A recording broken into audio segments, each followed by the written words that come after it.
Valid through 12/13 while supplies last. Selection varies by location.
Memories over time. What a return on investment. Happy holidays. 500 Capitol Mall, Suite 2060, Sacramento, California, 95814. Online at CordellCordell.com. KHTKAM Sacramento, KYMX HD2 Sacramento. From the Power Business Technology Toshiba Studios, your flagship station for the Beam Team. Should we light the beam? Light the beam, baby. Sactown Sports. It's time. It is that time. Time for Stiles and Watkins. You can join the show by texting 916-339-1140. Find us on YouTube at Sactown Sports 1140. It's time for Alan Stiles and Chris Watkins. Yes. He's back. Stiles and Watkins. Yeah. And Watkins has returned from the great beyond. I was trying to go Cam Newton there. I know, I heard but it. that octave we got to get that sound. Because that octave was ridiculous. Crazy. We'll come back in. He's like, I'm back. Stiles and Watkins, so you can tell I'm excited to have my guy back. Chris Watkins, we're going to get all the stories. All of them. Well, all the stories that you feel comfortable sharing, because it feels like you had quite the time, and what a time to be alive in Vegas watching your Minnesota Vikings. Are they still mine? They are yours. Well, they're not mine. They're somebody's, right? I'm not sure. I don't know if I want to claim them anymore. Playoffs. Still, technically, yeah. There you go. It's one of those situations. And another purple team.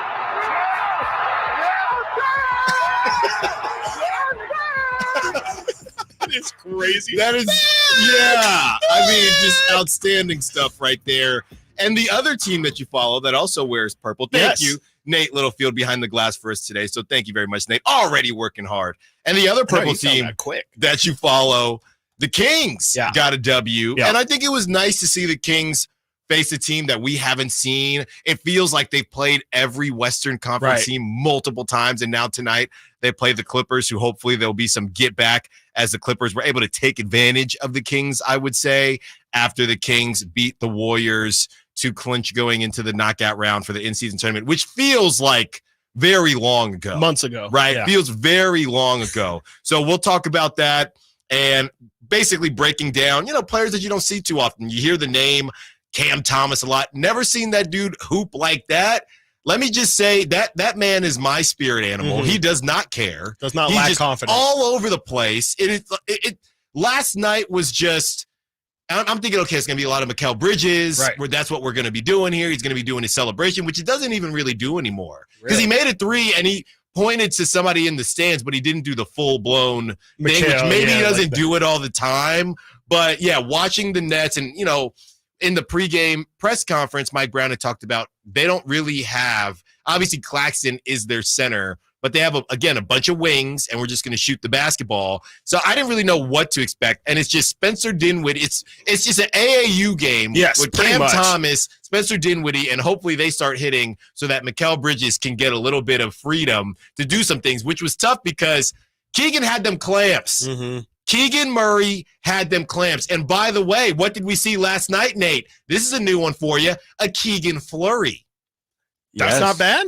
We into that? If we can do a Curry flurry, then we can definitely do a Murray flurry. There you go. A Murray flurry. I like that. Yeah, it's just making me think of a McFlurry. Yep. Maybe eating a table or something. Now Nate's going to be gone after the next break. He's going to be gone at McDonald's. So we're going to talk about the Kings getting that W. And Shohei defers how much? I'm thinking there is some type of Ozark situation thing happening. They're washing money. Come on. Okay, we all know you drive through any city, whether it's Sacramento or whatever, you know that laundromat or that – help me think of these stores where there's just nobody in there. Oh, right? Yeah. I mean, I was going to call out a specific person, and then I was like, let me not do that. And it's just a little odd. It's the Thai restaurant that's never open. Right. Yep. But it's that furniture store that's like, wait, y'all are just selling antique like side tables? Yes. Okay. Yes, exactly. So not sure what's going on there. And it turns out it's not just Shohei. Okay. Mookie Betts also has been deferring a lot of money. And how is this legal? You also have the Lakers hanging up a little teeny weeny banner. Oh my god. Here's our in-season banner. See, we can do this now because the Kings lost. Yes. Yeah, right. If the Kings won, we'd be like, heck yeah, we're gonna light the beam and hang the banner. But since it's the Lakers, that Kobe sound, right? The Kobe video that's been going around saying we don't hang division banners, we hang championship. So we'll talk about how everybody feels about that. And last night, for some odd reason, there were 2 NFL games. I don't know why. No clue. And it wasn't even like they were good game. Like it was just some random opponents, and I don't know if I had to get. I don't even know why, because I know usually right when college football ends, that's when the NFL starts to take Saturdays, but doesn't really make sense to throw 2 Monday. And they were at the same time too, weren't they? Like it wasn't even they were really at the staggered same starts. time. So it was a little bit bizarre, but football, they can just do whatever they want. Of course. And if you were listening, obviously it was Simone and I yesterday, but we had a lot of fun.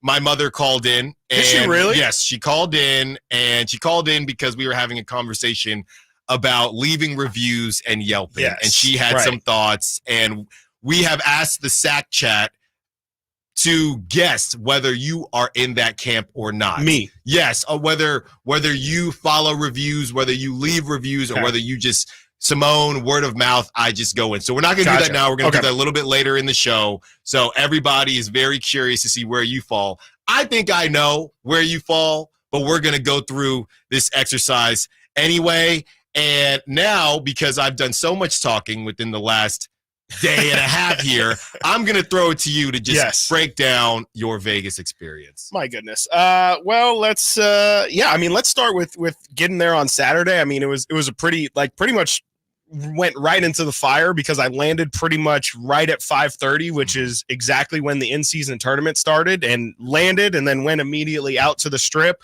And I will say, at least in Vegas, there were people out. Like it looked like there were some holdover fans from Milwaukee, and I didn't see any New Orleans fans out. Not a single Pelicans piece of attire out there. But it was, you could feel that there was something going on that day. There was also a couple, as tends to happen in Vegas, there was some massive rodeo that's happening for this and next week. So there's tons of people out there, but you could really feel the in-season tournament. Like if you walk through the casinos, you could see the sports books, all of them packed, all of them watching the games on the screen. I really think, I don't really know how it hit across the country, but at least in Vegas, it did feel like something was happening. Like you could, it felt like almost like a fight night. Did you see anybody wearing in-season tournament specific swag? Not until the next day. I saw like a couple people wear like some in-season tournament sweatshirts and things like that. Nothing specific to like Lakers winning or anything like that. But there was a couple people with some gear out there. Didn't end up seeing any NBA people, which I was kind of surprised by, but it was just interesting. I don't think I expected in Vegas to feel that tournament or that final happening. And it really felt like, at least for that night, as that game was going on, it hit. Like, I think it was a major success. There was billboards all across the city. Everyone was talking about it, getting in Ubers, and again, just Laker jerseys all over the place. So I assume the arena was probably That's what it sounded 80, like. 90% Laker fans. But it was a really cool night. I've never gotten to experience like a live event, being in Vegas as a live event is happening. Like I said, like fight night or something like that. It felt like it had that kind of feel, like everybody knew that, there was something happening in the town. So I just thought that was a really cool, obviously unique experience for here and now. And then Sunday hit, and Sunday was just, again, we talked about it during the crossover, but just, I cannot overstate how many Vikings fans were there. It was insane. And now, yes, the Vikings are a sneaky popular team. Right. Being a Vikings fan my whole life, I've never struggled to be in an environment where there were no Vikings fans around. I've always had a teacher in my school or a kid or something in my class that was also a Vikings fan, but I was not expecting it to be that. I mean, it was ridiculous. And, we talked, like I said, on the crosstalk, makes sense. People from Minnesota are going to make a vacation. They're going to make a trip out of it. But for it to be as overwhelming as it was, I mean, there were skull chants happening. Oh, I saw the videos. Entire time. It was crazy. And it was nuts. I mean, it was really it was 100% looked like a Vikings home game with a sprinkling of Raider fans around, and, a random Cowboy and Niner jersey sprinkled around as well. But it was just strange. I'd never been in that kind of environment where you were pretty much renting someone's house like that. And it was really cool. Obviously, the game was trash. Don't really have any thoughts on the game itself. But also just the football watching experience. I haven't been to many football games, maybe 4 or 5 in my lifetime. And maybe we could talk about it on the other side of the break, because I do think it's an interesting conversation I found myself feeling like I was missing out on a lot. And I've always felt that going to the game. We had great seats. Okay. We were about, 30 rows back, corner end zone, really good seats. And it felt like, you could see the scores of the other games happening. I could see, as the Niners were scoring and everything like that. But I think the TV viewing experience of football has kind of, for me at least, diluted the in-person experience. Yeah. And it's almost like it's an enemy of, like, I would almost rather watch at home than go to the game. Now, granted, I watched probably the worst football game that's been played in 30, 40 years or whatever. But it just really, I felt myself feeling like, I just want to know what's going on in the Niners. I want to know what's going on in that Chiefs-Bills game, because there's so many other games that I would just also like to be keen on or just watch in total. And I don't know. It feels like it felt a little bit like I don't know. I think I'm obviously a pretty big sports fan. I feel like I would rather watch my Sundays at home than watching in a stadium. Do you think, and I know we got to get to a break so we can answer this over when we get back, does it have to do with the fact that you don't think the Vikings are going to win the Super Bowl? Right? Do you think Niner fans feel like that when they go to a game, or Cowboys fans, or Eagles fans, or Chiefs fans, somebody that every year we have a shot versus I want to go because this is my team. I know they're not really doing anything, but I want to go. So maybe that's part of it. I looked it up. It's kind of the sweet spot if you're from Minnesota. It's a 3-hour flight. We're a 3-hour, 30-minute flight. So just short enough to where even if you don't love flying, all right, it's not that bad. So not surprising. And by the way, Raider fans love to punch down at Chargers fans about SoFi and how it's a mess. And we take over SoFi. Raider fans, seems like you need to get your house in order, right? Because you're sitting here making fun of Chargers fans when I was there for Eagles as well, and it's pretty bad, but it sounds like yours was even worse because that was when the Eagles, it was that weird interim. So the Eagles weren't like this yet. So it was a little bit more of a mixed bag, but yeah, Raider fans, just stop it because clearly it's a mess out there. All right, got to get to a break. When we get back, continuing to talk about Chris's adventures in Las Vegas, and we are also discussing the games from last night. Who is more fraudulent, the Lions or the Dolphins? And, of course, we're talking Kings. They have released the players that will be available in mid-December or end of December for trade, which names move you? Do any of them move you? Stiles and Watkins, Sactown Sports. Last season, the Sacramento Kings gave us a little bit of everything. A Pacific Division title, GM of the Year, Coach of the Year, Clutch Player of the Year, All-Stars and All-NBA performers. Plus, we got to light the beam. Here's a steal by Fox, the breakaway. He's got the rip with the left hand. What does this season have in store? Find out. Each and every Sacramento Kings game can be heard right here on your proud home of the Beam Team, Sactown Sports and SactownSports.com. I was afraid to cut the cord, but I'm so glad I did. I was paying way too much for cable. I wasn't finding the shows I wanted, and the prices kept going up. Thankfully, I discovered a new way to watch called Philo. I get to see all my favorite stuff in one spot, anytime I want, anywhere I want, for just $25 a month. Plus, Philo's got unlimited DVR, so I never have to miss anything. It really is the best deal in TV. Try it out for yourself. Go to philo.tv. That's philo.tv. And start your 7-day free trial now. It's the season of performance event at Acura of Stockton. Elevate your driving experience with a vehicle that's built to impress. Lease a new Acura RDX or MDX. Acura of Stockton has a great selection of new Acuras and customer service that will exceed your expectations. Take luxury to a whole new level in a new Acura from Acura of Stockton or AcuraofStockton.com, where precision-crafted performance is at your fingertips.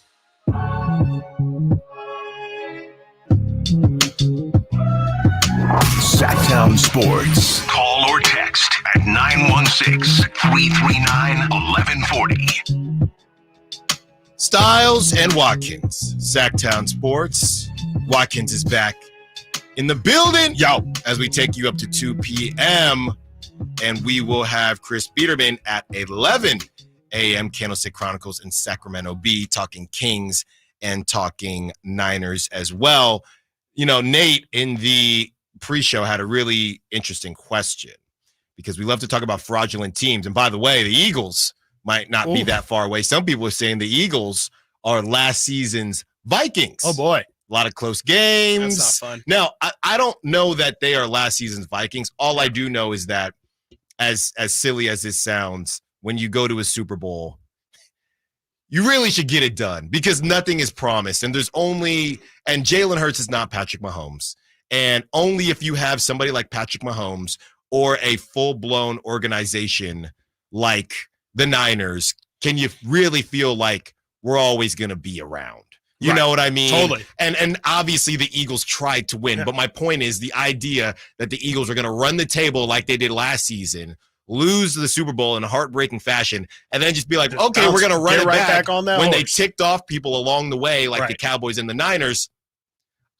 It's tougher than you think. Right. For sure. So, and now the Eagles are, I guess, almost done with their gauntlet. I don't think Seahawks going to Seattle is anything to sneeze at. Right. After what you've already done, they could easily lose this game. Drew Lock did not look terrible. No, yeah, I completely forgot about the Drew Lock element of all that. But yeah, I mean, I think that, you know, the Eagles definitely, when you're, you know, I'm not going to say the Eagles snuck up on anybody last year. I think everyone knew, but obviously there's Jalen did. I think like you said, Jalen definitely did. Yeah. I think, but like you said, it's just it's not easy to just get back on and you know, just do what the San Antonio Spurs did when they lost to the Heat in the finals that one year, where it's just like, okay, we just have redemption on our mind and we're just going to run the table and it'll be an easy road to the championship again. I mean, the NFC is tough. Like you said, I mean, they upset a lot of people on the way. I think, you know, the Niners definitely responded to the Eagles game last year and the Eagles' success of last year, going out and getting Javon Hargrave and clearly just not stopping with the additions at that as well. It was going to be tougher for them, but it does feel like, I'm not going to say they're the Vikings of last year, but it does feel like they've benefited a lot from those one-score victories. I mean, what we pointed out the stat a couple weeks ago. I think they were 7-1 in one-score games. I think they're still that record because their last couple games haven't been by one score or less. But it just feels like they haven't. I mean, we've been talking about it all year. They haven't had a dominant win. They really haven't had that staple marquee win that you say this is the game that shows the Eagles they're at that level. You know, they've been able to get the results, but it just hasn't looked right. And I think we're starting to see now that there's a reason probably why it never looked right. And it's because they're just not of the caliber that they were last year. And I don't know. I mean, I don't think the season's over. Like, I don't think that this, you know, them losing to the Cowboys and them losing to the Niners means that that's what's going to happen in the postseason. I think in a weird way, that kind of thing can click you back into shape, but it's obviously not what you would want. I mean, if you're an Eagles fan, I'm sure our guy Drapes is starting to get a little nervous around now, you know, because those two teams, the Niners and the Cowboys, they look legitimate, man, and they've shown it in the head-to-heads now, but those two teams, they're not afraid of the Eagles. And I think that's really the biggest thing is they both of those teams feel like they can beat them and they feel like they can out physical them. And if you can do that to Philly, and if you're going to go in there with no fear, you know, they're a beatable team. They really are. They never looked right. The Eagles never looked right to me this whole time. Yeah. They just didn't. And we tried to convince ourselves that they were okay when they just weren't. Yeah. They just weren't. So the right pop here was going to come, and the pop was going to come, came. and it never did. I'm looking here, right? And I have a list of teams that lost the Super Bowl and what they did the following season. And really, you should eliminate if that team had Mahomes or Brady. Right. And that list probably thins out a lot. But let's start from 2018, the Rams lost and they missed the playoffs the following season. Wow. In 2019, the Niners lost and missed the playoffs the following season. In 2020, the Chiefs lost and they made the playoffs the following season. And I believe the Chiefs went on. They won. The Chiefs lost, right? They probably lost to the Bucs, right? They lost to the Bucs, and then they did not go back because that's when the Bengals went. And then after that, the Bengals lost in the Super Bowl and they made the playoffs, but obviously they didn't do anything. And now you have the Eagles doing what they're doing. Right. Or they'll make the playoffs. Exactly. Then the Bengals lost, and then the Chiefs got them back. And now we're coming up against this season where I don't know if either team is going to go because the Chiefs don't look great either. No, they don't. They look very beatable. It looks like maybe the Bills might come out of nowhere, right? And could figure these things out. So to take it back to the Dolphins and the Lions and who looks more fraudulent, I would say the Dolphins look more fraudulent to me because they went out and got some big names like Tyreek. They went out and they got Jalen Ramsey. And I know Tyreek was injured for a good bit of the game yesterday. But again, I mean, that game is at home. And I don't know what the weather was, but I know it wasn't as cold as it is in Sacramento right now, right? So you can't get it done against a Titans team with Mayo Man and Will Levis, and you give up a drive towards the end of the game. So I don't feel good about that. I don't know who you think is more fraudulent. Two teams that were the dark horse upstart teams this season. Yeah, I think I want to say the Lions, and I'm trying to put my NFC North bias away. I just really never saw what made the Lions a scary team. Like, I thought their offense was good, definitely better than average. I would have clocked them for top 10 to start the season, but it didn't feel like they were going to be a top 5 offense. And I don't know where they're standing in terms of, yards or points scored in the NFL, but that was going to have to be if the Lions were going to be this dominant force or a legitimate team when it comes to the NFC playoff race or contention, at least, they were going to have to be better defensively as well. And last year they were like one of the worst defenses I've ever seen, even from the Lions perspective or Lions side of things. And they, they're a little bit better. They definitely addressed it in the offseason. They got some defensive personnel, but it's not good enough. It's kind of like the story of the Kings last year almost, where if they can get that defense to an average or maybe even just slightly above average level, that's where we're talking about that team maybe is a Super Bowl contender. Because as we've seen with the Niners, having a good offense is great, but having that defense to also have that 1-2 punch, that's where you become just a juggernaut. You got to get some stops, man. It doesn't matter who they're. You can't lose to the Bears. No. It feels like spiritually they lost to the Bears twice this year. Yes. Because let's not forget the miracle comeback that they had to have at home to beat the Bears. What was that? Maybe a month ago, and then to just get embarrassed from Jump Street pretty much on Sunday. That was the talk around Vegas. So I talked about walking around the sports books on Sunday as well. For that early game, there was just everybody you could tell was just, oh my God, the Lions game right now. It was 10-0, and then I think the Lions evened it up, and then the Bears kind of pulled away. Nobody saw that, and there's no excuse for that. I mean, could you imagine if the 49ers had lost a game to the Chicago Bears? I mean, you cannot realistically, especially at this point in the season, we're winding down. There's a month left in the year. Not the time to be slipping up and playing bad football. No, your mulligans are gone, Lions. I mean, you did, and it's not like you're playing the Cowboys and the Niners like the Eagles. Right. You know? you did the same thing on Thanksgiving. Yeah. Right. They cannot seem to stop. This has become a pattern at this point. And what's funny is you think about Dan Campbell and you would assume he's a blue collar, bite your kneecaps. That's his thing.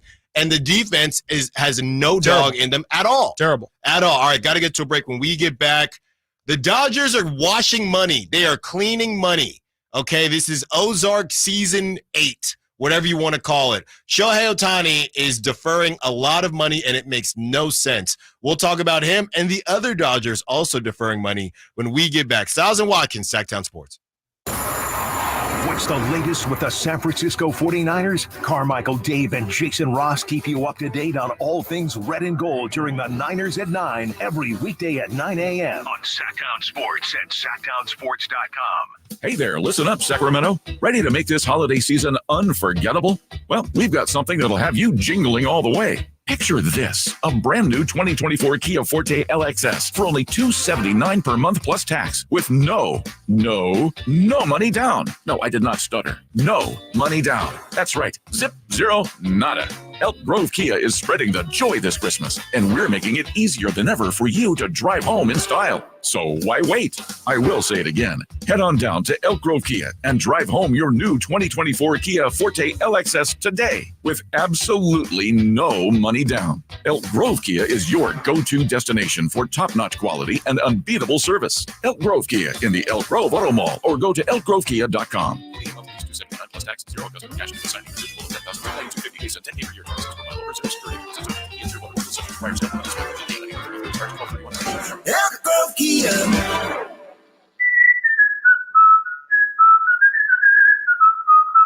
Yep, 'tis the season. Hi, if you're like me, you take pride in your gift giving. Well, I've got a terrific idea for you. Gift cards from the Good Feet store. Okay, so arch supports aren't exactly what they've been hinting for, but you know they'd love them. And with the Good Feet lifetime warranty, it's a gift they'll enjoy forever. Buy a Good Feet gift card now, and Good Feet will boost its value 20%. That's a 20% gift free from the Good Feet store. If you have someone on your list who's on their feet all day, has sore feet, knee, hip, or back pain, or even plantar fasciitis, maybe needs an energy boost, or just wants to maintain their active lifestyle, a Good Feet Arch Support gift card could be the perfect gift.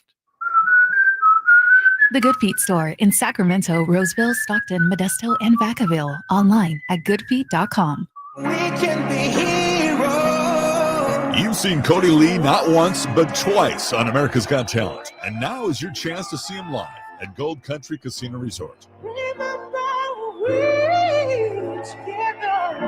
Get your tickets now to see America's Got Talent winner, Cody Lee, January 20th at 8 p.m. Only at Gold Country Casino Resort. This show is open to all ages. You own a truck because you want to get the job done right. TruckSmart is your work truck headquarters. For over 35 years, they've been outfitting trucks for leading construction firms, service providers, and municipalities in the region. Truck racks, toolboxes, lighting, commercial shells, rhino lining, they've got it all. And their expert installers will get it done right the first time. So visit the truck experts at TruckSmart today with locations in Rockland and Auburn. They'll make your truck your favorite tool. TruckSmart.com. Guys, Guys, did you know your testosterone affects everything in your system, including how you feel and perform every day? Right now, Revive Men's Health Sacramento will check your testosterone for free. Knowing your T levels is the first step in understanding if you have low T. Your testosterone level impacts your energy, libido, sleep, weight, hair loss, mood, and even ED. Maintaining an appropriate T level can change your whole life. Most men start to see changes in their hormone levels in their 30s. Experience and results matter. So what are you waiting for? Get your T levels checked today by local, experienced, and trusted men's health experts. They've helped thousands of men since 2011. They're so confident they can help you, they even guarantee it. Call Revive today and schedule your free testosterone test, free exam, and free consultation. Call Revive Men's Health at 916-277-8599. That's 916-277-8599. Or visit revivemenshealth.com.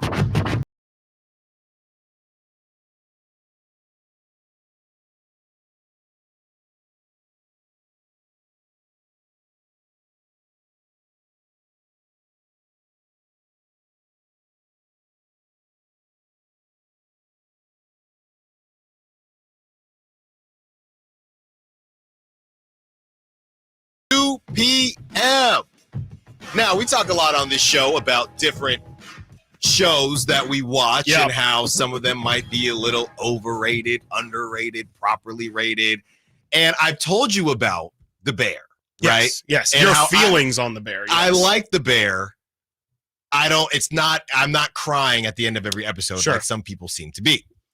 Another one I would put in this category, and I'm not coming down this show's road. All I'm saying is that a lot of these shows, Outer Banks, a lot of these shows, it's the same plot, and whether you enjoy the plot or not, that's what it is. Stranger Things. There's a monster. We lost Will. We found the monster. We beat the monster. We found Will. It's about the Season characters. over. It's about the characters. That's why you watch shows, right? So one of the plots that just doesn't do it for me is Ozark. We're cleaning money. The government's gonna find us. Oh, now we're gonna get killed, and all of a sudden we made it out. Now there's a casino over and over again. Right. This sounds like Breaking Spoilers, Bad. by the way. There's a casino, right? I don't know. So I say all this to say that the Dodgers are doing some money laundering. Oh, 1,000%. This should not be legal. This should not be allowed, because I don't know why more teams wouldn't do this, right? Because you're avoiding the luxury tax in doing this. And maybe it's because most players, what's that infomercial? It's my money and I want it now, right? Maybe a lot of people. JG Wentworth. Wentworth. Maybe a lot of people don't want to do this because you have the Dodgers who are now in on Yamamoto because they can be, because Shohei Ohtani is deferring $68 million per year during his 10-year contract with the Dodgers, allowing the team to keep spending. That came out yesterday. He will get paid from 2034 to 2043, $68 million a year. $68 million a year. Okay? Shohei, I believe, is 30 right now. So in 2043, when this is all said and done, 50 years, he's not going to be playing anymore. No, right. This is the Bobby Bonilla situation. Yes, and they're paying him $68 million. I don't know how it's allowed at all. I don't understand it. I have no idea how this is. First off, even if it clearly is allowed, I saw the Jeff Passan. He's 29. He's the 29. thing in the contract or in the CBA and everything. It is legal. It's just I don't know how anybody didn't think that something like this would happen, and why is nobody else seemingly taking advantage of this? I don't know. This seems like maybe it's something that only a select handful of teams have the financial capabilities to do, because at some point you are going to have to dish out that money, but I don't know, man. That seems ridiculous. It seems like that's something that should be absolutely hammered out in the CBA, where I don't understand how anybody could say that that's not going to lead to some disadvantage or some advantage, major advantage to some teams. That's just absolutely insane. And it's it's really bad because I do truly believe that this is going to lead to even less people being interested in baseball, because especially if this leads to the Dodgers getting a Yamamoto or getting more than just Yamamoto, it's going to lead to a true baseball super team. And I know we've been saying this about the Dodgers for years now, and they only have one title to show for it. But man, it's just, this is the exact kind of thing that could turn off a very large, casual audience. I think that something as small as, if like we saw how LeBron going to Miami affected the NBA in terms of how people talked about it. People were really upset. Now that led into viewership because people tuned in to see LeBron lose. Right. But I think with baseball, people will just tune out. That's the question, right? We sit here and talk a lot about you need a villain. Okay. Will this be the villain, the Dodgers? Because, I know the Giants fans, we can't stand them, but I don't know if across the country, everybody can't stand the Dodgers. Right. Will this be it? Getting Shohei, and hopefully not, but if they get Yamamoto or whoever else they get, will this finally be the kind of push that baseball needs to have a true villain and have people literally watching with no skin in the game, right, that want the Dodgers to lose? I think it is possible. I mean, this is bad. This is bad. Really and bad. It's not just Shohei. It'll maybe get people into like the actual ballparks, but I don't know if it's going to get people in the regular season. Not the regular season. Nothing is of Dodger. Nothing is saving the regular season. And I've been trying to get rid of those last 62 games in the regular season for years now. But that's a conversation for a different day. I know the TV deals and all that jazz. So Mookie Betts has heavy deferrals as well.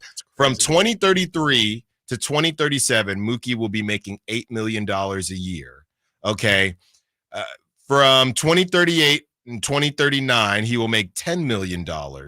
And then from 2040 to 2044, he will make $11 million a year. And the Dodgers, here goes the breakdown. This is from Brandon Weil. The Dodgers will pay Mookie and Ohtani $79 million in 2043.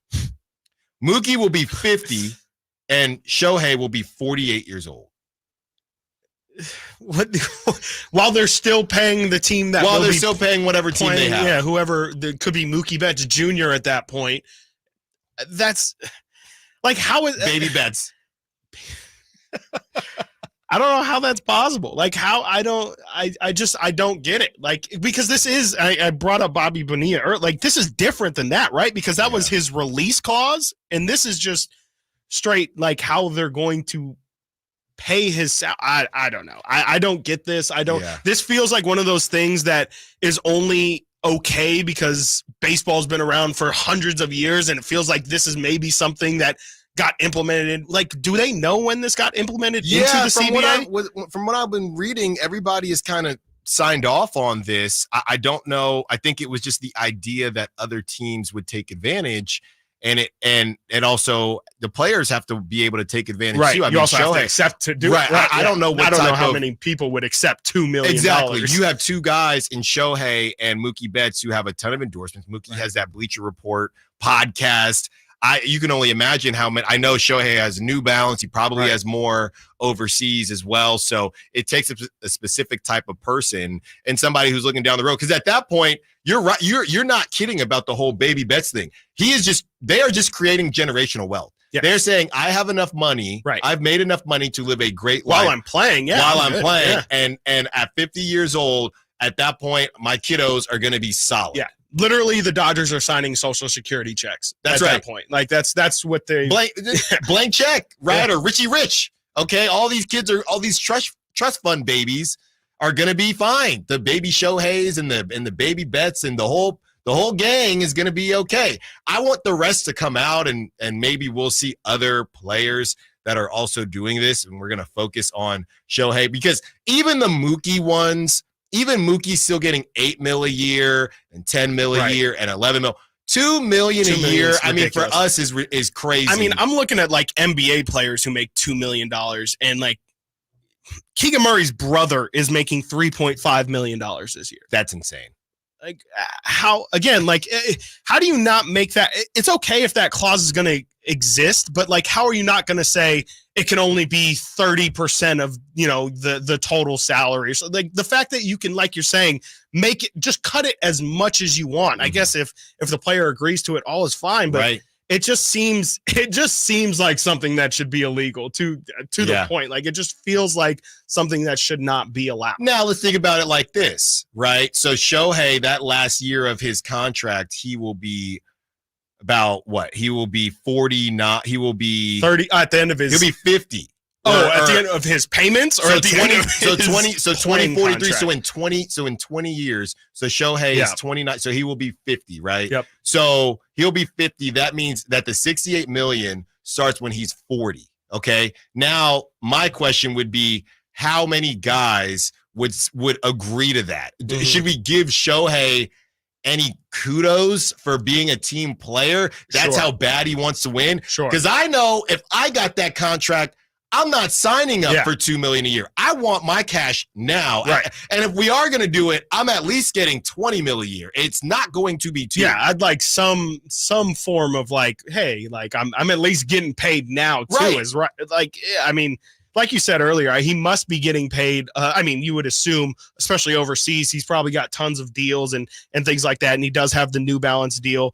So, he's probably being compensated really well off the field, but still, again, just the amount, the percentage of money in which he's deferring is just, it's out of control. And the funny thing is I think we as a collective killed the A's for offering Marcus Semien a kind of similar contract where I think it was a 10-year or a 10-year, $10 million contract or something where he gets installments of $1 million a year.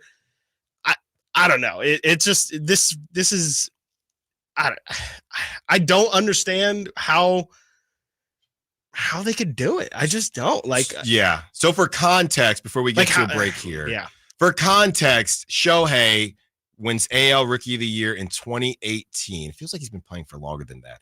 But his estimated earnings from the Angels was $42.2 million. So whatever he has saved and endorsements from that, I don't even know where to ballpark it, right? Is he at 100 million because that's just from the Angels, 42 million. So whatever he has left, I'm not putting my hands in another man's pocket, but from whatever he has from that 42 million and whatever he's made from endorsements and New Balance and whoever, he feels like I'm solid. I can take $2 million a year. And then when I turn 40, a lot of men, when they turn 40, they have a midlife crisis. Right. Shohei's going to make $68 million. Okay, how many Corvettes? We always joke about Corvettes being kind of that age group. How many Corvettes can a 40-year-old buy with $68 million? I guess Shohei will have that answer for you. All right, got to get to a break. When we get back, we are continuing to talk Niners and Dodgers and Giants. Also, we will have Chris Beerman at 11, and that will start our Kings talk as well. And he will join us on the Folsom Lake Honda hotline. Folsom Lake Honda, your one-stop Honda shop. Stiles and Watkins, Sactown Sports. On the move? Got somewhere to be? Take Sacramento Kings basketball with you. The Sactown Sports app will let you stay connected to your passion. Never miss a moment of Sacramento Kings basketball with the Sactown Sports app. Every 40 seconds, a child is reported missing. That's 2,000 children every single day. It's a heart-wrenching reality that we can no longer ignore. Find the Children is a non-profit organization dedicated to helping find missing kids. You can be a part of their mission by donating your unwanted vehicle, running or not. Call 1-800-775-5622. We guarantee that you will receive the maximum tax deduction. We provide fast, free pickup with 24-hour response. Call 1-800-775-5622. Find the Children provides crucial resources to help find missing children and educational materials to teach kids how to recognize and avoid predators. Our recovery programs have a proven track record of reuniting kids with their families. It's time to act. Donate your unwanted or unused car. Help us build a world where every child is safe. Pick up the phone and call 1-800-775-5622. Together, we can bring these kids home safely. This advertisement was paid for by Cars R Us and Find the Children. Hello, Sacramento. I'm Emran Pilati, owner of True Sports Cards and Collectible Store here in Rockland, California, and the host of the True Sports Cards Show that airs right here on Sactown Sports 1140 every Saturday from 10 to 11 a.m., where we discuss the latest trends, hottest products, and deliver exclusive interviews with other industry leaders. And don't forget to visit our shop, True Sports Cards, at 6661 Stanford Ranch Road in Rockland and see what we have for all your sports card and memorabilia needs. With RT Painting, our name says it all. We are a reliable and trusted commercial and residential painting company serving the Sacramento area since 1998. Employee-owned, our attention to detail is second to none. Put our decades of experience serving our community to use for you. Get a free quote today. Call us at 916-900-8112. That's 916-900-8112. Or go online to rtpainting.com. That's rtpainting.com. RT Painting, your trusted and reliable painting contractor of choice. The sewer system. It's probably the last thing on your mind, and that's okay. Because at the Sacramento Area Sewer District, it's our first priority. As the region's largest sewer utility, we own and maintain thousands of miles of sewer pipe. And our job is to get to your sewer problem before it interrupts your life. So whether you've got a slow drain or a backup, call us first, day or night. The Sacramento Area Sewer District. It's a dirty job, but we're happy to do it. This holiday season, Good Guys Heating and Cooling is turning up the warmth and spreading joy with our Toys for Tune-Ups promotion. Schedule your tune-up or troubleshooting appointment, and with a donation of a new unwrapped toy at the time of your service, we'll waive the fee. It's our way of giving back and making a difference in the lives of local children who might not have the Christmas that every child deserves. All toys will benefit Children's Hope, a wonderful local foster charity right here in Sacramento. Call Good Guys Heating and Cooling at 530-GOOD-AIR to schedule your appointment, or book online at goodguysheatingcooling.com. Happy holidays from the Good Guys family. License number 1057-618. What's up? We're talking to Chad Hoblet of Hoblet Dodge, Chrysler, Jeep, Ram, and Woodland. Chad, what's happening for Chrysler's Wrap Up the Year sales event? This month, you can save up to $16,500 off MSRP on 2023 Ram 1500 crew cabs. With over 600 new Ram trucks available, your perfect new truck is waiting for you at the Hoblet Ram Truck Center. Plus, no payments for 90 days. Okay, but what about the last of the Dodge Chargers and the Challengers? This month, save up to $5,000 off MSRP and get 0% financing for 72 months on the 2023 Dodge Charger SXTs and Challenger GTs with no payments for 90 days. The savings and financing won't last long. Search, select, and save at HobletDodge.com. Unbeatable prices, unbeatable selection. Nobody beats Hoblet, period. $16,500 total net savings after 10,261 factor rebates and 6,239 dealer discount. Sample van 699,991. Rebates include 1,000 case equipment cash. Must have purchased qualifying case equipment from authorized dealer and 500 first responder cash for members of eligible first responder association only. No payments for 90 days on approved credit through Chrysler Capital. 5,000 total net savings after 5,000 dealer discount plus 0% financing for 72 months on approved credit through Chrysler Capital equals $1,389 per thousand borrowed. 10 of this net savings. See dealer for details. In this market, you'll find Fisher Investments is different than other money managers. Different how? Aren't we all just looking for the hottest stocks? Nope. We use diversified strategies to position our clients' portfolios for their long-term goals. You don't just provide cookie-cutter portfolios? No, we tailor our clients' portfolios to their goals and needs. But you still sell investments that generate high commissions for you, right? No, we don't sell commission-based products. We're a fiduciary, the highest standard of care for a financial advisor. It means we're obligated to act in our clients' best interest. So when do you make more money? Only when your clients make more money? Yep, we have one transparent management fee structured, so we do better when our clients do better. Sounds like you really look out for your clients. We do, because our priority is helping them achieve a comfortable retirement. That might be why most of our clients come from other money managers. Visit FisherInvestments.com to find out why investors like you switch to us. Fisher Investments. Clearly, different money management. Investments in securities involve the risk of loss.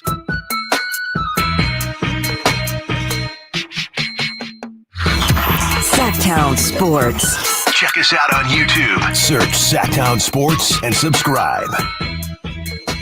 Stiles and Watkins, Sactown Sports, taking you up to 2 p.m. We will be joined by Chris Beerman in about 15 minutes here to talk Kings and to also talk Niners of the Candlestick Chronicles and the Sacramento Bee. What impressed Chris from the Niners and what impressed Chris from the Kings? And I do want to ask Chris, I was a little hard on Niner fans yesterday. I actually want to get Nate's take on this too, and of course yours, Chris, because I came down the Niners road yesterday a little bit because, and I've said this before, and it's me more so refining my take of when I freaked out on Whitey and Niners fans about Brock Purdy. Right. And it is still happening. Brock Purdy throws a pass, and I thought he was checked down, Charlie. Yeah. But my question is that I'm going to ask Chris, and that I want to hear from Nate at some point in the show, is can you really be still disrespected, if you are top 2 in MVP odds? And what the Niners are looking for, isn't it unattainable? Like Michael Jordan has haters. Right. Patrick Mahomes has haters. Right. LeBron James has haters. Right. Is it just fun to Niner fans? Because can you be disrespected and win the like you arguing with Seahawks fan 4321 who's a troll? Fine. But this idea that in less than 2 years, Brock Purdy's gone from Mr. Irrelevant to one of the front runners for MVP, right? But he's disrespected. It's kind of crazy, isn't it? It's kind of crazy when you put it like that. Yeah, when you put it like that, it is. It took him less than 2 full seasons. Yeah. What is he? I mean, he probably, what is he at? Like 20 probably career starts at this point in his career, something probably like that. There. I mean, that's a really, when you frame it like that, I mean, that's really hard to poke holes into, because I mean, it does feel like you said, everybody's got haters out there. They're always going to exist. If I had to speak for Niner fans, which I definitely shouldn't do, but I would guess that it has to do with more so the loud minority instead of the silent majority. Sure. Where I'm more upset at turning on, First Take and hearing Stephen A. Smith or, hearing Dan Orlovsky say that, who was it that, Mac Jones would be as productive in this offense, and the Nick Wrights of the world. The Nick Wrights of the world. That's what I think it more stems from. Is it feel, and I can sympathize it as a Kings fan for sure. Like, it does feel like sometimes, yes, it's great to have. Though I would maybe push back. I don't know how much public acceptance, or I don't know if the general football watching audience has fully, not even fully, but I don't know if most people feel like Brock has.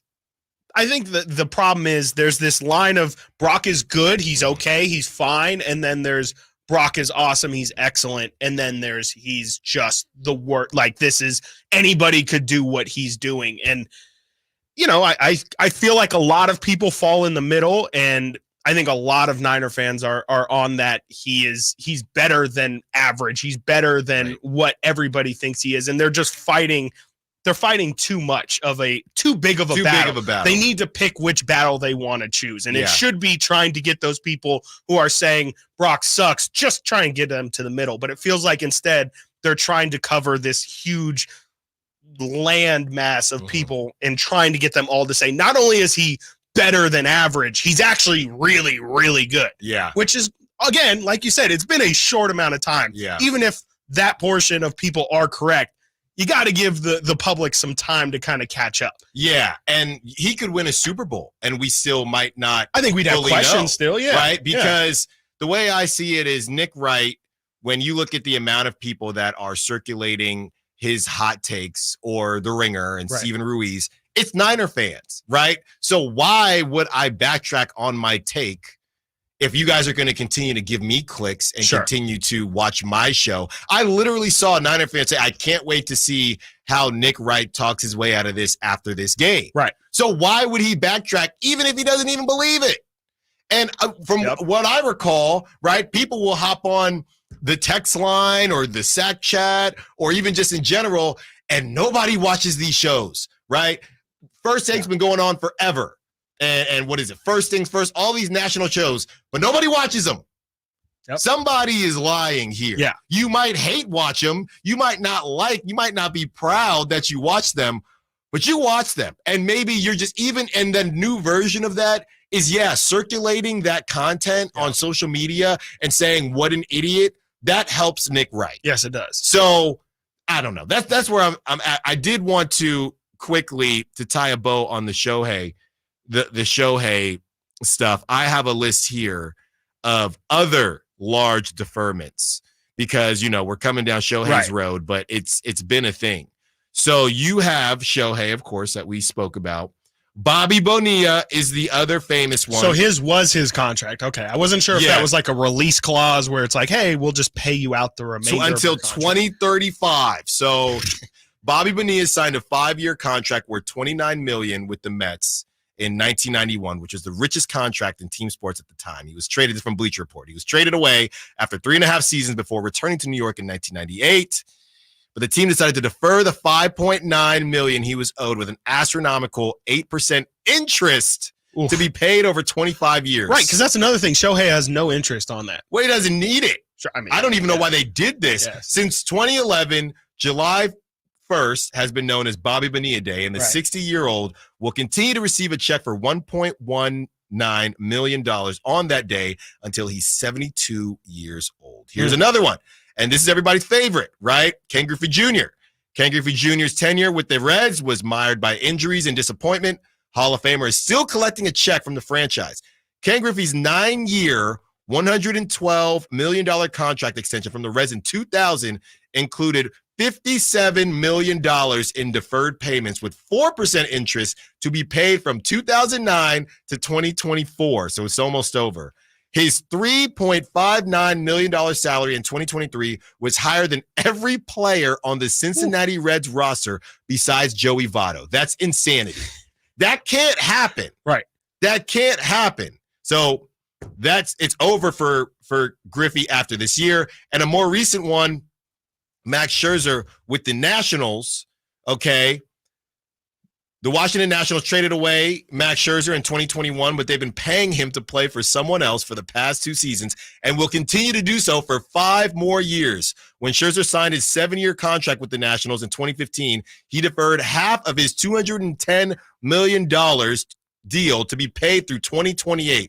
The $105 million in deferrals is set to be paid in $15 million increments, a large sum for a player who's still active and winning the World Series with another franchise.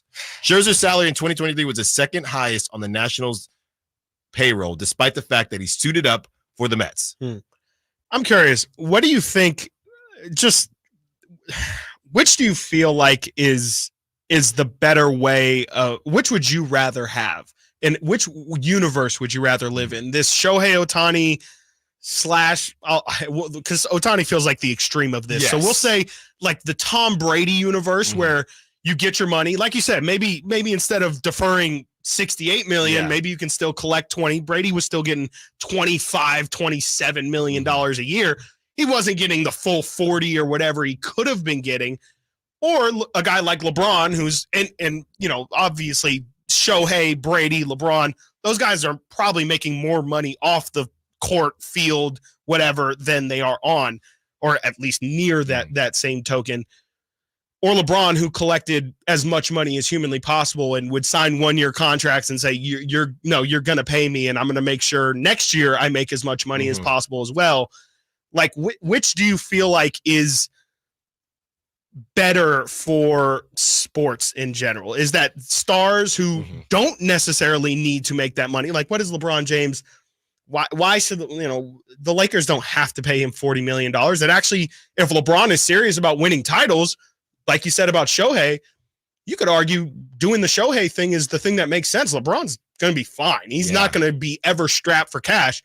Why doesn't LeBron make $8 million a year so that they could sign a Zach LaVine, whatever? They can sign another big guy. Right. And I think that's what makes this interesting. As fans, you're complaining, but you're just complaining because your team ain't cutting the check. Exactly. Because every GM out there, that's what they wish. This should more teams a better competitive balance, in the league a more competitive balance, but other teams are just cheap and they're not doing it, or the player doesn't want to do it. So I think it is better to do the Shohei thing. Unfortunately, if other teams like the Guardians or whoever, they're not going to find themselves in that situation. So it really only helps the bigger markets anyway. The last one, and then we'll get to Steven quickly before we get to the break and get to Chris Beerman. Manny Ramirez signed an 8-year, $160 million contract with the Red Sox prior to 2001 that included $20 million options for 2009 and 2010 at the time of his trade to the Dodgers. The Red Sox still owed him $32 million and agreed to defer the payment. Since 2010, The 51-year-old has been earning nearly $2 million annually, and he will continue to do so until 2026. It's another classic case of Manny being Manny. We got to get to a break. Steven, we will get to you quickly before we get to Chris Beerman to hear your thoughts. Stiles and Watkins, Sactown Sports. Malik Monk plays here. Started left, goes right, steps back, launches the three. Nothing but net. Oh, that was just filthy. Oh, my, that was sweet. Sactown Sports is your proud home of the Sacramento Kings. Does your dog leave frowny piles of poo around the yard? Did you know that a solid poo is one of the best indicators of your dog's gut health? Supreme Source Super Premium Dog Food is made with organic super seaweed and other powerful antioxidants, supporting a healthy digestive system. Real protein is always the first ingredient, plus a blend of essential vitamins and minerals to help support your dog's overall health and well-being. Do their digestion a solid, literally. Find Supreme Source Premium Dog Food at Safeway, Safe Mart, and Winco, or a local grocery store near you. As we come together to celebrate the end of this long, long year, Stockton Honda has savings to bring us all cheer. Happy Honda Day savings and selection galore. Stockton Honda's online express purchase and great people give you more. Save on 400 new Hondas at Stockton Honda during Happy Honda Days. Shop in person or online with our express purchase option. Anytime, anywhere, it's all here. StocktonHonda.com. Sactown Sports is home to the Kings, Niners, and now the business of sports. Hosted by Kelly Brothers and brought to you by Cap Trust, offering customized, independent financial advice at captrust.com. Join Kelly Brothers, Carmichael, Dave, and Jason as they look at the business of sports every Thursday at 7:40 a.m. You want to know how sports really work? Follow the money with Kelly Brothers from Cap Trust on Sactown Sports.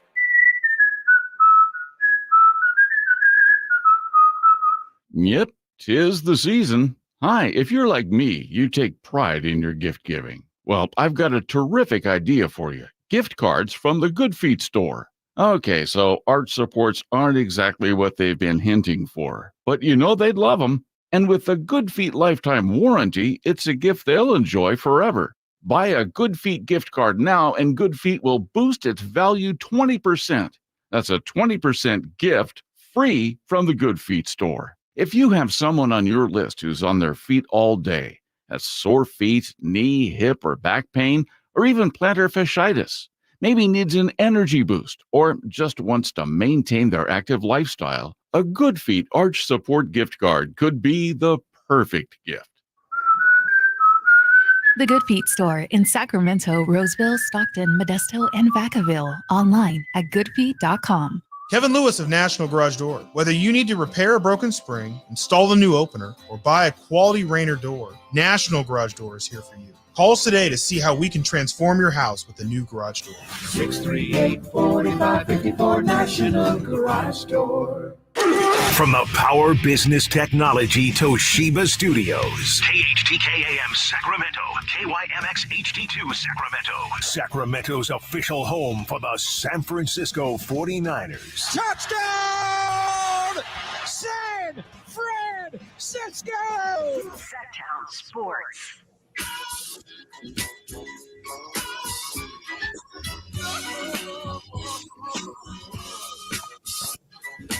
Sactown Sports. Call or text at 916-339-1140. Stiles and Watkins, Sactown Sports, taking up to 2 p.m. We are joined by our guy, Chris Beerman of the Candlestick Chronicles and the Sacramento Bee. All guests and callers join us from the Folsom Lake Honda Hotline. Folsom Lake Honda, your one-stop Honda shop. Chris Beerman, how are you doing? Thank you for joining us, as always, my guy. I'm fantastic, and I appreciate you guys having me on, as always. So let's start here. The game last night, we finally got to see the Kings face. It feels like the Kings have played the same 5 teams, right? This was only the second Eastern Conference team that the Kings have played besides the Cavaliers. Anything stick out to you that you saw yesterday? I haven't seen that much of Cam Thomas, even though I know the name. That guy can chuck it up. He likes to shoot the basketball, but from the Kings side, besides the Malik Monk attempted 360 layup, was there anything else that stuck out to you from the game last night? Yeah, I think we've sort of been waiting for the Kings offense to look like more like it did last year on a consistent basis. And I think they're starting to get to that point, right? Like setting a record, a franchise record for threes will certainly point in that direction. It seems like Keegan Murray's getting a little bit more comfortable. And obviously, you know, when Keegan gets going, that takes their offense to a completely different level. So, I think the Kings are starting to round into form. I don't know that, you know, expecting the numbers to be exactly the same as last year or improving from last year was reasonable, just because, you know, defenses are going to adjust, and it's pretty hard to replicate having the best offensive rating in NBA history. But with Keegan Murray, you know, rounding into form, being a little bit more efficient, I would expect really good things from the Kings offense going forward. And it's been a different year for Keegan. He's taking on obviously a much larger defensive role. What he does offensively and what they're asking him to do offensively is a lot different. I was talking to a member of the coaching staff recently, and basically they pointed out to me that, like, as a rookie, they really only asked Keegan to be a spot up shooter, more or less, right? And now obviously you guys see it. He's doing a lot more ball handling, a lot more playmaking, decision making than he did last year. And I think, you know, the increased responsibilities were on both sides of the ball were obviously a reason why he got off to such a slow start offensively. But if he rounds into form and becomes the player they envision him becoming, that takes them to a different level. Because for me, like, for the Kings to really be a true blue-blooded contender in the Western Conference, I think Keegan Murray needs to ascend to an all-star type player. With what you're getting from Malik Monk and obviously what you get from Domantas Sabonis and De'Aaron Fox, I think you need Keegan to take that leap, to take some of the burden off the All-Stars. So far, or I guess as we get towards, you know, Christmas and the New Year, I would expect Keegan to get better, and that's obviously a good sign for the Kings. Chris, looking at the NBA standings right now, especially in the West, I mean, there's 10 teams in the West right now that are above 500. How do you feel like the Kings are kind of positioning themselves throughout the start of this year so far? I believe this is their best start since, you know, the early 2000s, the start of season. Just what are your thoughts on how they're kind of positioned at this moment in time, 5th seed in the West? Yeah, I think, you know, like last year as the 3 seed, you look at what their record was, that was probably more emblematic of what a 5 or 6 seed would be typically, you know, like given that it was just kind of a down year for the Western Conference. So Right. I did think it would be a little bit more difficult overall for the Kings this year. And given that they've had to weather more injuries, obviously, and that the West is better, I think they're showing signs that they are improving, and they do deserve, obviously, to be considered among the better teams in the Western Conference. And we'll see how it goes, right? Like, it's you know, I think the trade deadline is going to be fascinating. Whether or not the Kings are in the mix to dramatically improve their roster or not is going to be interesting for sure. And if they don't, is it another team in the Western Conference that's making that move for OG Anunoby or Pascal Siakam?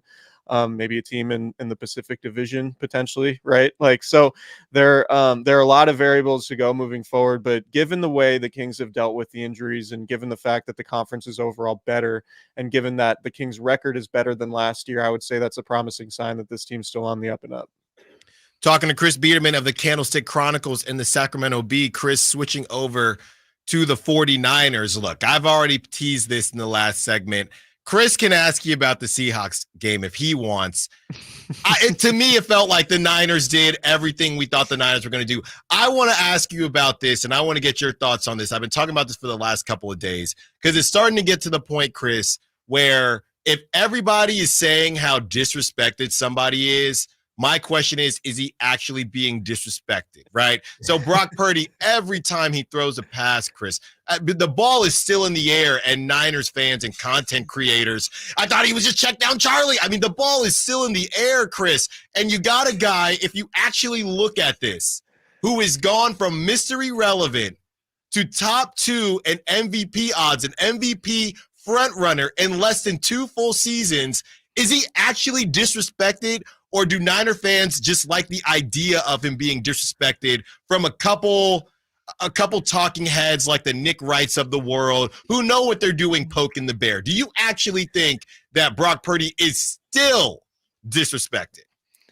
Yeah, I mean, I think he is by a certain, like a small contingent of the NFL punditry. Sure. Like I think, look, we all listen to podcasts and we all listen to, analysis, and we read things, and there's still a certain segment, whatever size it is. I do think it's shrinking as time goes on, but there is a segment who is taking the idea that Brock Purdy is an ideal scenario with great playmakers and an ideal scheme.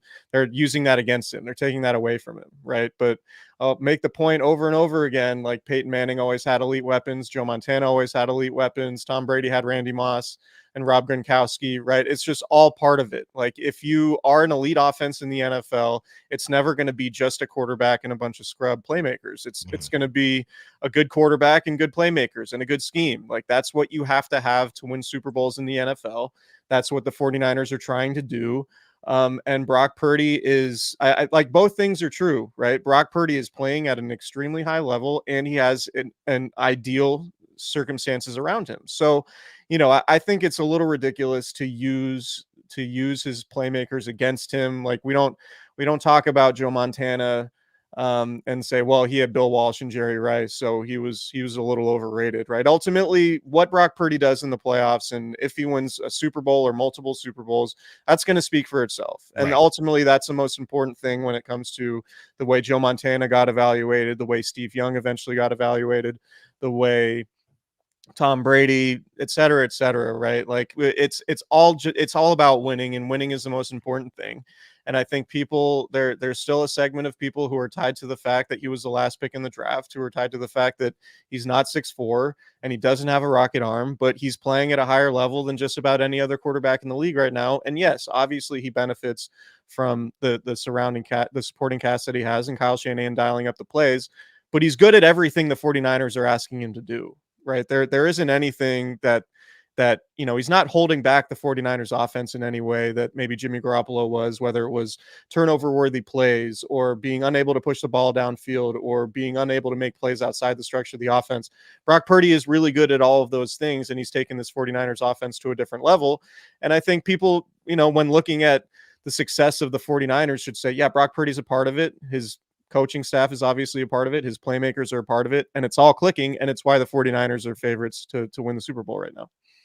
Chris, the Christian McCaffrey run was just absolutely incredible to start off that game. Sorry if this isn't, really football analytical, it might be more of a rah-rah kind of question, but what does that run and, Brandon Ayuk blocking downfield and Brock Purdy picking him up pretty much the second McCaffrey hit the ground? What does a run like that tell you about this team? They're just bought in, right? Like these guys are all these guys are all in on doing whatever it takes to win a championship, right? Like these guys are all at the points in their career where they don't really care about individual accolades as much as maybe they would be if they were on worse teams, right? Like you have, Brandon Ayuk's obviously trying to get paid, but he obviously wants to win. Like the thing with Brandon Ayuk is he wants to win. Deebo Samuel wants to win. He already got paid. Trent Williams has been in the league forever. He's going to be a Hall of Famer. He's arguably the best left tackle we've ever seen. He just wants to win a Super Bowl, right? So George Kittle had the best from a receiving yards perspective for a tight end in 2018. He broke that record. Obviously, Travis Kelce broke it since then. But like these guys have all pros. They have Pro Bowls on their ledgers. Like they just want to win Super Bowls, and they're entirely bought in on trying to get there and do what it takes to win with those extra effort plays and supporting their teammates. And they understand how much urgency there is because this doesn't last forever, right? Like these guys have lived their whole lives to try to win Super Bowls, and they've been in a window now that is a small fraction of their football careers. And they're saying, look, like whether it's this year, next year, the year after that, there's a very small time in your life as an NFL player where you can actively try to win Super Bowls, and the 49ers are square in the middle of that right now. And it's very clear that all their best players have an immense appreciation for that. And that's one of the reasons why the team is where it's at right now. Chris Beerman, thank you so much for joining us. Candlestick Chronicles and the Sacramento Bee. We will talk to you again next week. Yep. Appreciate it. You guys have a good one. All right. You too, man. Okay. Got to get to a break. When we get back, continuing to talk Brock Purdy and the San Francisco 49ers. Can they be stopped? I don't think so. Stiles and Watkins, Sactown Sports. Trying to find out where to catch your favorite team's games? Are you a fan of the Kings, Niners, and the NFL? Well, Sactown Sports has you covered. Touchdown! San Francisco! It's all on his shoulders. Cox rocks. He fires for the win. He's got the triple. Catch all your Kings, Niners, and NFL games all year long on Sactown Sports and SactownSports.com. Lowe's knows how to save pros time and money. Right now, save over $40 on a Werner 6-foot stepladder. Was $115, now just $69.98. And there's more. Get up to 30% off select kitchen cabinet orders. Visit us in-store or online for more deals you can't beat. Lowe's knows savings. Lowe's knows pros.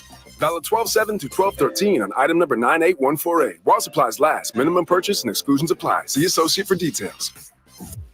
Hey, it's Juice and Mo. Make this Christmas unforgettable by shopping at our friends Sharif Jewelers. Do you even remember what you got last Christmas? No. Well, you got to make this one memorable. Okay. Make sure to go into Sharif Jewelers. You can get diamond studs, tennis bracelets. There's so many classic, timeless pieces that can be worn every single day. Available in both lab-grown and natural mined. In so many different price points. So don't go anywhere else this holiday season. Support a local, family-owned business rooted in Sacramento for 30 years. Sharif Jewelers.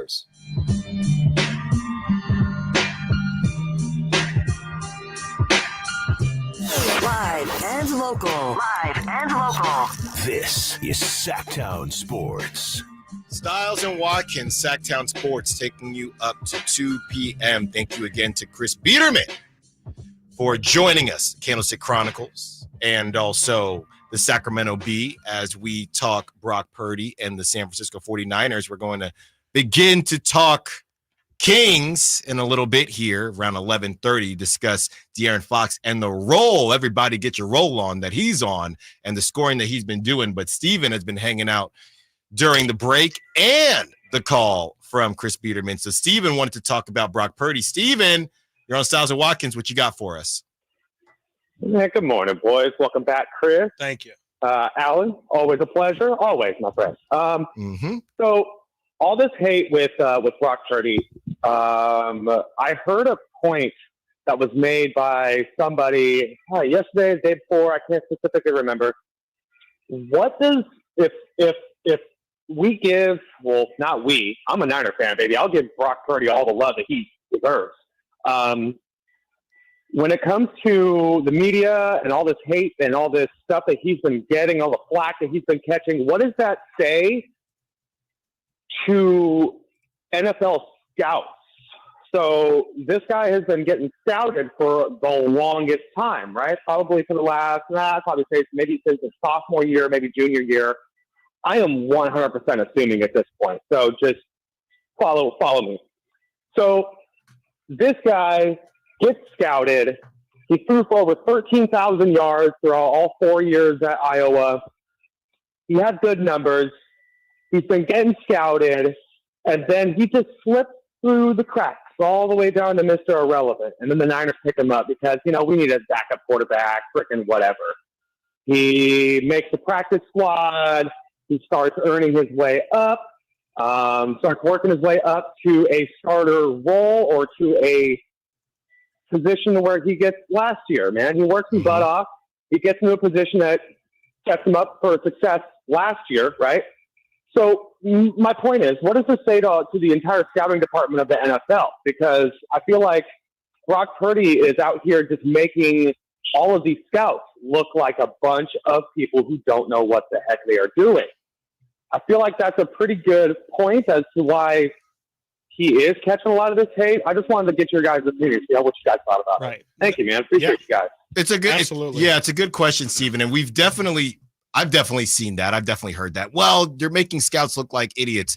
Scouts, but my question would be, don't scouts look like idiots all the time? All the time, yeah. All the time. I mean, especially you know at quarterback. Quarterback's like quarterback. an impossible. I think if anything, you get a pass almost. Yeah, I think if anything, to Steven's point, like it shows that quarterback evaluation is still a very imperfect science. Like I think we learn it every single year when it comes to the draft. We think player X is a can't miss prospect and player. There's Zach Wilson goes number 2 and Trey Lance goes 5, but yet Brock Purdy goes last in the draft. I think it's really tough. And, I think if anything, it definitely for sure, I think to maybe also the point Steven's trying to make is, does the fact that scouts got it wrong, that's impacting Brock Purdy's perception nationally, because scouts are still very hesitant to admit being wrong on their initial report. I think some of that plays a factor into it as well. I think the initial hate or skepticism was definitely based in that for sure, especially NFL people. Everybody's trying to keep their job at some point as well. Nobody wants to admit defeat, but no, I think that it's just really, really tough to evaluate quarterbacks. Like, we thought Trevor Lawrence was going to be an absolute can't miss prospect, and he's been good, but he has not been Peyton Manning, Andrew Luck, Patrick Mahomes, or anything like that. It's just the NFL is like a completely different game. Like, college football and NFL football, especially from the quarterback position, cannot be any more like it's completely like learning not a new sport, but it's just such a different level and requires such a different kind of skill set. It's really tough to try and figure out, yes, you have this set of skills. You might have a body type or, a specific, area of the game that you excel at. It doesn't necessarily mean it's going to translate 1-for-1 to the NFL. And it's just really hard, man. It's just really, really hard to evaluate quarterbacks. And also, there's like 14 good ones in the world. Exactly. The problem is you can't answer this question and not do what I don't really love doing, right? And go to a different dimension and say, okay, what are the Texans with Brock Purdy? Sure, right. That's what are you know what I mean? That's how the big question. the situation as well. So if right. Brock, you know what I mean? So Brock Purdy was Mr. Irrelevant. I mean, because that's also the kind of, it's not really coming from a similar place, but that's kind of what Dan Orlovsky is saying as well, is what does Mac Jones look like in this? Like, how much is nature versus nurture in the NFL? That's what I'm saying. Yeah. So that's the problem. If somebody is saying, oh, well, you know what I mean? Oh, well, if they had done this or that, it would have been a different situation. So and honestly, even in that draft, I guess one argument would be that, okay, I'm looking in this draft right now, right, for, what is this? 2022. So Aiden Hutchinson went 2 overall. Okay. Right. You have Trayvon Walker, who went 1 to the Jags, right? To the Jags. Yeah. You have Derek Stingley, 3. So the first quarterback, there wasn't even a quarterback taken until Kenny Pickett right. at 20, and that was it. So let's go. Let's go through this list here. Right. Right? And also, to that point, last year was also a terrible quarterback class. It was a terrible quarterback class. So, all right. Like, horrible. So the Texans, let's say they go with Brock Purdy at 3 instead of Derek Stingley Jr. Are the Texans in a better spot than they would be now? I don't know. Right? Because if we're talking about, oh, well, the scouts look dumb now. Right. I don't know. Let's see next. The Jets went with Sauce Gardner at 4. I think they're good with that. Yep. The Giants went with Kayvon Thibodeau at 5. He's been good.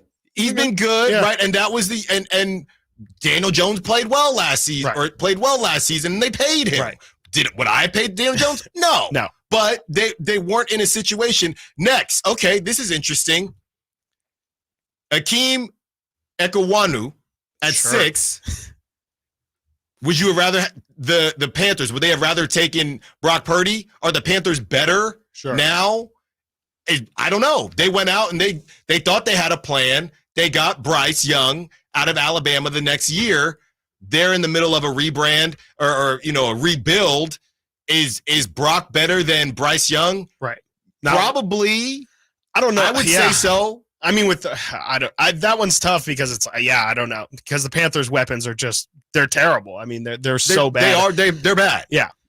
Evan Neal at 7. Giants again. So the Giants had 2 picks at 5 and 7. I mean, but Brock wasn't going to go in the first round ever. But that's what I'm saying. But I don't know. I guess my point is situations do matter. Yeah. And Russell Wilson dropping in the draft to the fourth round or whatever it was, third or fourth round, getting to go to a good team like the Seahawks helped. I don't know what I think it's hard for us to. I don't think scouts are not giving Brock his flowers because they feel like they missed on him. Because I don't know if to this point they actually feel like they missed on him. Because if you I think you cannot have this conversation without talking about some of these guys who did go higher. So Kenny Pickett going to the Niners, right? Or some of these guys that have been taken. And also, it's any quarterback that was taken ahead of Brock in 2022. And again, it was a weak draft class. It's not like Brock came out the draft class with Trevor Lawrence and everybody else. So I don't know. I think it's tough. Yeah, and I think even to build on that, I don't think the scouts would have any sort of vendetta towards Brock because it is a little bit of everybody missed. Every single team missed. Like even the Niners, you can't, of course, they'll gladly accept and take the credit, but like the Niners can't flex about, our scouting department's crazy. We actually drafted Brock. Well, you took him last in the draft. Like, you let anybody, they could have quite literally anybody could have had Brock Purdy and everybody passed on him multiple times. You can't, I don't really think any scout should have any sort of ill will towards Brock's legacy because everybody was wrong. So if everybody's wrong, you're nothing special, right? It's the same thing. We got to get to a break. Here's where it gets interesting because you have in the third round, I would say the Atlanta Hawks going with Desmond Ritter. Falcons. Or the Atlanta Falcons. Maybe the Hawks. Maybe he might be better at basketball. To be that would explain why the Falcons are so bad. Maybe that's where you have that converse after third round. Very similar to what we were talking about when we were bringing up Halliburton. Right. Once you get a little bit lower. Right. Okay, it's not as if a bunch of quarterbacks got taken before him. So you have Matt Corral, right, for Panthers again. So there are some, but I do think that I don't think it's a high enough line. If Brock had went where he went and then went to the Texans and was doing this for the Texans, I think people would think a little bit differently. But he did go to one of the best teams in the league. Right. Absolutely. You can't ignore that. Right. You can't ignore that. So because of that, I think it gives scouts more coverage, right, than it would if he went to the Panthers and balled out in the seventh round. It's, wow, you guys, he is putting his team on his back. So the Panthers maybe can't even say, oh, well, yeah, if we would have drafted Brock, we would have been fine because it's like, well, we don't know. We just don't know. Wouldn't have. Right. All right. Got to get to a break. When we get back, we'll keep the Brock convo going, but we are also going to start our Kings conversation. Stiles and Watkins, Sactown Sports. On the move? Got somewhere to be? Take Sacramento Kings basketball with you. The Sactown Sports app will let you stay connected to your passion. Never miss a moment of Sacramento Kings basketball with the Sactown Sports app. Red Hawk Resort Casino is the best place to go all in and all out. Go all in at our table games, then go all out to win on the area's only 3-story indoor kart track. Or go all in for our famous award-winning buffet. Then go all out at our state-of-the-art 18-lane bowling center. And now with a world-class sports bar and beautiful resort hotel, you can go all in for fun and all out for comfort. We're Red Hawk Resort Casino, official casino partner of the Sacramento Kings. Discover your dream home at Subcontractors United, your source for all home improvement needs. A talented team of home services experts is ready to make your projects a breeze. No more endless internet searches. Find your contractors in one place. Enjoy stress-free service absolutely free, with no hidden costs and no account to set up. Transform your living space into something extraordinary. Visit Subcontractors United today and experience the joy of hassle-free home improvement. Dream big at subcontractorsunited.com. If you have unfiled taxes or are in debt to the IRS, this is important news. The IRS just rolled out a new program to help struggling taxpayers more easily resolve their tax problems. It's called the Taxpayer Relief Initiative, and it opens up powerful new options for people looking to get back on the right track with the IRS. And no one knows this program like the professionals at Optima Tax Relief, America's most trusted tax resolution company. They've resolved over $1 billion in tax debt for their clients and have the expertise and experience to help you. One easy call to Optima can start the process, helping to put an end to your worries of wage garnishment, asset seizure, and other aggressive IRS actions. Make today the beginning of your fresh start with the IRS. Call the experts at Optima Tax Relief now for your free confidential consultation. Call 800-343-6460. 800-343-6460. 800-343-6460. Optima Tax Relief. Some restrictions apply. For complete details, please visit OptimaTaxRelief.com. Who has the largest selection of golf merchandise in Northern California? The Hagen Oaks Golf Super Shop. It's the go-to store for golf bags, apparel, equipment, lessons, club fittings, novelty items, and more. With their low price guarantee, complimentary gift boxes, and gift cards for your golfer, it's the Hagen Oaks Golf Super Shop. Add convenient online shopping and effortless after-Christmas return policy, and you'll see why the Hagen Oaks Golf Super Shop is the #1 choice for golfers everywhere. Fulton Avenue at the Cap City Freeway or online at hagenoaks.com. It's Kia's season of giving back at Folsom Lake Kia. Get low year-end prices and payments, plus low finance rates and even zero down deals with approved credit. Shop Folsom Lake Kia right here in Sacramento for over 20 years. It's Credit Christmas at Prestigio Jewelers. Get the gifts you want this year. Prestigio guarantees your credit up to $10,000. It's easy. Have a valid ID, proof of income, and be 18 or older. Prestigio has competitive pricing on all jewelry such as gold chains, wedding sets, diamond earrings, and designer brands like Cartier, Gucci, Bulova, and Citizen. Rebuild your credit, even with a repo or a bankruptcy, at Prestigio Jewelers. This Christmas, come for the credit and be amazed by the selection at Prestigio Jewelers. Online at prestigiojewelers.com. For a business to thrive, there needs to be a constant stream of new customers. This happens through strong lead generation. Did you know that lead generation is one of the most important tools of any marketing campaign? Let us help you identify your target audience and market your products and services to them. To get started today, contact aimyourdigital.com. That's aimyourdigital.com and start seeing results today. Guys, your testosterone level impacts your energy, drive, weight, hair loss, and even ED. Revive Men's Health Sacramento will check your T level for free. For your free T level check, exam, and consultation, call 916-277-8599 or visit revivemenshealth.com.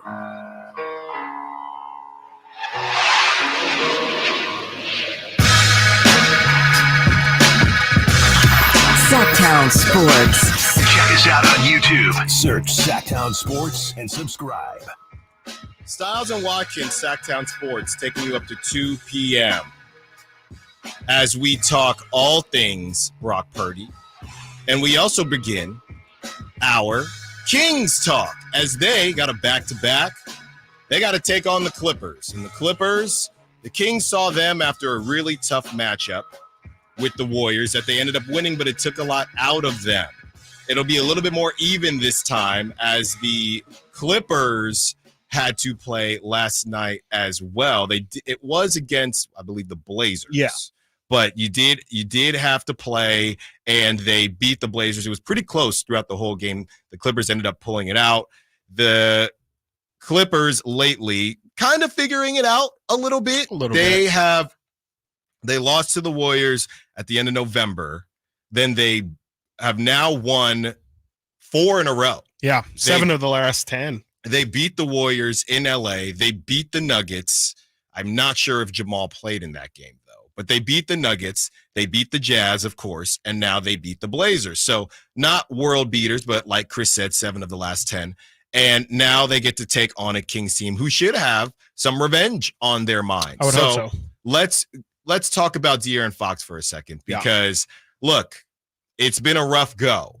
And I don't think anybody was hoping that the Pacers necessarily lost or that Halliburton laid an egg or anything like that. But it's been tough for Kings fans. And really, it's been tough not only because of what Halliburton's been doing, but because of the lack of coverage, as we just talked about Brock Purdy and how he might be a little bit disrespected. I would say De'Aaron Fox is at this point is probably more disrespected than Brock Purdy.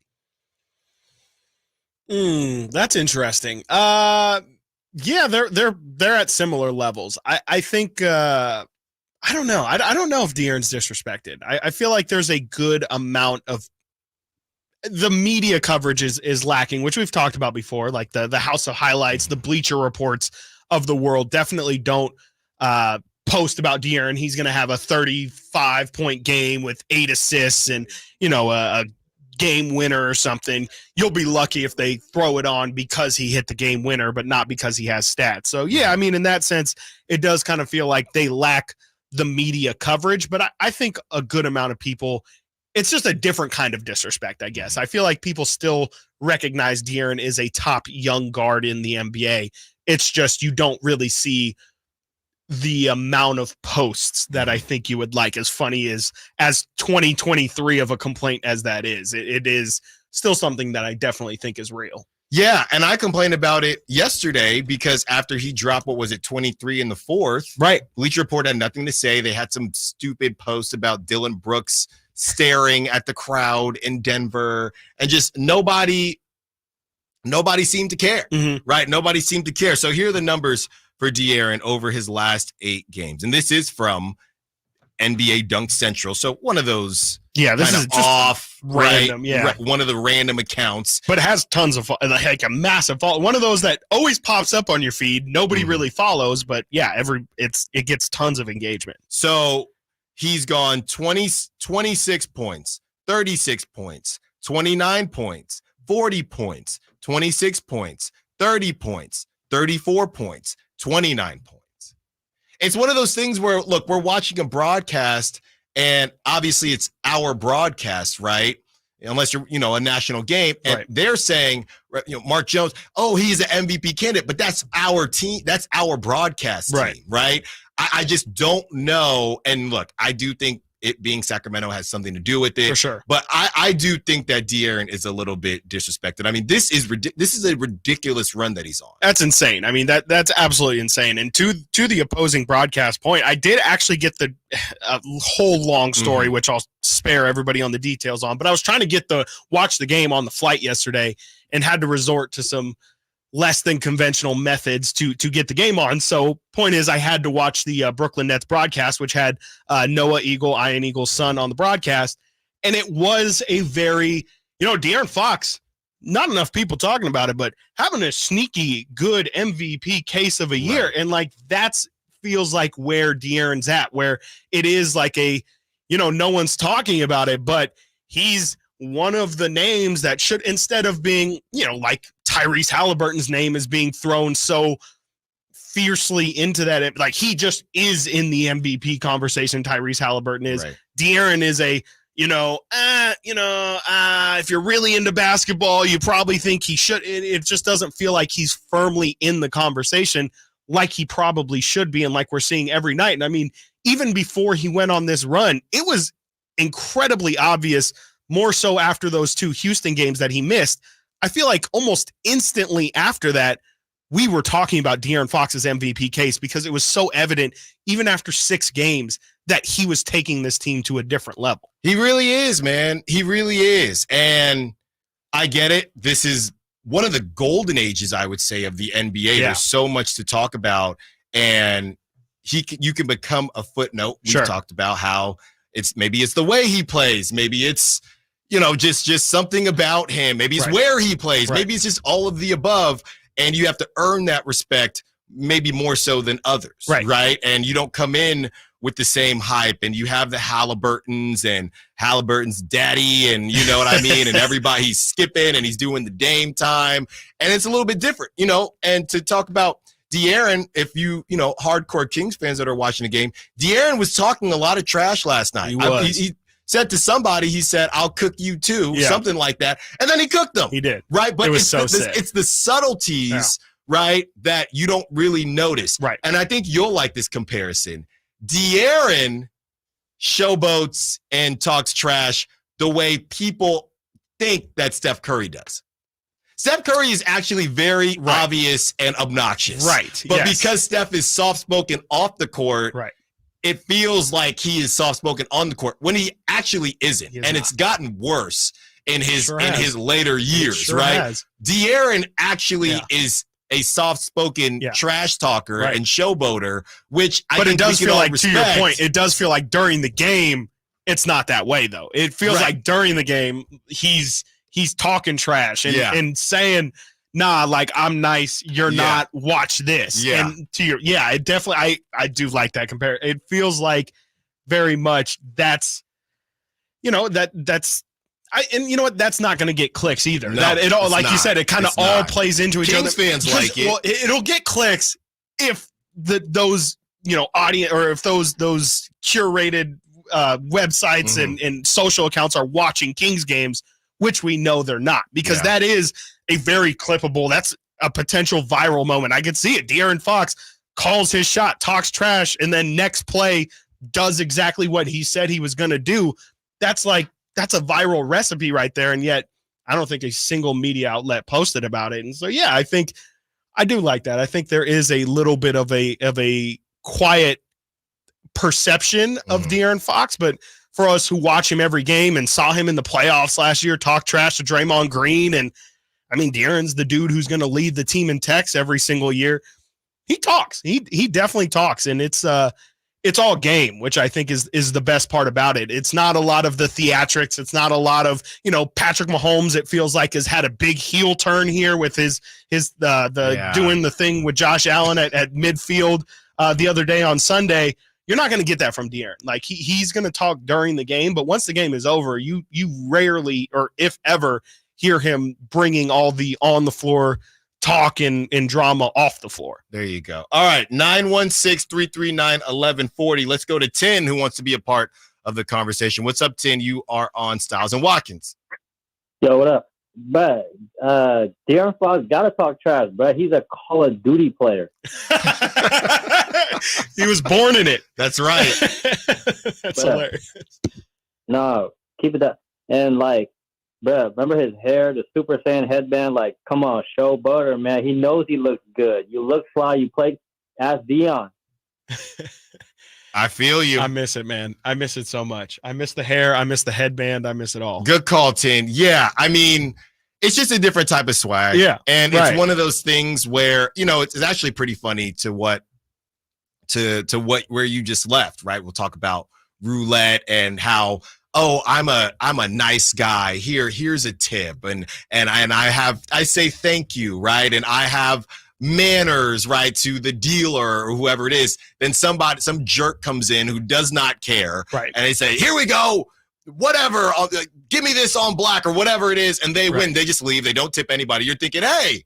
Come on, I worked hard. I've been a nice guy. I should get some type of reward for that. And you don't. You don't. Right? No. And not to say nice guys finish last, but nice guys don't get the clicks. Definitely. Absolutely. They don't get the clicks, unfortunately. No, exactly. People, you literally, you stated, you laid it out without even knowing you did it. What'd you say is the thing that they posted instead of De'Aaron Fox 23 fourth quarter points? Dylan Brooks. Exactly. Because they would much rather show some video of Dylan Brooks staring at LeBron James for 30 seconds than actually post about the game. That's just where we're at. We're at right now. Right. And to your point, why not both? That's 23 in one quarter. I would argue that, you could definitely have both, but for whatever reason, that's just not the media landscape that we're in now. And it's a shame because, it feels like really it's really sad because it does feel like you have to know ball, really well from a national perspective to know exactly how good De'Aaron Fox is playing right now. Yeah, got to get to a break. When we get back, continuing to break down the Kings and thoughts on their win. Were you surprised at what you saw from the Nets? Were you surprised what you saw from the Kings setting a franchise record with all those three-pointers? City of threes. It's a make or miss league. Stiles and Watkins, Sactown Sports. Check out the Golf to Go Hour with Frank LaRosa every week on Sactown Sports. Get the latest on equipment, area courses, people who play the great game, and plenty of good conversations about golf. It's the Golf to Go Hour every week with Frank LaRosa on Sactown Sports. Golf to Go is brought to you by the Hagen Oaks Golf Super Shop, America's most awarded golf facility. Naturewood Home Furnishings, where it's all about choices and always about quality. Players know it's not just because you win more, it's because of everything else at Gold Country Casino Resort, where players roll in and winners are made.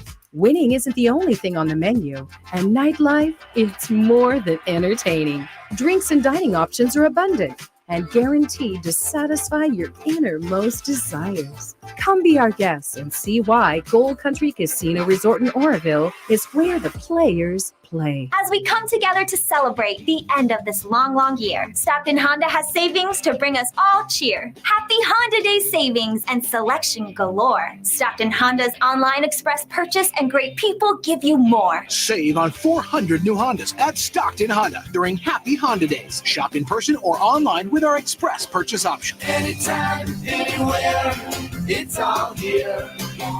StocktonHonda.com. This time of year, big box tool stores start to sell a whole bunch of not tools, from dancing Santas to plastic trees. At Northern Tool and Equipment, we'd rather sell you a 4-horsepower chainsaw fitted with a full chisel chain to cut down your own tree. And we have wood chippers come January, because mulch.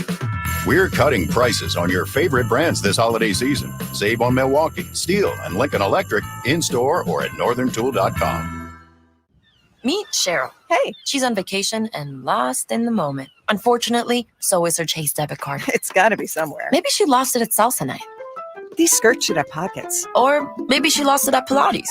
3 and 2 and... But she's not worried. With the Chase mobile app, she can lock her card till it turns up. Tools that help protect. One bank that puts you in control. Visit chase.com/checking. Chase, make more of what's yours. Chase mobile app is available for select mobile devices. Message and data rates may apply. JP Morgan Chase Bank and a member FDIC. At Jim Boy's Tacos, you get a ho lot of flavor for under $10. Our classic #2 combo meal spreads cheer with a farm-dusted ground beef taco, scratch-made bean and cheese burrito, and a soft drink. So jingle on down to Jim Boy's or order online at participating locations.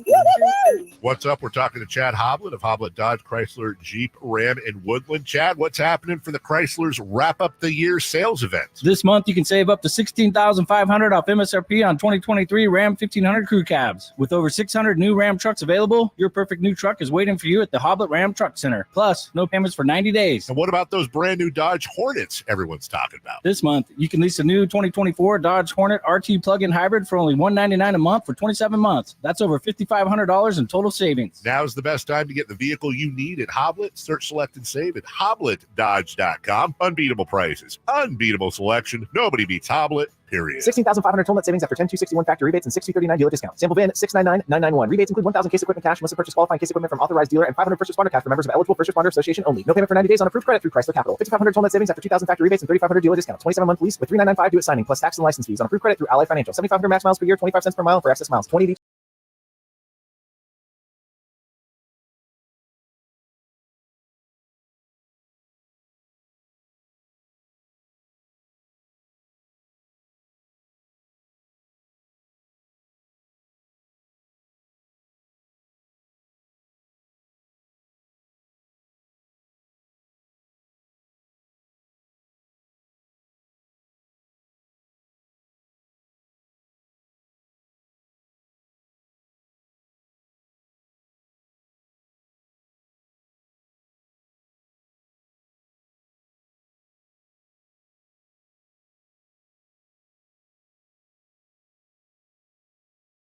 And the lighting is different, but I think that the Warriors even struggled maybe a smidge as well, just in LA, in crypto.com. I know the Lakers have the specific lighting. Right. But do you think there's something to the shooting in LA, or people would say maybe it's the extracurricular activities in LA? I'm sorry, what, the lighting? I've never heard of this. What is this? Yeah, well, when the Lakers play specifically, they do the show type lighting, so it looks like a theater, and you can't. I think Brooklyn does it too. Yeah, to where you can't see the crowd. Now the Clippers, they don't really do that. I don't believe, but I feel like the Warriors have had some trouble Teams seem to have a little bit of trouble shooting in LA. Yeah, they say it messes with your depth perception. I don't know which way it messes with it. I don't know if it makes you shoot it longer. I don't know if it makes you shoot it shorter, but I have heard that it's a thing.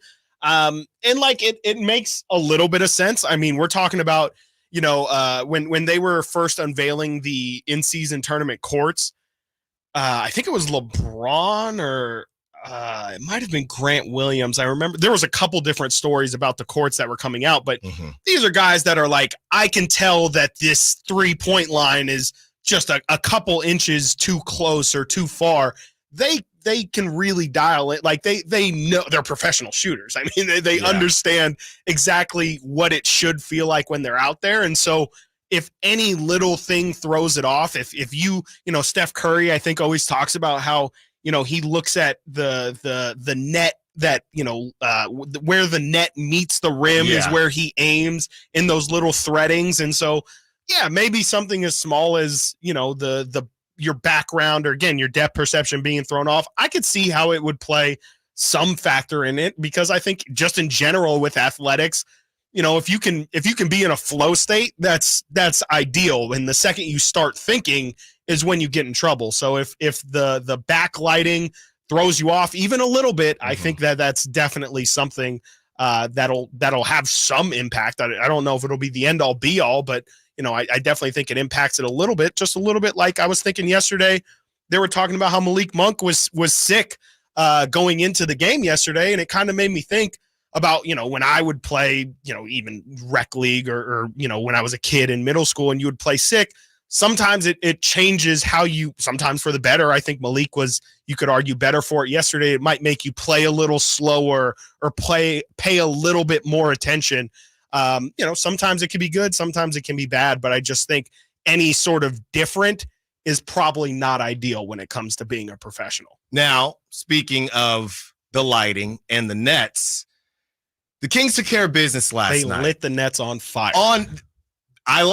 He comes back from Vegas, double entendres. He's got puns on puns. That's what we like to see as they score 25 3-pointers. Come on. The Nets were on fire, but the Sacramento Kings Golden One Nets, not the Brooklyn Nets. Yeah. And is this one of those games where, again, I think it's not the same as we're going to see the Thunder on Thursday. Right. I don't think it's the same as the Thunder and the Cavs game, because those games, it kind of felt just ridiculous. And even though this felt ridiculous, parts of yesterday felt ridiculous, offensively. But I think what we can take away from this is how the Kings defended. Yeah. Because that is specifically a team where, whether it's Dorian Finney-Smith, I'm sitting there with our guys, Brendan and Frankie, and they're just salivating over, just give us any of these guys, right, to add to the wing depth, because just like Coach Mike Brown said, they just had a bunch of wings on that team. Yeah. So the fact that the Kings, we're looking for the wings, and we'll talk about Harrison Barnes, by the way, because I know both of you weren't in. Harrison was my dog yesterday, so I'm gonna take that woof.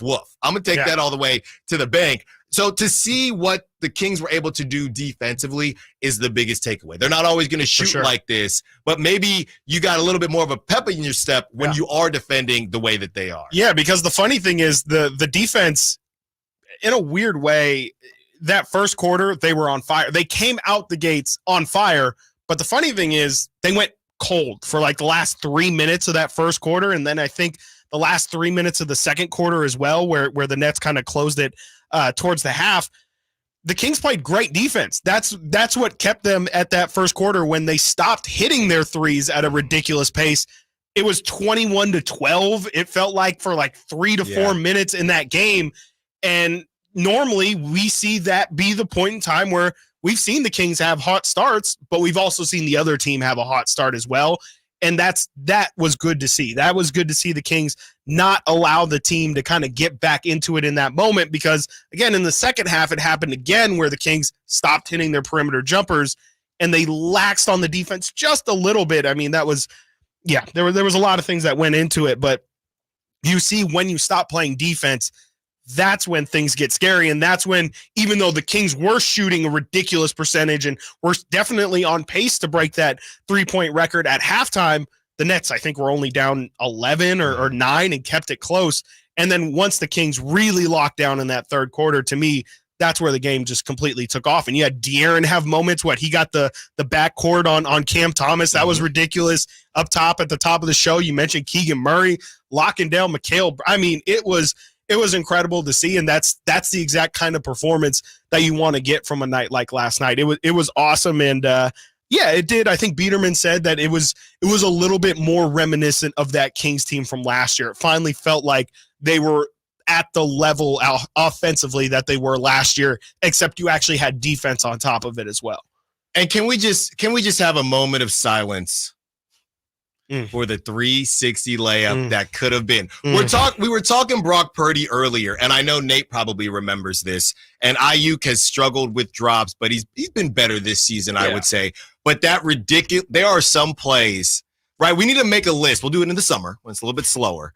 but a list of plays that could have been. I don't know if you ever see that 30 for 30, the best that never was. Great one. But the list of plays that could have been. That Brock Purdy play when he's scrambling all around the world and he finds Ayuk, and Ayuk just has butterball hands and drops the ball. And then last night, Chris, you weren't there. Not. You were in a plane on the way back. Chris, the electricity in the arena as they put – it must have been at least 5 passes, I think. Pass. And then Malik Monk just says, I'm taking the biscuit to the basket. He tries to 360 layup and put English on it the opposite way of his momentum. Nuts. And it almost went in, and the whole crowd was just like, no. You talk about getting on House of Highlights and Bleacher Report. That would have been that probably would have been the top play. Everywhere. And then you throw that on top of his sick dunk, which was almost incredibly reminiscent of game one when he dunked all over Chris Dunn. Had a similar cockback, just didn't have a body in front of Exactly. Somebody, I don't know who it was last night, but he made a business decision of, I'm not going up with that one, because Malik was going to throw that one down on anybody. So, yeah, I mean, what a ridiculous. And then you got the Keegan Murray dunk at the end. Keegan Murray dunk on the baseline. Help me. There's a player in the NBA right now that is pretty synonymous with the 360 layup. It used to be John Wall. It is John Wall. Yeah. It is John Wall. I don't know if he's still in the league. But technically. It is John Wall. And he would whip it out from time to time. Don't cut that, Nate. But the same thing goes the way, because I know Dave is going to find that, right? But the difference for me was how aggressive Malik Monk, how aggressive the 360 was. Yeah. Right? I mean, that guy, I know I continue to say it as I continue to watch more and more, Kings and just he's my favorite player right now on the Kings. And I don't think it's close. Yeah. And maybe that's a very interesting poll as well. Right. Just who is your favorite player on the Kings? Because I think it is interesting. I think Fox would be the typical answer. Sure. But Malik Monk, when he gets off the bench, everybody is just ready to go. Yeah. I mean, just the electricity in the arena. Yeah. And we know he was at the first question.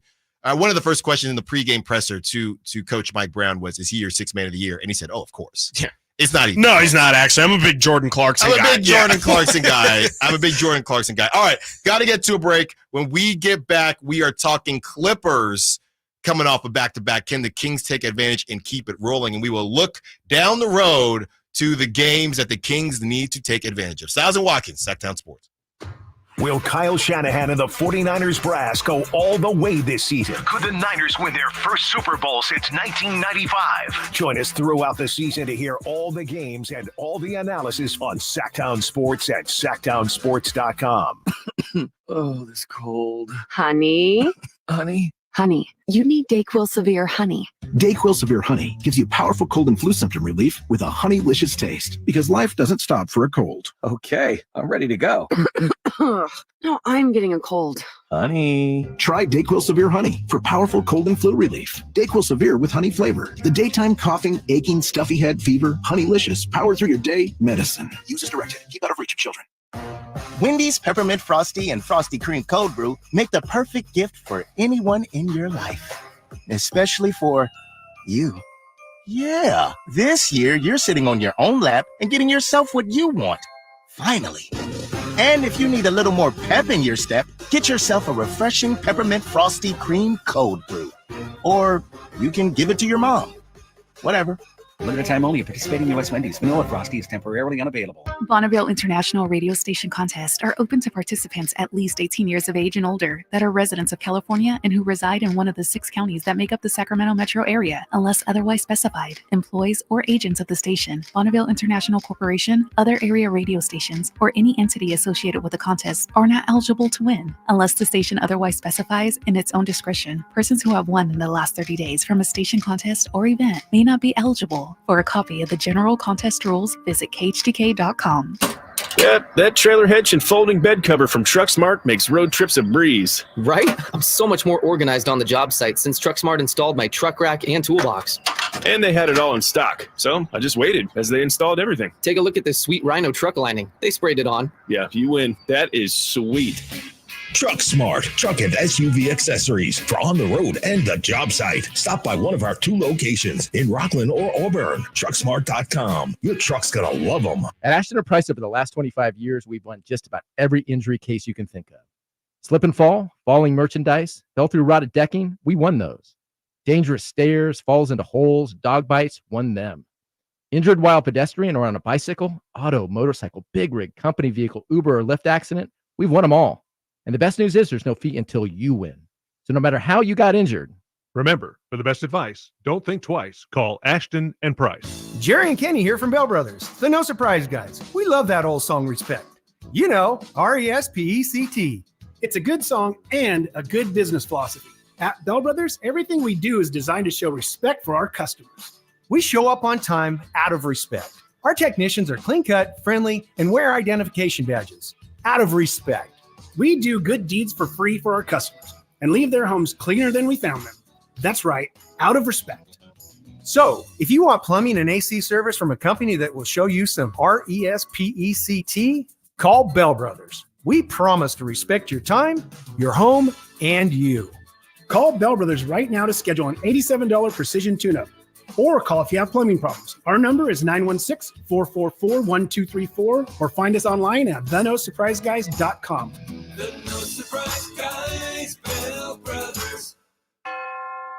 Hold on to your Santa hats because Elk Grove Kia is turning up the holiday heat with deals that'll leave you saying no, no, no money down. This Christmas, keep your wallet at home because Elk Grove Kia is making your dreams come true with 0 down payment. That's right, absolutely nothing out of your pocket to drive home in a brand new Kia today. Or if you're ready to slay the season in style, picture this, the award-winning 2024 Kia Telluride S all-wheel drive, the hottest sled in town, for just $439 per month plus tax. You heard it right, only $439. So whether it's the sleek 2024 Kia Telluride or the no money down offer, Elk Grove Kia says 0 hassles and 0 worries. ElkGroveKia.com. Qualified applicants, 0 down, sample stock number GK9133, 48 monthly, 0 down, model number C3422, the right 4 monthly, 439 plus tax, 495, new signing, 0 plus precision, 43,352, and give your GK9143 expired.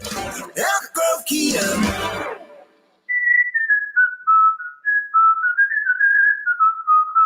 Yep, 'tis the season. Hi, if you're like me, you take pride in your gift giving. Well, I've got a terrific idea for you. Gift cards from the Good Feet store. Okay, so arch supports aren't exactly what they've been hinting for, but you know they'd love them. And with the Good Feet lifetime warranty, it's a gift they'll enjoy forever. Buy a Good Feet gift card now, and Good Feet will boost its value 20%. That's a 20% gift free from the Good Feet store. If you have someone on your list who's on their feet all day, has sore feet, knee, hip, or back pain, or even plantar fasciitis, maybe needs an energy boost, or just wants to maintain their active lifestyle, a Good Feet Arch Support gift card could be the perfect gift.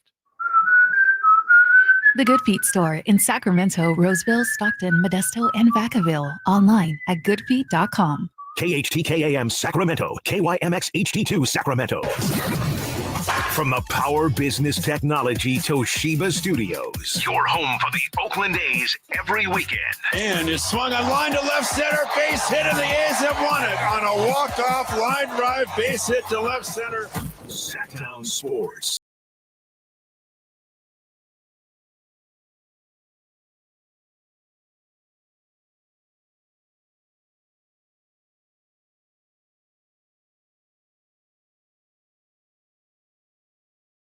And local. This is Sactown Sports.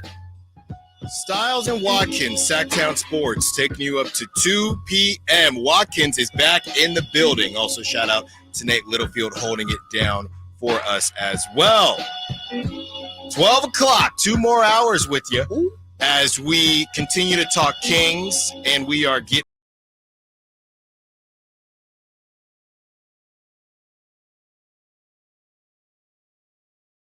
7 of their last 10. So they're kind of starting to figure it out. We saw a little bit of them. It honestly felt like they didn't really need to try that much.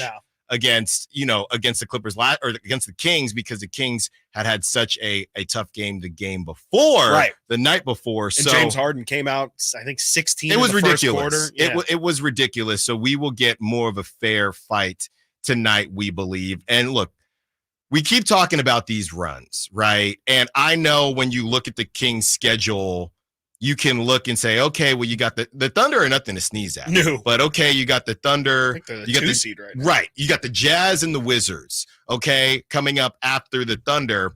But if you want this run to happen, it's got to happen.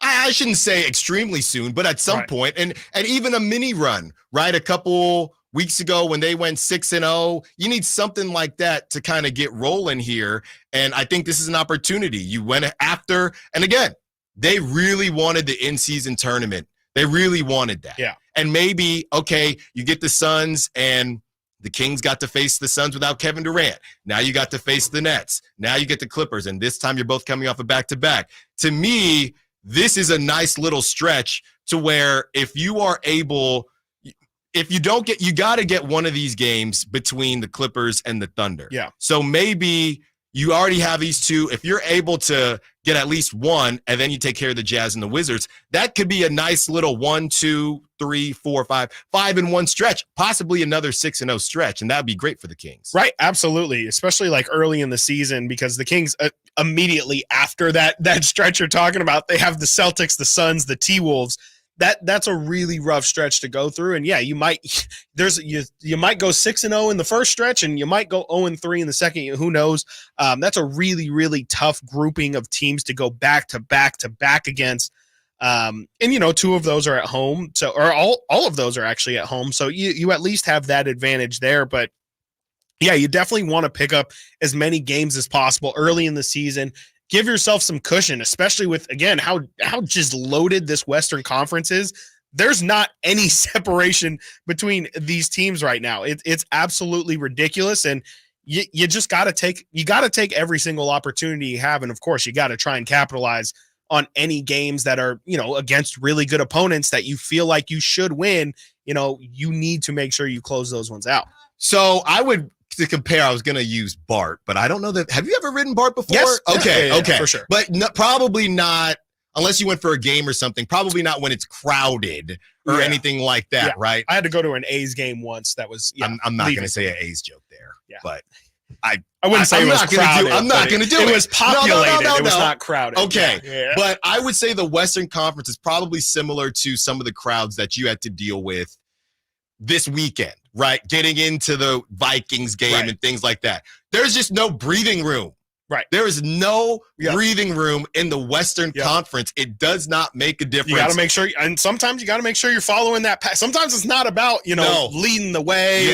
Yeah. Sometimes it's just about making sure that you're a sheep. Sometimes you just got to make sure you're following the group, and because you got to make sure you're going the right way, because you will get left behind. And sometimes, you'll get left behind, and then you're like, I am no longer surrounded by people. And now it's just, you just don't want to be in that no man's land of that 9 through 11 seed at the end of the year where, you don't realistically have any shot of moving up in the standings. Would you consider yourself, I gotta be careful here, a rule follower? Guidelines.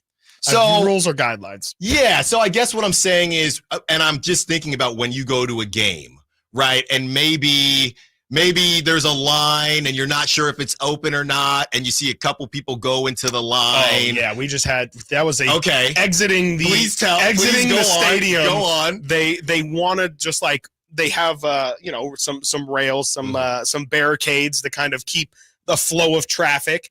And on one side of the barricade where I was on, there was just crowd of people, just tons of people shoulder to shoulder. It bottlenecks up forward, and so nobody's really moving. And then on the other side of the barricade, you just see people free walking. They're not shoulder to shoulder, and everyone's like, well, how do we get on that side? And so some person, not me, definitely not me. I might have cut the zip tie, but I did not lift up the barricade. Somebody lifted up the barricade, and flowed traffic a little bit into that. It just made sense. So people got places to be. Exactly. People got places to go. You got flights. You got a lot of different things. Sometimes within reason, nothing crazy here. Sometimes, all right, we're going to bet. You know, it's the same idea of you go to one of your grocery stores and it's, what is it? A 15 item limit. Mm-hmm. How many people are counting their items? Nobody.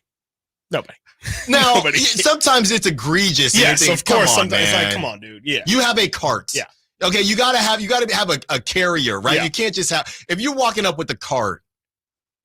Yeah. Be What better. are we doing? Come on, man. Be better. All right. And also don't actually have 15. Like if you have 10, get in that line. But if you actually have 15, like what's the problem? No. Yeah. What's the problem? I mean, it's just like, you know, okay, what's the difference between, then it's like 15 and 17. Like, what is the difference? I don't know. But then if you're right, but 15's allowed. That's the difference. I guess. I feel like this is audiobooks part 2. I know, it kind of is. A little bit. Well, I say all this to say it's really hard to kind of make your own way in these situations. And I think the Kings, this is an opportunity for the Kings to make their own way. I would venture to say, Chris, and we're not going to go through the whole schedule, but I've talked ad nauseum about what's coming up with the Celtics and the Suns and the Suns Timberwolves back to back. Kevin Durant not playing tonight, so still no big 3 as you were mentioning, but I think there's a good chance that he's back on the 22nd, right? Right. So, which is typical Kings. They'll get the big 3, of course. So, to me, this is a huge opportunity for the Kings to be able to play the Jazz and the Wizards. And maybe, just maybe, okay, you look at this Clippers, you're coming off the back-to-back. Hopefully you go 6-0, but you have to come out of here now that you're already 2-0 with 4 more games, and 2 of those games against the Jazz and the Wizards, and one of those 2 against the harder teams being at home with the Thunder. You got to come out 5-1 here. It's about that. It's around that time of the season to where you kind of hit that 20-game mark. Yeah. This is like where people kind of start to pay attention to the standings. It's time to not look back and think, man, we had a stretch where we started out 2-0. We had the Clippers, the Thunder, the Jazz, and the Wizards, and we ended up going 3-3. That can't happen. Right. Absolutely. Yeah. I think that's the biggest thing from this season as well. I kind of mentioned it earlier, but you just have to pick up games against teams that you're supposed to beat, because, you know, there's not many teams in the league that you can just chalk up, look at the schedule and say, Jazz, we're supposed to beat the Jazz. We're supposed to beat the Washington Wizards. Those should be almost guaranteed wins. You shouldn't have to sweat those out. Of course, you're going to drop a game or 2 that you shouldn't lose. You know, that's just naturally going to happen in a game where you're playing 82 games in a season. But yeah, you got to try and minimize those opportunities, or maximize, I guess, those opportunities as much as possible. Because I mean, I think we've done it before, but at best, you're trying to go near 500 against the teams that are above 500. It's really, really tough in a 82-game season to come out 5 or more games up against really good teams. So if you can go 500 against the good teams in the NBA and then just take care of business against a majority of the bottom feeders, you're going to be a top 5 seed every single year. It really is that simple. And the Kings, I believe so far through this season, let me look here. They are 4-2 this season versus teams below 500, 9-6 so far against teams above 500. So I would say for the most part, this season, I would actually say 9-6 against teams. I would definitely say it feels like they have done a good job, even though, again, we get lost in the minutia sometimes of the day-to-day grind of this thing. It does feel like they've, more times than not, have taken care of business where they should, and even some spots where you can maybe argue, wow, I'm surprised that they went through that Cavs Thunder stretch 2-0. I'm surprised, again, on that road trip, they performed so well, beating the Mavericks, and they've beaten Denver. They've beaten so many really good teams this year. They just really need to continue what they've been doing so far. And, don't drop 3 games against the Pelicans. Don't drop 2 games against the Warriors where you should probably win those. And, again, those are going to happen, but just try and minimize those as much as possible. It reminds me of school. Now, by the way, school is changing a lot. A lot of colleges, they don't even need SATs anymore or ACTs. GPAs are being looked at differently, but The idea in school was, hey, if you do your homework, you show up to class, you do your homework, you study, and you don't completely flunk tests, you should end up with about a B, right? C plus, between B minus and C. Yep. You should be in that range, right? And just by participating. Participating. So when you look at the schedule through that viewpoint, right? Think games like, I would say the Clippers are like a quiz, right? And the Thunder are like a quiz. But Jazz, that's homework. You got to do your homework. You got to get good grades in your homework. Fantastic. Wizards, that's just showing up. That is literally just attendance. Yes. That is attendance. That's PE. Because after that, you get a test against the Celtics. You get, I would call it a test against the Suns. And I would say somewhat of a hard quiz or a test against the Timberwolves. I mean, what is that like? What midterms are the halfway? That's so right. It wouldn't be well, I guess it could be midterms. Like a quarter? Is there? I don't know. I mean, is there like a quarter test that you do? It's a big test. It's a big test. It's worth about 20% of your grade. Exactly. This Against the number right one team in the Western Conference right now. They've only lost 5 games, the Timberwolves have this year, one of those being to the Kings. And I believe that's still the Timberwolves' only loss this season at home. So they're going to be coming in trying to, make a statement. Yeah, the Timberwolves are 10-1 at home this year. That only one loss being to the Kings on that Friday after Thanksgiving. So you're right. Like that is a really, really big stretch of tests, consecutive. And that's the NBA though. I mean, to the initial point of the segment, like that was, it's a really, really tough Western Conference. And I think, I asked Beerman earlier how he feels the Kings are positioned.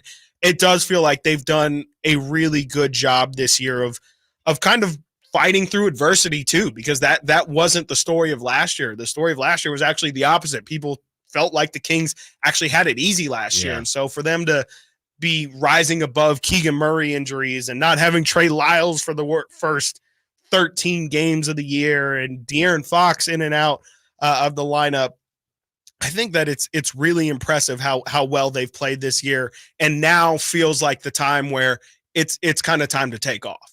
Got to get to a break. When we get back, continuing to talk Kings, continuing to talk Clippers, and they have also released the available NBA players for a trade. I know after a game like last night, seems like you might not need a trade, but we'll see what happens tonight, and we know how quickly these things can change. These players are available starting December 15th. Stiles and Watkins, Sactown Sports.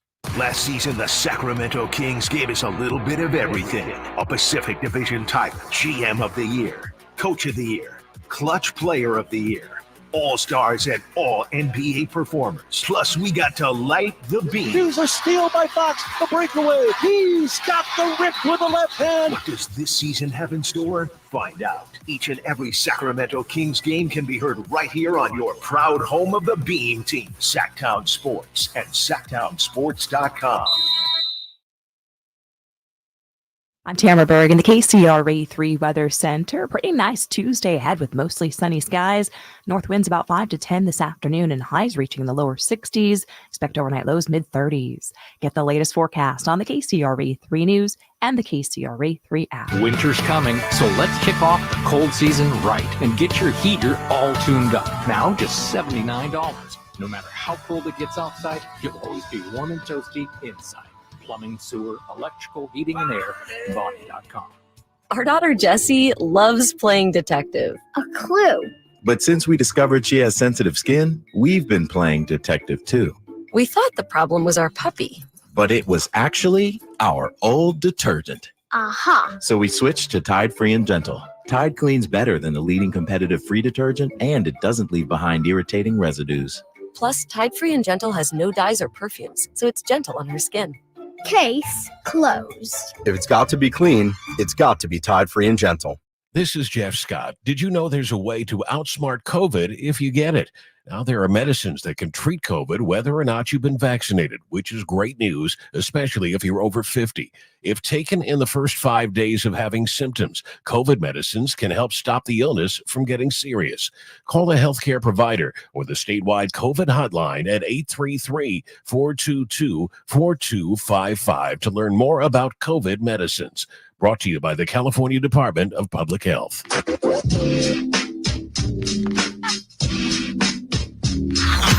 Sactown Sports. Check us out on YouTube. Search Sactown Sports and subscribe. Stiles and Watkins, Sactown Sports, taking you up to 2 p.m. as we get ready for Kings Clippers. Nobody thinks that it's trade machine time. And when the Kings shoot the way they did last night, 25 three-pointers, it was "You're on fire," just like NBA Jam. You guys play NBA Jam? I know you're a little younger than me. Yeah. They had a phone app. Did you play? Yeah. I played That's a lot no, of but NBA not Jam like back in the day. with the 2 players on Sega. I was a Super Nintendo kid. That actually was the one console growing up I did not have. I had Nintendo. Oh, spoiled. I had Nintendo. I had Sega. And then after that was what? The first place? Am I missing one? It went PS1, N64. N64. Dreamcast was like 99. I didn't have Dreamcast, but I had N64. I had PS1. I had PS2. Yeah. I was an N64 kid, Nintendo forever until I got like a PS2, and then the 360, man, changed my life. Dreamcast. Yeah, I never had the Dreamcast. Me neither. That was always the one that I wanted, though. I for whatever reason, it felt like all the cool games were on Dreamcast, and then everyone who had a Dreamcast was like, it was all right. There was another Sega one. Yeah, the Saturn. The Saturn. Yeah. What was that? It was a 32. It was supposed to be like competition with the PS1. Yeah. It was a disc. Yeah. Yeah, because they went from the Genesis to the Saturn. And yeah, it was a 32-bit console trying to compete with the PS1 and just wasn't worth. They did too many too much was going on. I feel like the Sega. GameCube never gets talked about. Not enough. I feel like people only play 1-2 games on GameCube. Out of those three, it's the least selling out of the Xbox, the PS2, and GameCube. By far. But I feel like everyone I knew had a GameCube. And it was the 4 ports. Dude, what's your game? What, Smash Bros? Yeah, You I feel like people only played Mario Kart and Smash Bros. There were some classics. I guess. Yeah. I'm a big Zelda guy, personally. So okay. I love that checks Legend of out. Zelda. Super Strike. I mean, all the Mario games are pretty great. Mario Party, Mario Super Strike. You had Mario Baseball on there as well. They had Madden. The Wii. Obviously, I think the Wii was ahead of its time. I'm a big Wii guy. We actually just got rid of our Wii. I think the Wii was just on time. No, I think okay. No, come on, you can do Wii bowling, Wii baseball, Wii tennis. What does this have to do with the It future? definitely had You its could moment. dance, you could work out. Yeah, and Wii then was- you're the like, Wii oh, was you can't nasty. really play normal games on this. Yeah, that was the problem with the Wii. Yeah, That's why you have everything else. Okay, well, But, like, maybe you don't yeah. have everything Yeah. else. No, you do though. Oh, okay. And like, all right, plus, so it's a like, perfect world. The Wii didn't have like online gaming. No, but you can still play Mario It did. It on was the Wii. horrible. It was though. terrible. Yeah. If you try to play Smash Bros. Online on the Wii, you press the button a second and a half, and then it would happen. Oh, there's no way. It was insane. I'm just not into online gaming like that. Oh, I yeah. like to sit down with a good buddy and play a video. Dude, I love screaming and harassing people online with my friends. I like to sit down and play GoldenEye and find the golden gun. Yeah, people swear by that game. I never played it. I hear it's got a sick theme song though. Oh, it Ken does. Griffey Jr. Dude, it does. I might have to play that. Yeah, I as a heard Ken Major weekend. Griffey League Jr. Baseball was Baseball. Hey, this is Ken Griffey Jr. Let's play Major League Baseball. Yeah. Some great Star Wars games. on Great Star Wars N64. games as we talk NBA Jam Pokemon because Stadium. that's what Yeah. the Kings looked like last night. Can you imagine playing NBA Jam though? And I'm sure, like you said, I'm sure there are apps now. there Can is. you imagine running with Malik Monk and De'Aaron Fox on NBA Jam right now, the way that they're shooting the basketball? That'd be ridiculous. You'd be unstoppable. Or McCaffrey and NFL Blitz. I mean, that would be. I mean, Oh, I was yeah. a big NFL Blitz guy. Oh, too. same. Yeah. Blitz same. is fun. Blitz is fun. Blitz was fun. Slugfest, pretty Slugfest, great. and Blitz was elite in arcades as well. It just Yeah. hit different when There's you had a the there's a surround spot sound. over here that has the arcade with 4. The NFL Blitz one? We'll Yeah. go. Wow. That'd be fun. We'll go tomorrow. That'd be a lot of fun. I'll arrange it. Yeah. Okay. All right. Here is you'll arrange it. All right. Alan's got people. Here are the notable names, right? And then HoopsWire has a full list of NBA players who are trade eligible starting December 15th. And I want to ask the audience if it moves you. 916-339-1140. Chris, does anybody move you? Here we go. Russell Westbrook. No. Jeez. Not Russ. Jeez. No. Never I Russ. mean, I didn't even finish Never the Russ. name. No. I could have said Wilson. No. Wow. No. Okay. Absolutely not. Kings can use a backup point guard, but not that one. Kyrie Irving. No. Yeah. Absolutely Obviously what they'd want back is ridiculous. Well, and here's our your team kind of likes each other right now. This is just team. All these guys is first all team guys that Chris doesn't mess with. Absolutely. Next is D'Angelo Russell. Absolutely not. Never, never, never. You could not pay me to have D'Angelo Russell on my basketball team. Absolutely not. Wow. There's no way. All right. There's no way. Derrick Rose. I like that. I like that a lot. I just Really? don't think it's the right fit. Like, I would like Derrick Rose on the team. I think he's a guy who could give you, if you're going to – it's just the golden eye. Yeah, I just thought, play it under. Yeah, why not? I hear it's great. I hear you can play it on a loop forever and it never changes. I mean, it's sick. Yeah, I think, Derrick Rose is the kind of guy that you can put in, for a handful of games and get some level of production at. But, yeah, I mean, if we're talking a full 82-game replacement, probably not Derrick Rose at this point in his life. You have, let's get scrappy, Patrick Beverley. We already have him, right? Don't we already have a version of him? Can we ideally? Can we pause and talk for a second? Yeah. About Davion Mitchell and what has happened and what is next, because he's out of the rotation. It's crazy. He is. They literally Life gave comes at him you fast, at man. first. They didn't give him the kind of slot minutes, right? And you said, "Hey, man, I mean, they got respect, and let's just shut it down." I think that's when Mike Brown thought he'll make his way back in. Totally. Keon is now hitting threes. Yeah. Keon's only getting. He's only getting more confident, right?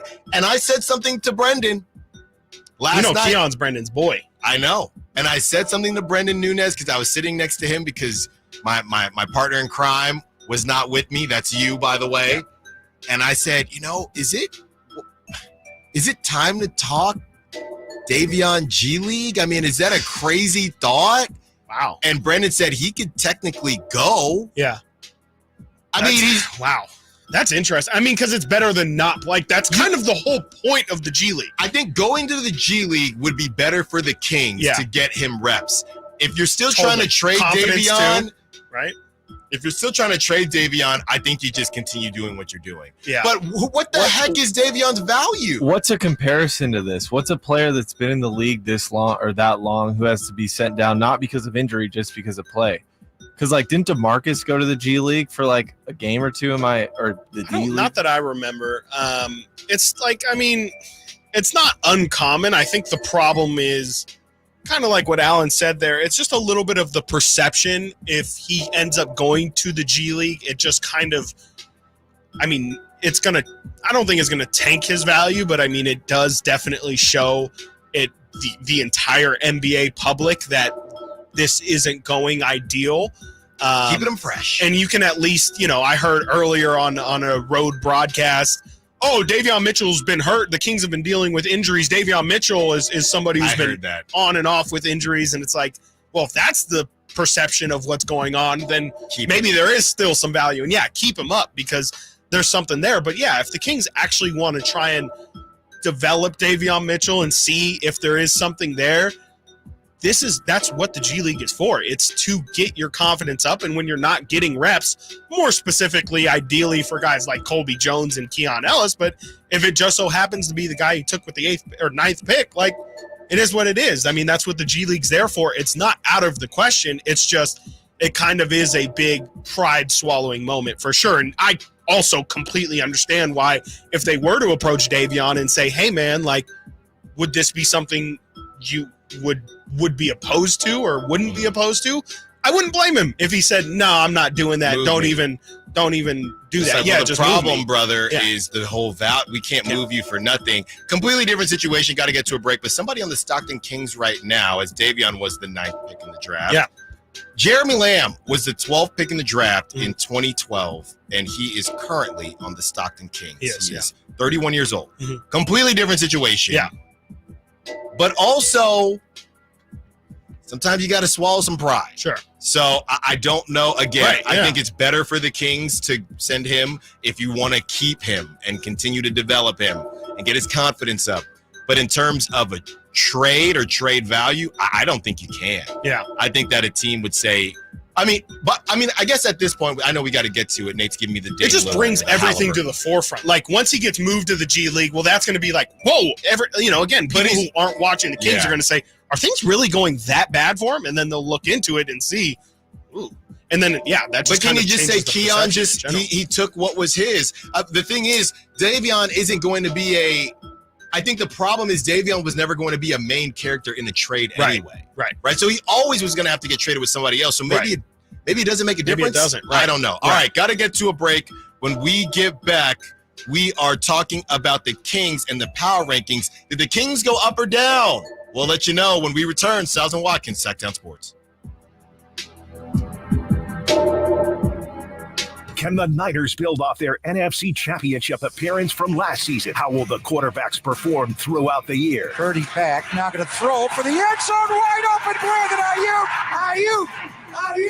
Ayuk is on fire! Will the defense lead this squad again? Intercepted! Ball got tipped up and taken by Fred Warner! Get all your 49er coverage throughout the NFL season on Sactown Sports and SactownSports.com. Finding great candidates to hire can be like, well, trying to find a needle in a haystack, but not with ZipRecruiter. Its powerful technology actively finds and invites qualified candidates to apply to your job. So while other companies might deliver a lot of hay, ZipRecruiter finds you the needle in the haystack. See why 4 out of 5 employers who post a job on ZipRecruiter get a quality candidate within the first day. Try ZipRecruiter for free at ZipRecruiter.com/free. That's ZipRecruiter.com/free. It's Carmichael Day with a Fire Wings announcement. The Floor and Road location now serves pizza, and oh my goodness, it's so good. Don't forget the Wings Day Wednesday lineup, 88-cent wings every Wednesday. You got 21 delicious flavors to choose from and the perfect fast casual eating establishment for the entire family. Save time and order online. Go to firewings.com or download the app. Find a location near you, order online, and earn rewards. Fire Wings, just wing it. Discover your dream home at Subcontractors United, your source for all home improvement needs. A talented team of home services experts is ready to make your projects a breeze. No more endless internet searches. Find your contractors in one place. Enjoy stress-free service absolutely free, with no hidden costs and no accounts to set up. Transform your living space into something extraordinary. Visit Subcontractors United today and experience the joy of hassle-free home improvement. Dream big at subcontractorsunited.com. Whitey here reminding you that not all grills are created equal. Give your family a real treat. Bring out all the flavors of the holidays with the amazing Napoleon Prestige line of outdoor cookers. My Napoleon Stainless Steel Pro Series gas grill is turning me into a pro. Napoleon Grills has features other grills can't match. They're built different, built better, built to last, complete with a lifetime warranty. I may never want to cook indoors again. All made with premium steel that boasts absolute quality. Just go to Napoleon.com for your nearby Napoleon Grills dealer. Napoleon Grills. Now is the time for the best selection of grills and fine accessories for the holidays. Guys, did you know your testosterone level impacts your energy, libido, sleep, weight, hair loss, mood, and even ED? And right now, Revive Men's Health Sacramento will check your testosterone for free. They've helped thousands of men since 2011 feel and perform better. They're so confident they can help you, they even guarantee it. Schedule your free testosterone test, exam, and consultation today. Call 916-277-8599.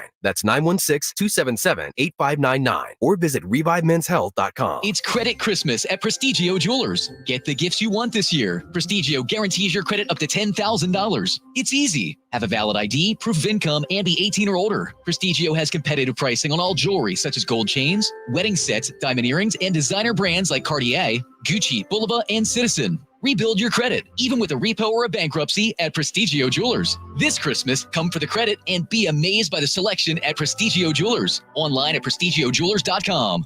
At aimyourdigital.com, we'll help you find the right customers, spread awareness of your product or services, We can help build trust in your brand and services with a digital marketing campaign. Increase leads and get more customers. We create tailored digital marketing campaigns that deliver results. Don't wait. Get started today. Contact aimyourdigital.com. That's aimyourdigital.com and start seeing results.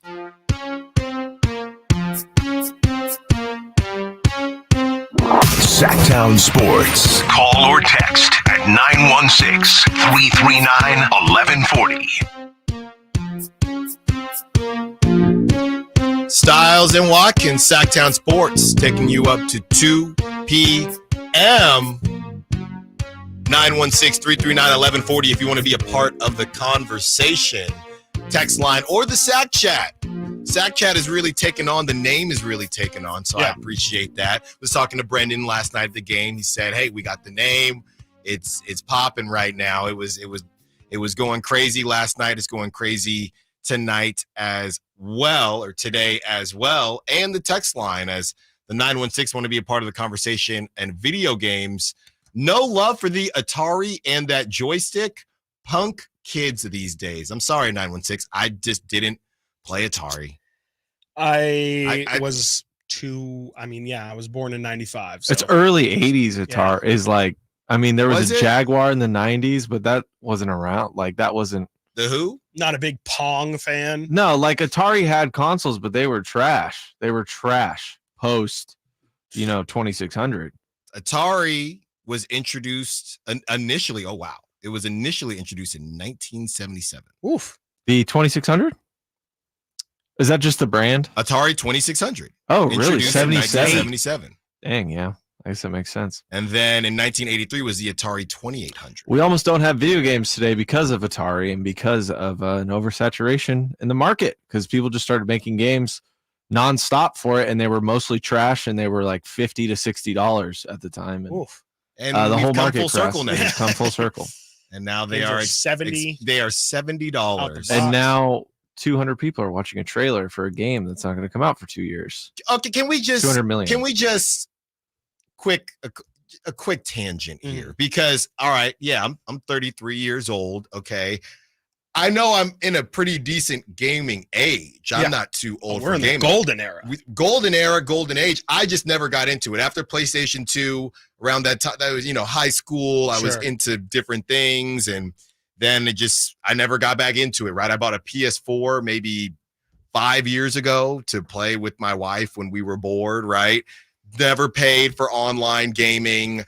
I completely missed. Are you guys gamers? I mean, I feel like this is a big question. I'm not going to call myself a gamer. Do you play online? Here's the question. Do you play online? That's number one. And number two, this whole streaming thing that has taken off, where I'm just still getting used to famous streamers. It all started from watching video games. I completely missed the boat on all of this. And now people would just watch streamers really do anything. But it all started, if I'm not mistaken, from video games. Do you guys play online? I'm talking to both of you. Yeah. Do you play online? Do you watch I do streamers? Not. I have friends that watch streamers, not into that. I have a Discord server with like my closest friends, like 10 of my closest friends, where we'll like chill at night and talk. That's kind of where we like hang out when we're not together. Nate, can you explain Discord for me? Because it kind of seems like Reddit meets Slack. Yeah, it's private. Slack meets like but it's also like a in a way, like, can't you host like a Zoom session in there? Yeah, or like, you can stream to your friends. There's like a voice channel where you can all hop in. Twitch is different. Twitch is just for watching. Yeah. Discord is like private. Discord is like you are. Alan's washed. Y'all on that Twitchy? Yeah, Discord is like a hangout spot where you can like share stuff with each other. Yeah, can we like kick it tonight? You can kick it but we use it just to pretty much just to play Counter-Strike and scream at people. And that's PC. Yeah. So it's kind of like a different place to have your Xbox Live chat. Yeah, it's like and instead of a party, you just hop into Discord, and then that way you can be on PlayStation and Xbox. Yeah, it's cross-platform. Exactly. You can post pictures in there. I do not. Nate. No. Do you go to Comic-Con? I went to Sac Anime as Sacramento Special Report. Yeah. To report on it. All right. But that's it. Comic-Con's like a different level. That's like expensive too. Yeah. I would go. I would love to. I mean, I don't even think Comic-Con is a quote unquote like nerd culture thing anymore. I think it's just one of those things that's just a really big event that really anybody can go to. Now it's like TV, like Law and Order will probably be at Comic-Con. Now I'll go. I'm telling you. Dress up as Stabler. Yeah. I'll just have a terrible temper. Corporate. That's the word. Yeah, I think it's very cool. I always wanted to go to like E3 when I was like a kid, which was like the summer video game I expo. just saw on Twitter that E3 is no longer. Yeah. They just canceled it. It's been pretty bad. It's just because everyone's like they don't need an event to show things off now. Right. Like you were talking about streaming, everything is just streamed. Right. And what about and to answer your question also, yes, I do both. But I don't watch play streamers, FIFA but I watch and 2K. Yeah, do you play sports games? Because I'll mess with Madden or FIFA, but I'll just play the computer. I have fallen off hugely and pretty much since the pandemic. But yeah, I mean, I am your I'm not a P1 video game player in terms of sports video games, but I'm probably the next level down. Like if Madden comes out, I'm gonna buy it. When FIFA comes out, I'm gonna. And you play online? Yeah, not like every day, like I have to. It's been that point in points of my life, especially early college. But like, nowadays I probably hope to hop on once a week, maybe at best. Can I be honest with you, please, before we bring this thing back home? When I first got the PS4, and this was already when the PS4 had been out for a couple years, got Madden, yada yada yada. I did not know that you had to pay to play online for like a membership. You used to not have to with PlayStation. Right. So after that happened, I said, okay, it's ridiculous. This computer's going to get this work. Yeah. I'm going to play on Rookie. Yeah. See, but I just can't do that. For me, it's one of those things that once you, like I've had the online my whole life. So it's like, I have the updated but rosters. It's too late for me. It's too late for me. Just and then I got buddies. The experience. It makes it so much better. But I got buddies who only want to play for money. And I'm like, dude, I stink. It's too late. I'm not ever going to be good enough at Madden or 2K. It's too late for me. I don't play online. Like I won't play versus It's like online. playing an instrument. I'll do like franchise modes and things like that. Yeah. Maybe I'll, That's great. Like ultimate teams. Like that's like a card collecting / franchise mode kind of thing. That's become really big. Like I even know Frank. I'm not gonna call out Frankie, but I know Frankie isn't a massive video game guy, but he gets into the MLB The Show, and he plays tons of Diamond Dynasty, which is their card game. Just because it's part of it is also like the same joy of people collecting physical cards. It is like a little bit of a hey, I'm gonna build it. I think Frank was telling me he built an all-time Yankee squad on Diamond Dynasty. That's great. Like, I just think you got to find what you're there for. I think that's where you're kind of lost right now. If you're playing the offline head-to-head, I'm sorry, Alan. That's that's super washed. That's wild. But that's I am washed. super wild. I got the crash. That's kind of crazy. Yeah, no, single player is different. Single player game, but if you're playing like quick play in Madden, that's kind of whack. I got Crash Bandicoot. I play quick play. Yeah, quick that's play's fine. wild. It's That's just what I think for me, yeah, like the filler I get from playing with my friends is like I don't do things that are super competitive, right? Like I'm not in any sport or anything right now, and I feel like I need that in my life. So getting on with like 5 of my friends and running against 5 other people online is like super satisfying. Right. See, or the worst thing ever. It's also but that's why I tore my fun, Achilles. Because I'm out in these streets. Right. I'm at the parks. Okay. What we've learned from this segment is Alan was an athlete and me and Nate were not. Yeah. And Alan got a D1 scholarship and we did not. And I'll Did see you and really? Nate. I didn't know that. You thought he went to Temple just because? You thought he? Yes, I love Philly. Yeah, I thought you loved the Eagles. Like no, I don't even like the Eagles. I don't even like the That's Eagles. crazy. Yeah, I played baseball at Temple, Nate. Nice. What shortstop? Where'd you play? Pitcher? No. D8? Right fielder? No. Why? That's pretty much every position except for the 2. Catcher? No. First base? Second base? No, center and left. Okay. Thank you. Mainly left in college. But I'll tell you what, I will get down. Okay, even I got to check now because we've golfed together before. You don't want to see me in that bowling alley. You don't want to see me. You don't want to see me.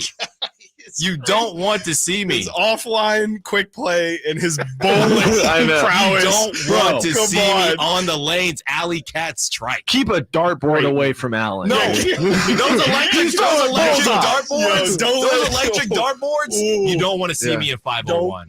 Every time I pull the darts dude. out from those, I accidentally get a point for the next person. You know what telling I mean? you. Like I activate it. Those are Alan's actually sick Can of people foosball help and air me? hockey. 916-339-1140.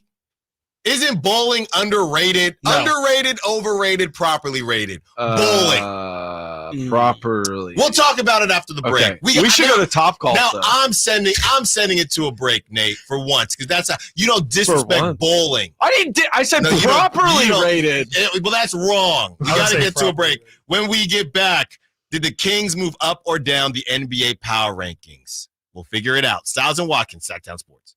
On the move? Got somewhere to be? Take Sacramento Kings basketball with you. The Sactown Sports app will let you stay connected to your passion. Never miss a moment of Sacramento Kings basketball with the Sactown Sports app. Hello, Sacramento. I'm Emran Pilati, owner of True Sports Cards and Collectible Store here in Rockland, California, and the host of the True Sports Cards Show that airs right here on Sactown Sports 1140 every Saturday from 10 to 11 a.m., where we discuss the latest trends, hottest products, and deliver exclusive interviews with other industry leaders. And don't forget to visit our shop, True Sports Cards, at 6661 Stanford Ranch Road in Rockland and see what we have for all your sports card and memorabilia needs. Capital Casino, Sacramento's #1 poker room with primetime football. It's back. Capital Casino is giving away $500 per game and high hand bonuses for every Sunday, Monday, and Thursday night primetime game, offering the best food, best service, and the best action with the most variety of games in the region and conveniently located at 411 North 16th Street in downtown Sacramento. For more information, log on to capital-casino.com and please gamble responsibly. 1-800-GAMBLER. This time of year, big box tool stores start to sell a whole bunch of not tools, from dancing Santas to plastic trees. At Northern Tool and Equipment, we'd rather sell you a 4-horsepower chainsaw fitted with a full chisel chain to cut down your own tree. And we have wood chippers come January, because mulch. We're cutting prices on your favorite brands this holiday season. Save on Milwaukee, Steel, and Lincoln Electric in-store or at northerntool.com. Meet Cheryl. Hey. She's on vacation and lost in the moment. Unfortunately, so is her Chase debit card. It's got to be somewhere. Maybe she lost it at salsa night. These skirts should have pockets. Or maybe she lost it at Pilates. 3 and 2 and... But she's not worried. With the Chase mobile app, she can lock her card till it turns up. Tools that help protect. One bank that puts you in control. Visit chase.com/checking. Chase, make more of what's yours. Chase mobile app is available for select mobile devices. Message and data rates may apply. JP Morgan Chase Bank and a member FDIC. Good Guys Heating and Cooling has a deal going on right now that you cannot miss. This summer was much shorter and cooler than normal, so that means Good Guys is overstocked and ready to clear out their warehouse. They've got inflation-busting pricing on a brand new heating and air system for just $82.99. No other company is offering a replacement system that low. Call Good Guys now at 530-GOOD-AIR to see if you qualify. That's 530-GOOD-AIR for a no-cost qualification appointment. Best service, best price, guaranteed. And that's no bull. License number 1057618. As we come together to celebrate the end of this long, long year, Stockton Honda has savings to bring us all cheer. Happy Honda Day savings and selection galore. Stockton Honda's online express purchase and great people give you more. Save on 400 new Hondas at Stockton Honda during Happy Honda Days. Shop in person or online with our express purchase option. Anytime, anywhere, it's all here. StocktonHonda.com. At Jim Boy's Tacos, you get a ho-ho-ho lot of flavor for under $10. Our classic #2 combo meal spreads cheer with a farm-dusted ground beef taco, scratch-made bean and cheese burrito, and a soft drink. So jingle on down to Jim Boy's or order online at participating locations. Woo-hoo-hoo!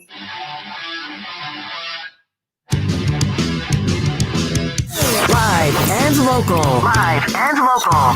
This is Sactown Sports. Stiles and Watkins, Sactown Sports, taking you up to 2 p.m. Good to have Chris Watkins back. I mean, you would have thought that you were gone for a week. The way I was so lost. Shout out to Robin Thicke, Lost Without You. His son, I don't know if you saw that. His son was in a choir situation, and he sang, and Some people said he sounded good. Some people said, are we just making a big deal about it because of who his dad is? So you can check that out. Is Robin Thicke, like, low-key old? I think so. His son looked like he was in middle school. Wow. I guess this is probably around what I would have guessed. 46? Don't forget, when you got some money, you can get started a little bit sooner. Good point. That's what I always Very think good about point. with athletes, right? I think I saw somebody, was it Jason Witten already has high I schoolers? saw that. Yeah, right. He's already he's got coaching two a high high school school team. sons Yeah. or something like that. So don't forget that the ages can be slightly different. Shout out Frank Gore Jr., right? That's right. Jason Witten played forever. He's got to be mid-40s, I right? just looked this up. I think he's about He to be probably 50. retired when he was 50. Or So 40, if you actually look at it, he's 41 right now, actually. see, he's 41, and his kids Jason are in high school. Witten is Jason Witten 41? is 41. And his kids are already in high school. Yeah, I guess, because you're right. You could got some start money. it. You got, How does he you're have comfortable, money, right? though? 23 years old, you're not, No. you're not strapped. I mean, for he cash. must have had a kid immediately, unless he made some money in college, which I'm not accusing him of that. Let me see here. Comes from a rich family, maybe? I don't know. Yeah. What's that math? I'm trying to see if I can find out when his children were born, though I really don't want to do too deep of a Jason Witten deep dive here. I mean, like 15 minus 41. There you go. So That's like, there you go. Math is hard. yeah. Well, I Nate, don't know. I thought you were going to lead us there. Cooper Witten. Huh? Cooper Witten, named after Cooper Rush. He loves the Cowboys. Oh, both of his sons were on that. So I did see this the other day that Jason Witten coached a high school team in Texas to a championship. Didn't realize it was his son's team. Yes. Or son's team. Yeah. that So, he okay. took. So 41 minus 15. So he was around 26. So his sons are like freshmen playing on varsity? That's what I'm trying to figure out. Even if they're a little bit older and it was around 23, 24. Yeah. You know what I mean? Right. Hey, I'm going to the league, or I'm already in the league. Yeah. So yeah, you got to remember, even those initial contracts, if you take care of your money, right, you ain't struggling. Absolutely not. Right. Shout out to his wife too. I mean, shout out, dude. Imagine being like having to raise a kid when your husband's in the NFL. Like that must be nuts. No, shout out to all of Yeah. everyone who takes care of children. Yeah, shout out to all women. Right. Yeah, Yeah. there you go.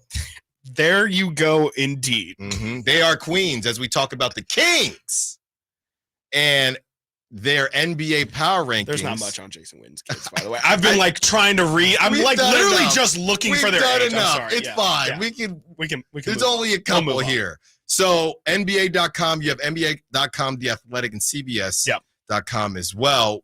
Give us what you got and what are your takeaways from where they are? Yeah, so it seems to be a common trend, at least from this past week, that the Kings are moving down power rankings, which, is whatever. I think a lot of that has to do with the fact that more so the Lakers are, teams like the Lakers are moving up in power rankings, and the Pacers probably jump the Kings in a couple of their power rankings. But for the most part, with the exception of one really glaring outlier, which I want to get your thoughts on, a lot of people still feel really positive about the Kings. NBA.com has the Kings at 9th right now in their power ranking, down from 8th last week. So essentially the same spot. But like I said, the Lakers jumped from 12 to 7. So that really is what moved the Kings down, if you will.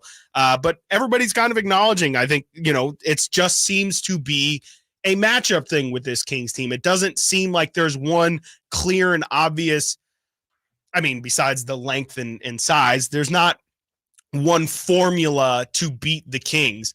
And it seems, there's acknowledgement that the Pelicans seem to be the Kings' kryptonite, going 0-3 against New Orleans. They've also dropped 2 to Golden State, and just mentioning how the Kings, like we've said, have only lost to, 4 opponents this entire season through their 8 or 9 losses. And the one really glaring one that stands out is The Athletic.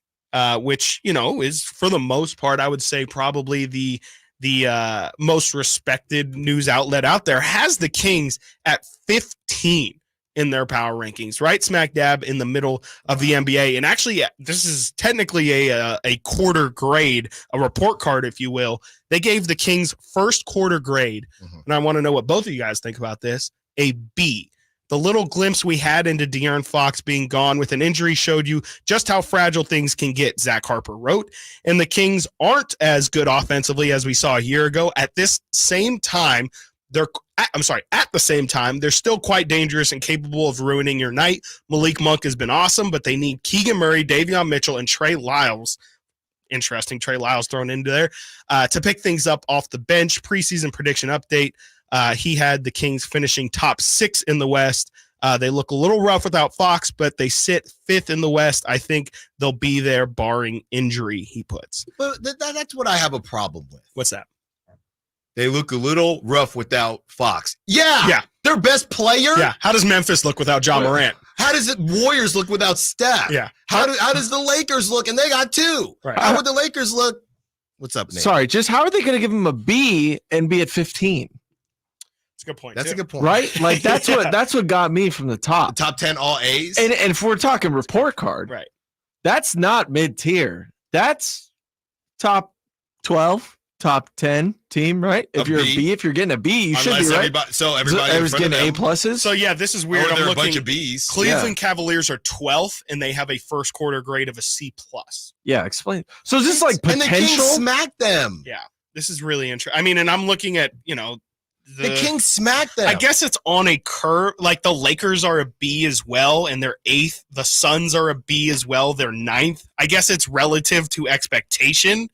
It's confusing and kind of sucky. You know, it's not great. You know what's crazy though? You're looking here. The Kings are 13-8, which is like the beginning of okay.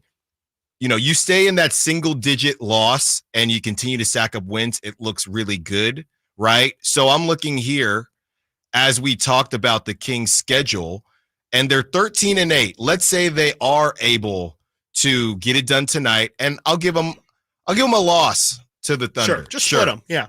Right. So now you are 14, 15, be 16-9 going into the gauntlet before Christmas. I think that's pretty darn good. That's pretty good. I would take that. I would absolutely take that. 100%. I would take 16-9, and they're not gonna go 0-3. So you're 16-9. I'll even give you 2 losses. You're 16-9. Now you're 17-11, and now you get to play the Blazers, the Hawks. You're 16-11 going into Blazers, Hawks, Grizzlies, Hornets. I know the Magic are better. These are all that post-Christmas stretch is incredible. The Kings need it. You could come out of there really well. You could come out of there 10 games above 500, 23-11, something like that. Yeah. So they really have an opportunity here. 916-339-1140. Be nice. Oh, jeez. I'm just going to turn my mic off. Nice, I already know what's coming, JR. What's up, JR? You're on Stiles and Watkins. Be nice. Shout out to Christian McCaffrey's future wife. Are you doing shout outs? Yeah. To hot ladies. Is that what we're doing here? Oh, okay. I thought that's what we were doing, but that's okay. I as a Kings fan, I think we're all looking, you look at the 30, 40 mark. Yeah. And if they're right there, with those 25 plus, I think you're dead on. I mean, we'll totally take that. So, and let's talk a little bit about the 25 threes. Man. Are you kidding me? Mm-hmm. I think Watkins threw in one. The wet blanket threw in one. Holy crap. From Vegas, he shot one. From Vegas, it went in.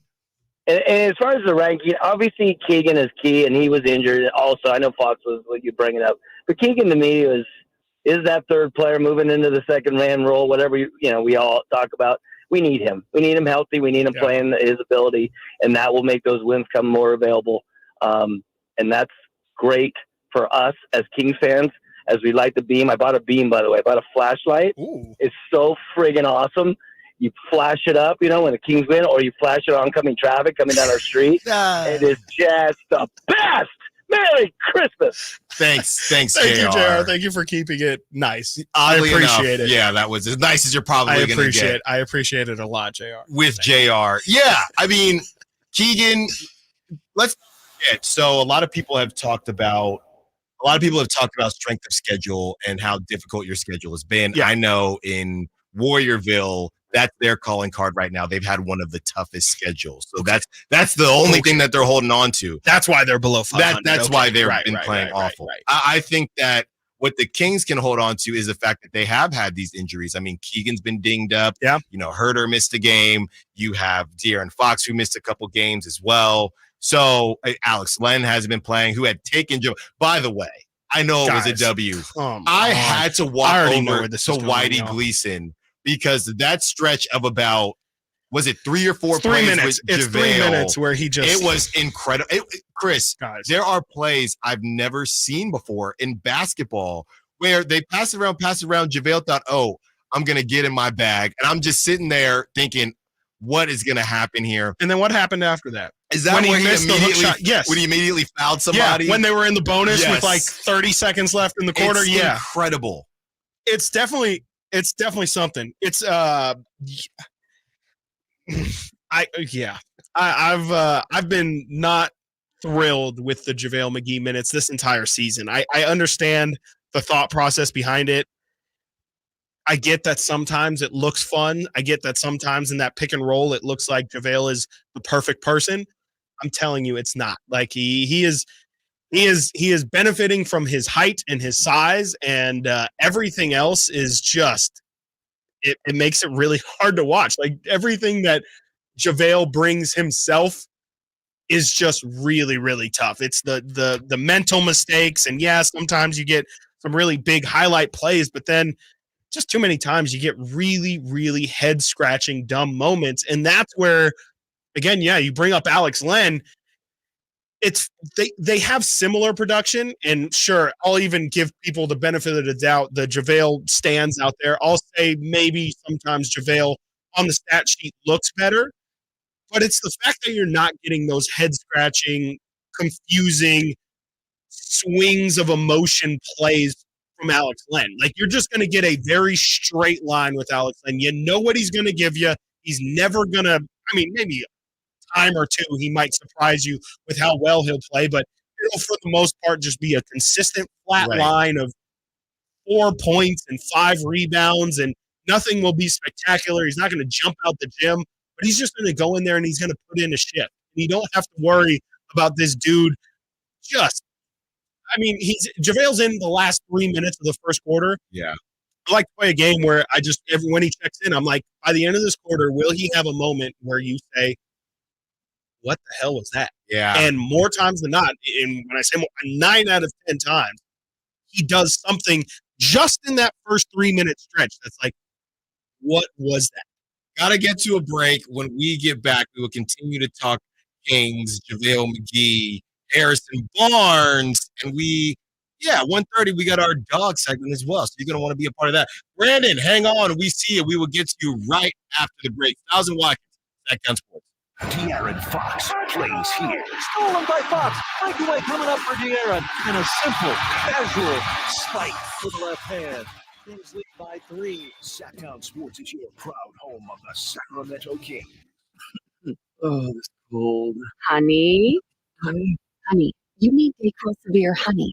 Dayquil Severe Honey gives you powerful cold and flu symptom relief with a honeylicious taste, because life doesn't stop for a cold. Okay, I'm ready to go.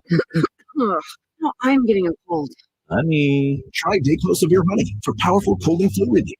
Dayquil Severe with honey flavor. Daytime coughing, aching, stuffy head, fever, honeylicious, power through your day, medicine. Hey, this is Travis Kelce, NFL tight end and proud member of the Lowe's home team. Lowe's knows when you've got the best price, you've already won. That's why we offer the lowest price guarantee. If you find a better price online or in store, we'll match it. Now you can score on the top brands from the Lowe's home team picks, like Scott's, LG, and DeWalt. So take on your projects with confidence. Lowe's is the exclusive home improvement retail partner of the NFL. Price match applies to same item per price to qualifying retailers. Exclusions and terms apply. Learn how we'll match price at Lowe's.com/lowest price guarantee.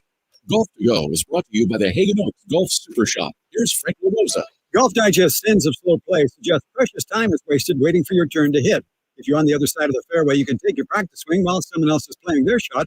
And if you're walking, when you get to the green, leave your bag closest to the next tee box. Golf is social, but tell your great story while you're walking the fairways and not on the tee box or putting green. Next, don't be delusional. If there's only a remote chance of reaching the green or clearing a hazard, just lay out. The group behind you will love you for it. If you have to take a call, move away, and maybe even sacrifice your involvement in the hole to keep things moving. And last is not hitting the ball. PGA Pro Mike Bender wrote Golf's 8-second secret and argues that the time from when you set your lead foot, Step over the ball and swing to finish should take 8 seconds, but most take twice that long with practice swings, waggles, and whatnot. For a bogey golfer, that's an extra 12 minutes times 4 golfers. Remember, golf is a game. Have some fun, but do it expeditiously. That's your Golf to Go. I'm Frank LaBrosa. Get year-end pricing during Happy Holidays at Folsom Lake Honda, your one-stop Honda shop. Folsom Lake Honda is your one-stop Honda shop for great pricing on our entire selection of new CRVs, HRVs, Ridgeline Civics, and Accords. Plus, with low finance and lease options, now's the time to buy. Hurry in and save during Happy Honda Days at Folsom Lake Honda, or go to folsomlakehonda.com. Folsom Lake Honda, yeah, your one-stop Honda shop. It's no secret to golf enthusiasts that Timber Creek and Sierra Pines in Roseville are one of the region's most unique and scenic places to enjoy a great game of golf. 27 holes, boundless options. Elevate your game on our newly renovated driving range, putting green, and chipping area. Whether you're aiming for fun, lower scores, or all-around growth, we've got you covered. Experience golfing dreams in Roseville and book your tee time at timbercreekgc.com. Timber Creek and Sierra Pines, your ultimate golf haven.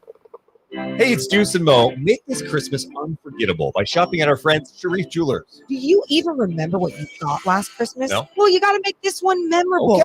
Make sure to go into Sharif Jewelers. You can get diamond studs, tennis bracelets. There's so many classic, timeless pieces that can be worn every single day, available in both lab-grown and natural lines. In so many different price points. So don't go anywhere else this holiday season. Support a local, family-owned business rooted in Sacramento for 30 years. Sharif Jewelers. At aimyourdigital.com, we'll help you target the right audience, build your leads, and crush your quota. Take your business to the next level. Our digital marketing strategies help grow awareness of your product or service, all while building trust in your business. Our approach involves leveraging multiple tools and strategies to deliver exceptional results that are customized to your unique business needs. Don't wait to run out of sales leads. Keep your business growing. Get started with aimyourdigital.com today. From the Power Business Technology Toshiba Studios, KHTK-AM Sacramento, KYMX HD2 Sacramento, the only station in Sacramento giving you local sports coverage from 6 a.m. to 6 p.m. Monday through Friday. Sactown Sports.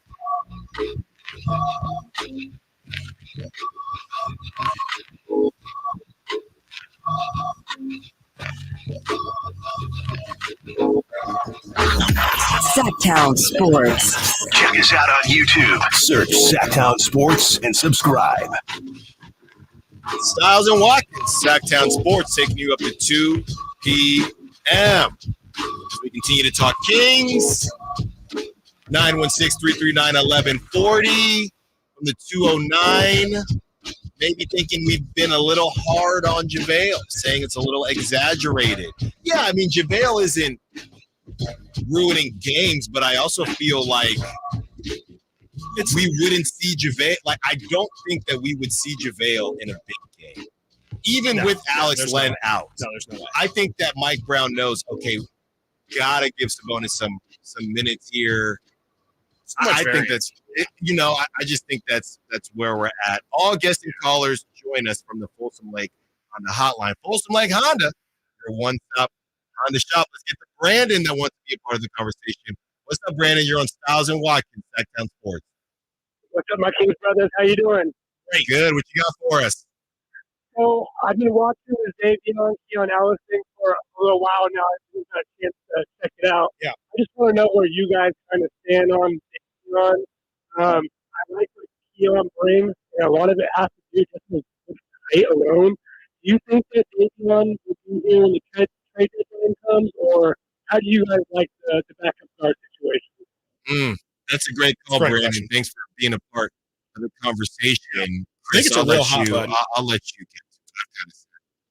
Yeah, for sure. Yeah, 4 hours yesterday too. So I can take the reins a little bit today if I can. Yeah, I mean, I think it's definitely an incomplete picture right now when it comes to who plays besides De'Aaron Fox. I don't even necessarily know if they think Keon Ellis is a long-term point guard. I think that it is just a little bit of they wanted to get him on the floor, and this was the best possible path to getting him on there. And I think initially they probably thought it was going to be as the third-string guard if Davion got hurt or something. But yeah, I've been a little vocal on how I feel about Davion so far. I think he's a really solid backup player right now, backup point guard. I think he just has a lot of room for development, which we just haven't really seen, and brings up the interesting G League point for sure. I think he just needs to develop his playmaking more and definitely knock down, 36% plus of his shots if he wants to stay on the floor, because that's just the reality of the NBA in today's day and age. I mean, even Patrick Beverley's a guy who, he's shooting above 38, I think, percent right now from three. So that's going to be really big for Davion long term. In terms of his future with the Kings, I had to guess. I mean, from what we're seeing, if they're playing a two-way guy right now over Davion, I would assume that it's definitely on their list of needs. Definitely. I don't know if it's a necessity. I don't know if that's going to be something that they definitely feel like they need to address this season, but I would be pretty surprised if after this season, Davion Mitchell is the team's backup point guard, unless we see some sort of turn of events that makes us feel differently. But I think right now, again, with the fact that they're playing Keon Ellis, a two-way guy, over Davion Mitchell, who's the 9th pick from just a couple years ago, I think that's about as clear as it gets when it says at least Mike Brown's feelings on the situation. And I don't think they think Davion's a bad player. I just personally think that they feel like what Keon gives them defensively is similar to the impact that Davion gives. Plus, you're getting more size, more length, more height, and about the same level of a shooter, if not better. I mean, Keon Ellis was a really good shooter last year in Stockton and is still developing. So, I think the writing's kind of on the wall at this point in time for Davion. But things can always change. Things can always change. He can have, Keon can go down again, and who knows? Maybe Davion takes the most out of that opportunity. But unless something drastic happens, it just kind of feels like we're heading towards a trade at the trade deadline that probably includes Davion Mitchell. Right. And again, he would not be the main I wouldn't think so. in that movie. He would be a supporting actor in that movie in terms of the trade. And, I do think I don't know if it's just how kids are growing these days, or, and maybe I'm just remembering things a bit differently. And I know that the Steve Nashes of the world were shady 6'2s, right? They weren't necessarily 6'1s, but it does feel like in this wing-driven league, when I was growing up, there were more shorter players. I don't know if I'm completely out of bounds with this, no pun intended, but I'm looking at Davion, and if you look around the league, which we've done before, anybody under 6'2", they all have calling cards, right? It's crazy to think. Just to pull the curtain back, we talk a lot about the media. And a lot of people have a lot of things to say about radio and how YouTube is growing, and how are you going to I guess evolve in a podcast world. Exactly. We're in a new world, right? And I look at some of the guys that you see on ESPN or you see on Fox Sports, and I wondered to myself, these guys came up and, they were writers and they were journalists. I really do wonder if they would be where they're at right now if they grew up in this day and age with how everybody has built-in credibility, or nobody has credibility any way you look at it, right? And how landscapes have changed. And I'm saying this, which sounds insane, to say this about somebody like Chris Paul. If Chris Paul was coming up right now in this day and age, I think Chris Paul is wildly talented. But a 6-foot guard who's past first point guard, I don't know how desirable he would be in this day and age. Right. And if you look at any of the players out here that are under 6'2", and I know Chris Paul can score the basketball. I guess young Chris Paul was a lot different, but even still, they're all liabilities on defense besides Alvarado. I think that's right. And so you have to have some type of calling card, and you have to have something that there is a reason you are in the game. Yeah. And it can't be man-on-man defending if you are under 6'2" in this day and age. That can't be it. So I guess not to take a random stray at Chris Paul, because that wasn't his calling card. Your calling card could be the way you handle the basketball and control the game. the way you score the basketball, right? Darius Garland, okay? The way you shoot and change the landscape of a game, Alvarado. Right. So if you're Trae Young, so if you're under 6'2", what is your calling card? So for your calling card under 6'2", to be on ball defending, right? And you can't really shoot, that's just not going to fly. Because I don't even think, to your point, I don't even know. I know Keon shot the ball well in Stockton. I don't even think Keon's better than Davion offensively. No. It just doesn't matter because if we're even, we're just going to go with the guy who's got more length in this wing-driven league. Yeah, that's simple. No, totally. And I think, to take it back to what you were saying initially, I think there's like you said, the NBA is not the NBA it was even in the early 2000s. I think a big reason why you see so much less smaller guys out there now is because it was a lot more of an ISO heavy game. And, if you were a small, quick guard, you could get around guys in an isolation game. Though now, there's so much movement and you're playing off ball. Again, if you're a really short guy who's playing off ball and you're just standing in the corner and you can't shoot, I just don't know where your value is going to be offensively. And then on the defensive end, now it's very rare that people just straight up do man-to-man and don't switch and you stick on your man. Now the problem is with the NBA, we're in a switching league. And, Davion might be initially on Steph Curry, but any good team, especially when it comes to the postseason, they're just going to switch or they're just going to screen and screen and screen and screen until they get Davion off of Steph and get him onto Kevon Looney or Andrew Wiggins or somebody who he can definitely expose with his height. And so, it like you said, it just makes sense when all things are pretty much equal. They're pretty much always going to go with the guy who provides more size and more length because that also in turn equals versatility, and that's what especially this Kings team is looking for. So I'm here. It's funny enough, I did this on NBA 2K. We were talking video games earlier. I'm here at 6'1" NBA players. Donovan Mitchell is listed at 6'1". That seems wrong. No, he should be listed at 6'3", That seems wrong, 6'4". but he's the number one player at 6'1". Next, you have Trae Young, Darius Garland, Terry Rozier. All these guys can score the basketball. Dennis Schroeder, Mike Conley, TJ McConnell, a scrappy guy who can also score. We saw that during the in-season tournament. Yep. Trey Jones, we've talked about him. Steph Curry can score the basketball. Yep. Devontae Graham, Cameron Payne. Weird-looking shooter, but he's a shooter. Malachi Flynn, Peyton Pritchard. He's another guy who can scrappy, can shoot the basketball. Javon Carter, okay? Defense. You got Jordan Ford ranked 19th. Let's go now. Jordan Ford's 19th. Let's go now. I know we're up against it to 6 foot and below. Chris Paul is the best player at 6 foot. Then you have Fred VanVleet score the basketball. And Chris Paul, we know he's all-time playmaker. Also plays defense as well. Kyle Lowry, defender. Jose Alvarado. Yeah. And the number 5 on NBA 2K24, number 5 ranked player at 6 foot, Davion.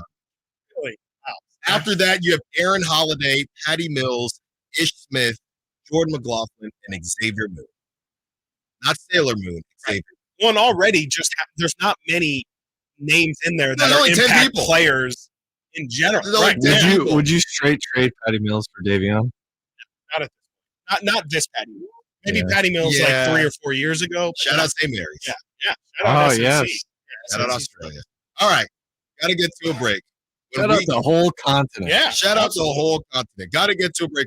When we get back, we have our Truck Smart drive of the game. And also, Stephen A. talking about Zion. Was he out of pocket? Probably. Stiles Watkins, Sactown Sports. Trying to find out where to catch your favorite team's games? Are you a fan of the Kings, Niners, and the NFL? Well, Sactown Sports has you covered. Let's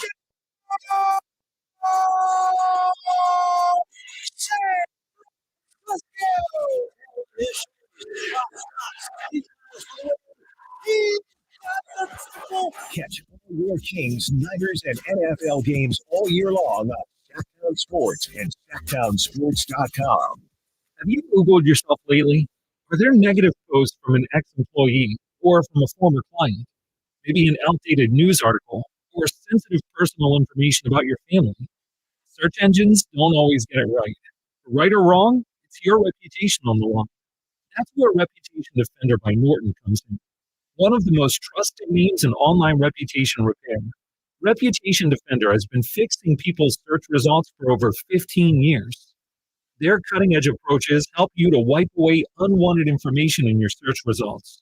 They also promote the good stuff so that it rises to the top, helping you put your best foot forward.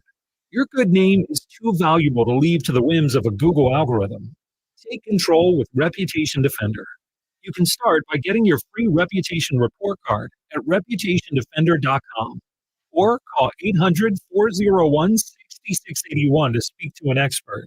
That's 800-401-6681.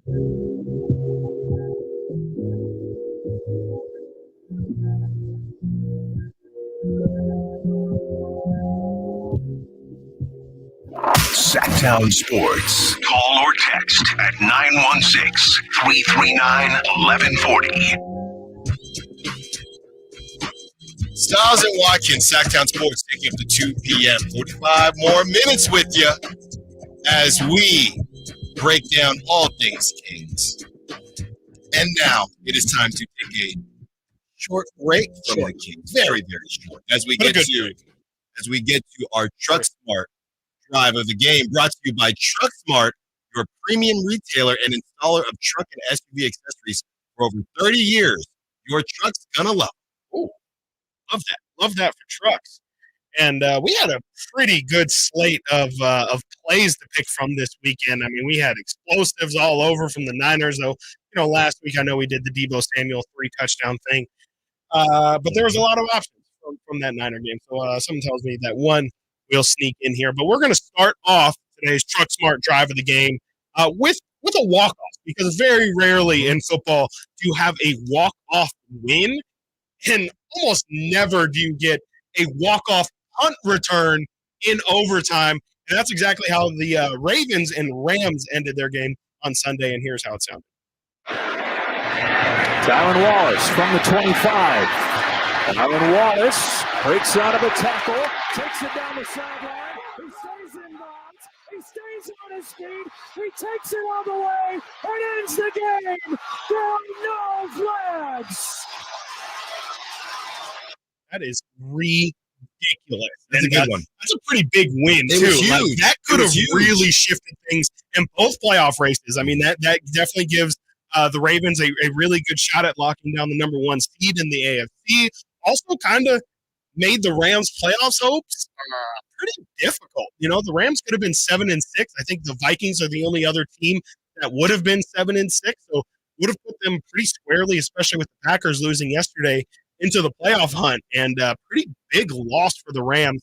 I'm not sure how their schedule ends to finish this year, but seems like that really would have been a pretty big win in terms of helping out their playoff odds. And you have to assume the Rams probably got to win 2 or 3 more games if they want to sneak in to that playoff spot. So a really huge win, and of course just an electrifying play and the best kind of drive, as this is the drive of the week. 0 plays, 0 play drives. I can't get better than that. Next, we're gonna go to Santa Cruz. Got it. You know, you got to go over there. And Christian McCaffrey, that guy is definitely staking his claim for his MVP case. I saw he's now leading the NFL in all-purpose yards, so you have that argument for him. And he just set the tone on Sunday. And here's how that sounded from our guy Greg Pop. Here is a toss going the other way, away from Adams. A toss to McCaffrey, a cutback run 30, breaks free 30. McCaffrey midfield. McCaffrey 40, 30, 20. Devin Witherspoon, he cuts inside on him and takes it all the way down to the 3-yard line on the first play of the game. CMC Dynamite! That's on Nate with big blocks. George Kittle and Deebo Samuel had to keep luck out on the edge. Nate! I always forget that Tim Ryan's there, and then he just hops in at 100. It's so great every week. I love it.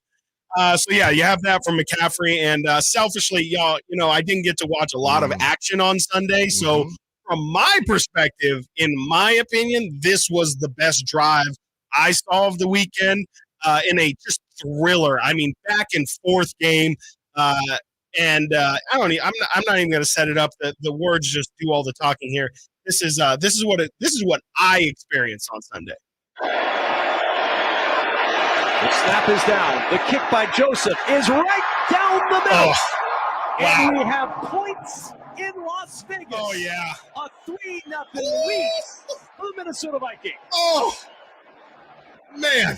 Really trying to juice this one up, huh? It does not get better than that, ladies and gentlemen. Oh, my goodness. Oh, wow. That's going to be tough to beat. It's going to be tough to beat that one. You know, and thank you to the text line for giving your thoughts. Obviously, the McCaffrey was great, and the walk-off for the Ravens was great. But this is an easy one. You got to give it to Chris. You have to fly all the way out there and see 3-0.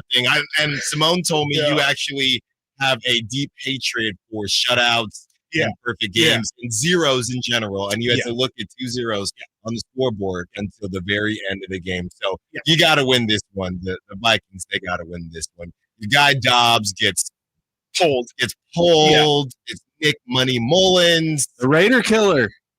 Raider Killer. That's what they're calling him these days, Nick Mullins. Second time. Thank you, Nick, because Raiders got action again back in the Tankathon. I think they're 8 now, so we got action. Congrats. Unfortunately, Justin Herbert is out for the season, so Raiders might win this week. Come on now. Be smart.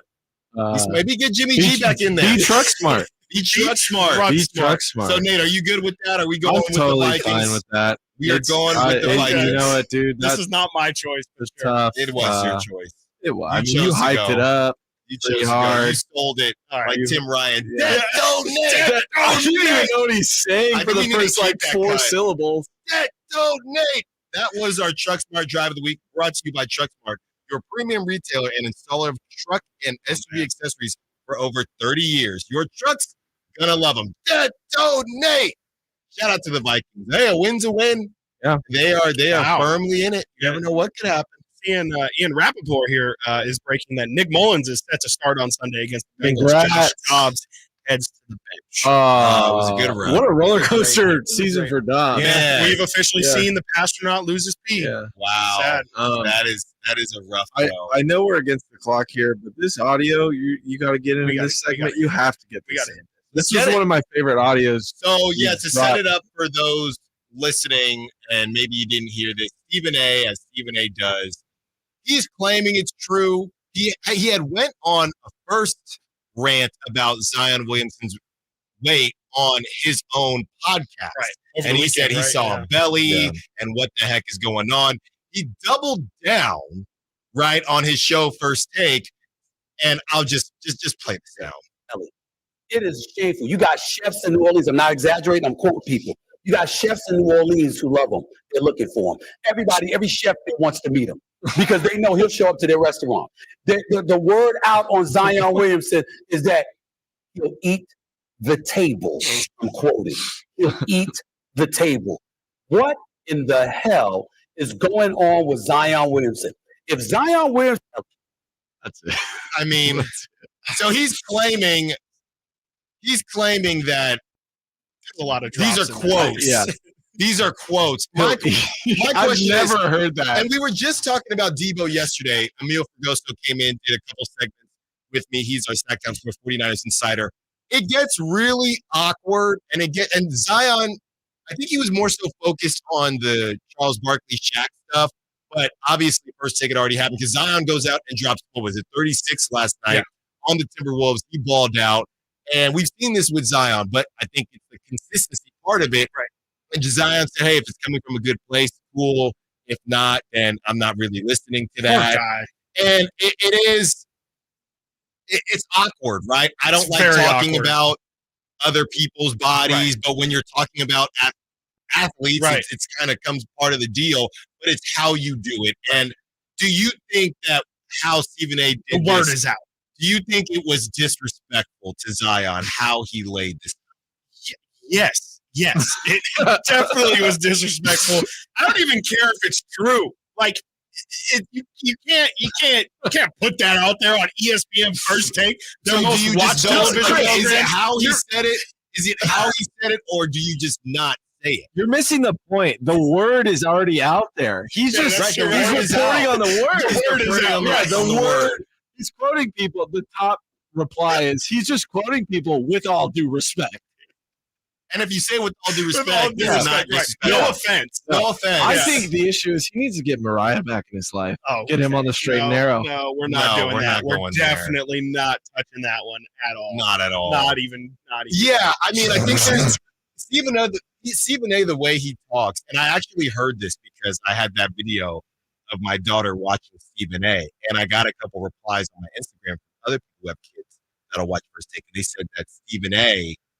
Their kids love watching Stephen A. too, and it's just the way he talks. Yeah. It's like a caricature, right? Kids think it's funny, so I think it's kind of part of his deal. It's personality. It's his, just his shtick, really.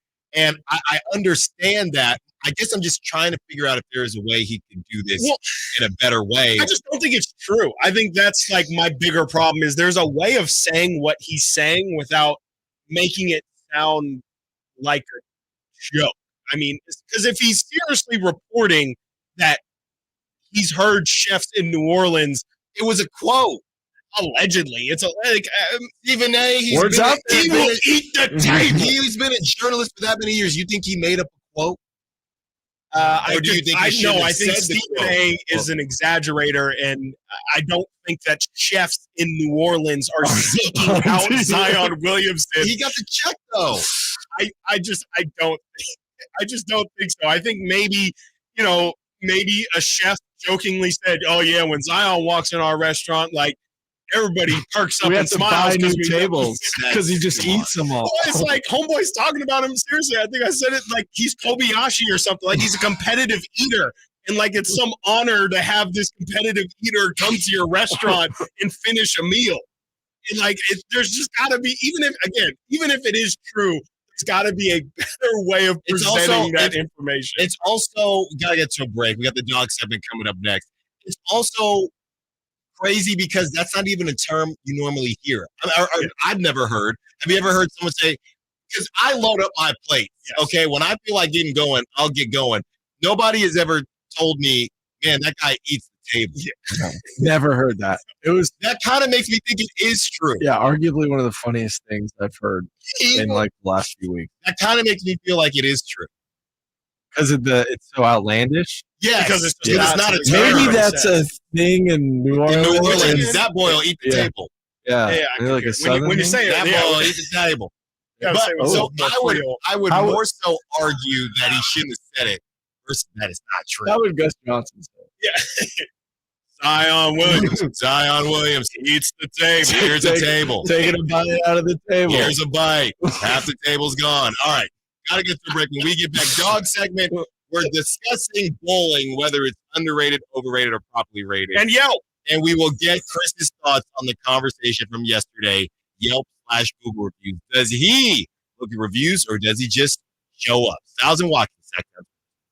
Last season, the Sacramento Kings gave us a little bit of everything. A Pacific Division type GM of the Year, Coach of the Year, Clutch Player of the Year, All-Stars and all NBA performers. Plus, we got to light the beat. Here's a steal by Fox for breakaway. He's got the rip with the left hand. What does this season have in store? Find out. Each and every Sacramento Kings game can be heard right here on your proud home of the Being Team, Sactown Sports and SactownSports.com. Sacramento weather is brought to you by Elk Grove Honda. I'm Tamara Berg in the KCRA 3 Weather Center. Pretty nice Tuesday ahead with mostly sunny skies. North winds about 5 to 10 this afternoon and highs reaching the lower 60s. Expect overnight lows mid-30s. Get the latest forecast on the KCRA 3 News and the KCRA 3 app. At Elk Grove Honda, our recipe for happy holidays is to think happy Honda days. There's no better time to visit Elk Grove Honda than during our year-end clearance sale in the Elk Grove Auto Mall or online at elkgrovehonda.com. I gotta get an Elk Grove Honda. Don't you just love this time of year and the holidays when families get together to make memories? Hi, this is Frank LaRosa with a word about Naturewood Home Furnishings. From the time I was a youngster, the family table was always filled with a gathering of grandparents, aunts and uncles, brothers and sisters. Those are memories that will live with me forever. Naturewood Home Furnishings holiday home sale going on right now gives you the opportunity to find the perfect holiday gift that will last a lifetime. You'll find unique gifts like gleaming accessories for every room, now 20% off. During Naturewood's holiday home sale, you'll find savings all around the store for every room in your home. Find your perfect bit of Christmas for your home at Naturewood Home Furnishings Holiday Home Sale going on right now. The memories you make with your family will be with you forever. Naturewood Home Furnishings, off Highway 50 at Hazel. Look for the water wheel. Hey, it's Carmichael Dave for my good friends at Fire Wings with some bullet points for you to remember so you can be a professional fire wing eater. Like Wings Day Wednesday, 88-cent wings each and every Wednesday. 3 flavor lineup includes 7 classic wing flavors, 7 dry rub wing flavors, 7 fusion wing flavors. It's the perfect fast casual eating establishment for the entire family. Go to firewings.com or download the app, find a location near you, order online, earn rewards. Fire Wings, just wing it. Who has the largest selection of golf merchandise in Northern California? The Hagen Oaks Golf Super Shop. It's the go-to store for golf bags, apparel, equipment, lessons, club fittings, novelty items, and more. With their low price guarantee, complimentary gift boxes, and gift cards for your golfer, it's the Hagen Oaks Golf Super Shop. Add convenient online shopping and effortless after-Christmas return policy, and you'll see why the Hagen Oaks Golf Super Shop is the #1 choice for golfers everywhere. Fulton Avenue at the Cap City Freeway or online at hagenoaks.com. Subcontractors, grow your business with more leads and leverage your marketing costs to receive over 10 times the value in advertising. Subcontractors United is offering 40 home services contractors to join our advertising co-op. For under $2,100 a month, you'll share in over $83,000 a month in advertising. That's $1 million a year in advertising for under $2,100 a month. There's only 3 subcontractors per category, not 3,000, so lead potential is unlimited. Google Subcontractors United for more information. Staples and HP want you to have a happy holiday deal. That's right, holiday deal. Now during Staples holiday deals, you can save up to $115 on the HP Smart Tank 6001 all-in-one printer with up to 2 years of original HP ink right in the box. Plus, find savings of up to 40% on select HP computers and monitors. Happy holiday deals from Staples and HP, America's most trusted printer brand. Smart Tank offer ends 12/23. HP Tech offers end 1/6/24. Visit staples.com/HP for details. Jerry and Kenny here from Bell Brothers. And if you even thought of replacing your old, outdated, inefficient windows, now is the time to take action. Right now at Bell Brothers, when you buy one window, you'll get the second one for 30% off. That's right. Buy one, get the second one 30% off. That's real savings, up to $6,000. You have to buy at least 4 windows to qualify, and you can't mix windows and doors. But beyond that, every second window is 30% off. For example, when you buy 10 windows, you will get 5 windows at 30% off. We also have 0% interest financing available for qualified buyers. Call for details. To take advantage of our buy one, get one 30% off sale, call Bell Brothers now at 916-444-1234 or find us online at thenosurpriseguys.com. The No Surprise Guys, Bell Brothers.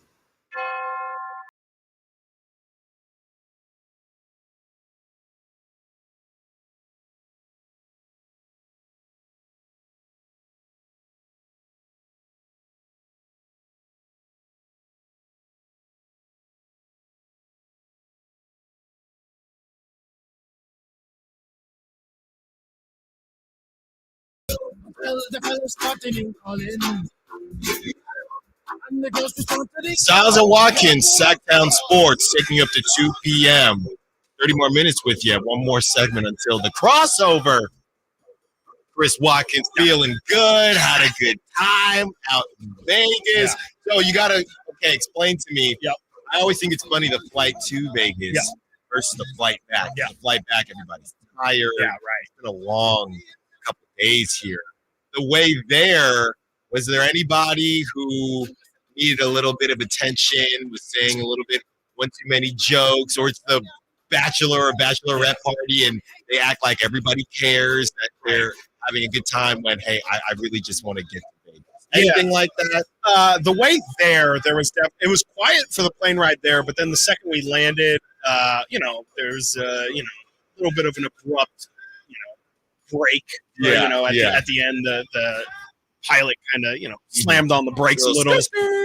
And then, everybody starts clapping, the comedians. Goodness. And I then, know you can't stand And then that. all of a sudden everyone gets loud. And then it's like, oh, yeah, everyone remembers we're in Vegas. And like I said, there was a big country concert there. So there was a couple country folk who were ready. I'll just say they were ready to get off the plane and get ready and get to going. So they definitely they felt the Vegas energy the second they landed. I will also say I continue to the one thing I can't stand about planes. Why do people stand up when that thing lands? Just sit in your seat. I was literally the back row of the plane on the way home. The person in the row across from us stood up. And I understand if you're going to stand up and you're like, hey, I only have my carry-on. I don't even have to deal with the overhead. I'm in the back. Let me just try and squeeze my way closer so I don't have to be the last person on the flight. I barely understand that. But then to stand and wait and still be last off the plane, just sit down. Are you standing from the aisle seat? Yes, they were standing in the aisle. The only thing I get stretching your legs, but also our flight. Right. The only thing I'll say about the standing is that if there are two evils and that person is in front of me, I don't really mind it because at least I know you're ready to go. Sure. If instead of wow, it's my turn to go, and you got to grab a bunch of stuff, and I'm ready. But I hear you. I think the idea of it is still a little bit much. It's just like y'all just there's clearly a set order of how we're going to exit this plane. You can't see anything. Yeah, just wait. Just wait for your turn. Yeah. You got in the back of the plane. You drew the short end of the stick. Yeah. You're just going to have to wait 3 extra minutes. I'm sorry. I've never understood the hurry up to wait thing. I've never understood the I'm in a rush to go nowhere. You're going home. I don't understand what the rush is. It's not like you're missing your next connecting flight. It was just ridiculous. I don't know. There you go. I can't stand it. All right, let's get to the dog segment. Both of you were out yesterday, but I had Harrison Barnes, who I think would have been a pretty good pick. Harrison. I mean, I think everybody would have hit yesterday. There wasn't really anybody who wasn't a dog yesterday. Harrison Barnes, there's always a lot of talk about Harrison Barnes and what he's bringing to this team. Some of the conversations I had yesterday was just about looking at Harrison Barnes from the lens of a fifth option. Sure. And not a fourth option, and how it makes kind of a big difference, in my opinion, because that's what he is. That's essentially what Mike Brown told us. Now you still have to do other things. Harrison Barnes, still only 2 rebounds, but 14 points. So you got to give it to Harrison Barnes as we look forward to today. Zubac is a guy who DeMontis seems to have had some trouble with. Zubac kind of balled on Sabonis, and that's two days of of credit card hops for Sabonis because it was Looney and then it was Zubac. So I'm kind of tempted. Still 60 rebounds. I mean, Sabonis, we got to look at leading rebounders because he's right there at the top. Yeah. So respect to him.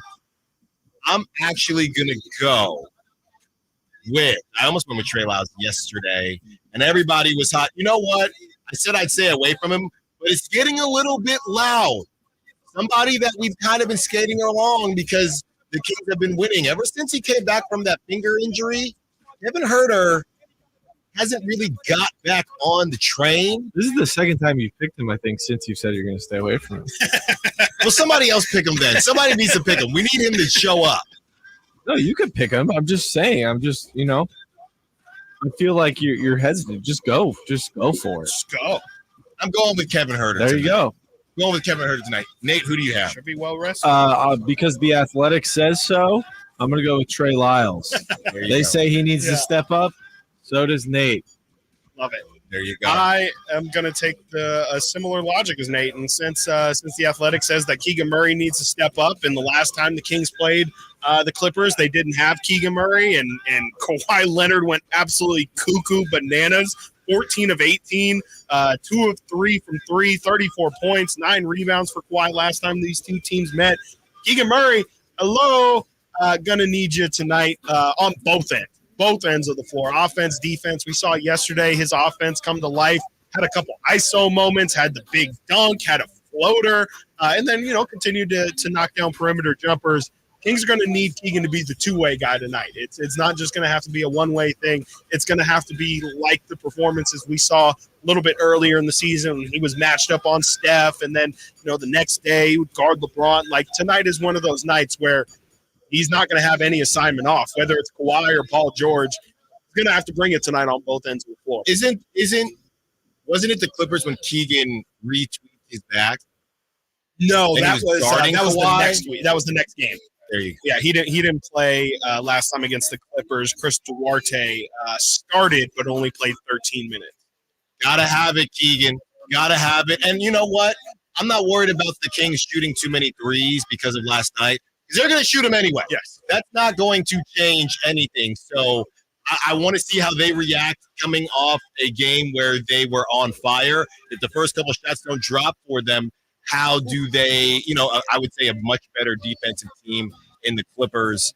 And you have Paul George, you have Kawhi. So if the first couple shots don't drop for you, how do you react? And do you have that counter punch? All right. Well, there you have it, too. The Kings, when they played the Clippers and lost the other day, Kings shot 31% from three on 41 attempts. Clippers shot 50%.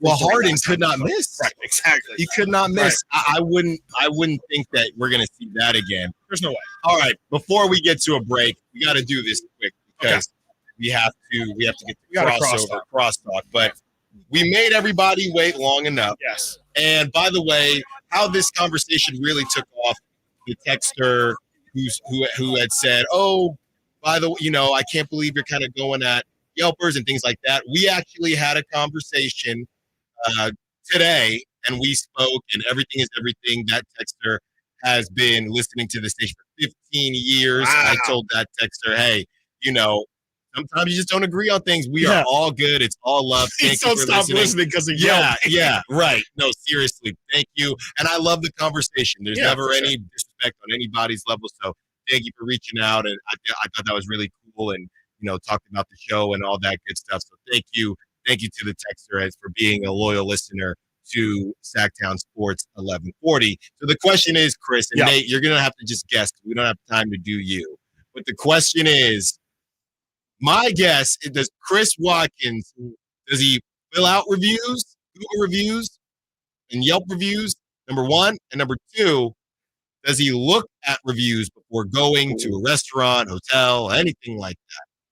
My answer is he definitely does not write reviews. And I don't think that you really look either. I think you're like Simone. The poll yesterday had about 70% saying that they look at reviews, 30% saying that they do. I'm going to go definitely no, does not write them. There's no way Chris is doing that. And yes, he does check, but not all the time. I don't write reviews.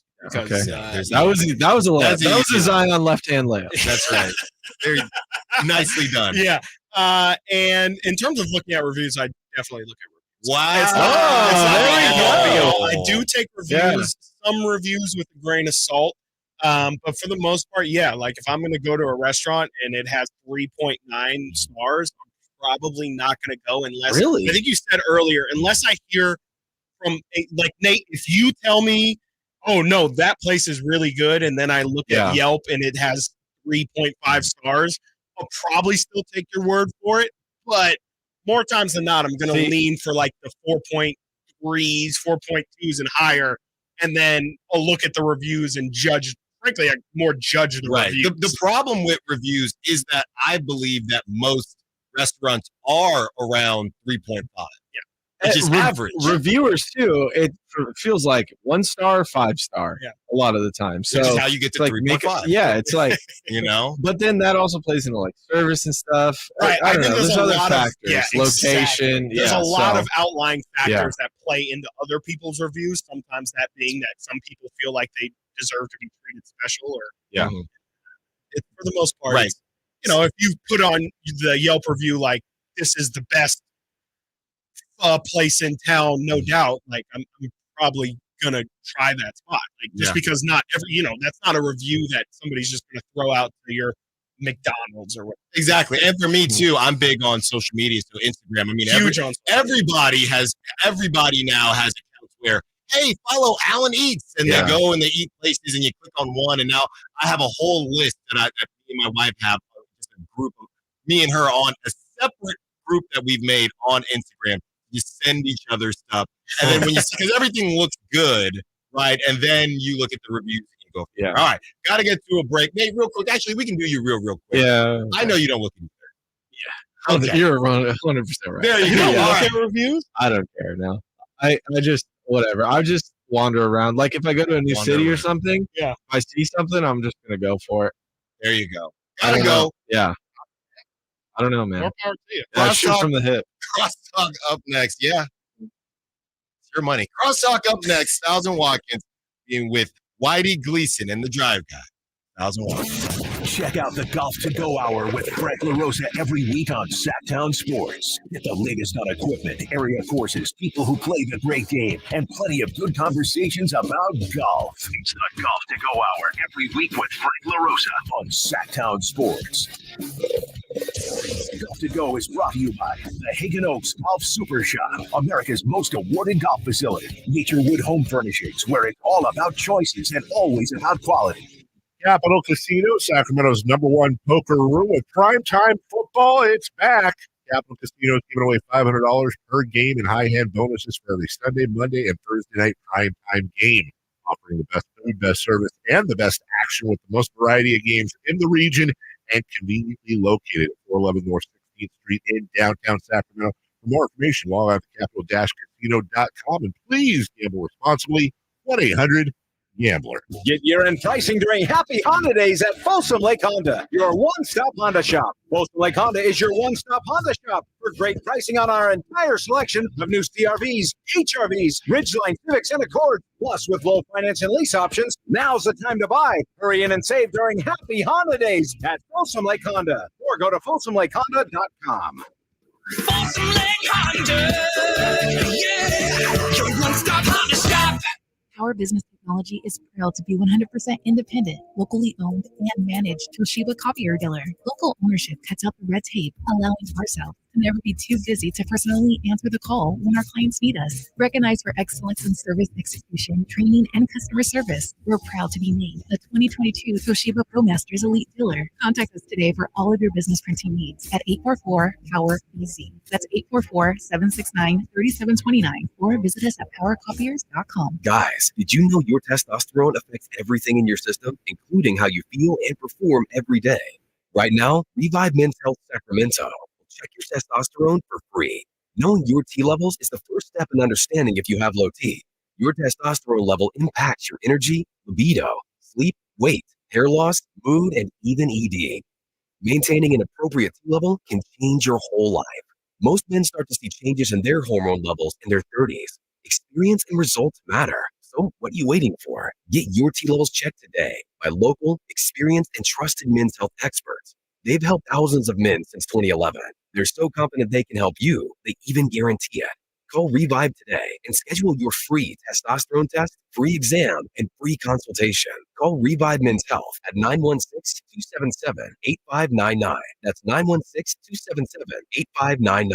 Or visit revivemenshealth.com. Celebrating over a century as a family-owned business, E.B. Stone has gathered invaluable insights into nurturing plant growth. Venture into indoor planting with E.B. Stone's Edna's Best indoor and outdoor potting soil. Watch your little plants flourish into ideal indoor companions for the whole family to relish during the holidays. E.B. Stone's indoor and outdoor potting soil is a meticulously crafted blend of essential ingredients. Your plants will thrive, both indoors and outdoors. Trust E.B. Stone for the entire lifespan of your garden. Explore more gardening tips, products, and find nearby locations at ebstone.org. Wishing you a season filled with joy and flourishing greenery. If you or someone you know is having thoughts of suicide or experiencing a mental health or substance use crisis, 988 provides 24/7 compassionate support and connection to trained counselors. When you call, text, or chat 988, you'll be quickly connected to trained counselors who will listen to your concerns, provide support, and connect you to additional resources if needed. There is hope. The Lifeline works. You are not alone. For 24/7 support, just call, text, or chat 988. Yep, 'tis the season. Hi, if you're like me, you take pride in your gift giving. Well, I've got a terrific idea for you. Gift cards from the Good Feet store. Okay, so arch supports aren't exactly what they've been hinting for, but you know they love them. And with the Good Feet lifetime warranty, it's a gift they'll enjoy forever. Buy a Good Feet gift card now, and Good Feet will boost its value 20%. That's a 20% gift free from the Good Feet store. If you have someone on your list who's on their feet all day, that's sore feet, knee, hip, or back pain, or even plantar fasciitis, maybe needs an energy boost, or just wants to maintain their active lifestyle, a Good Feet Arch Support gift card could be the perfect gift.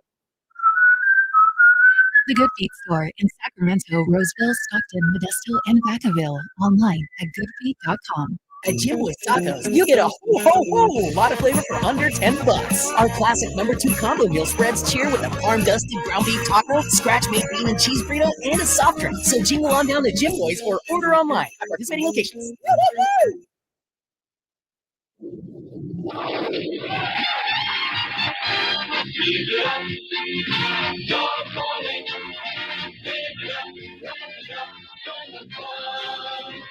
Live and local.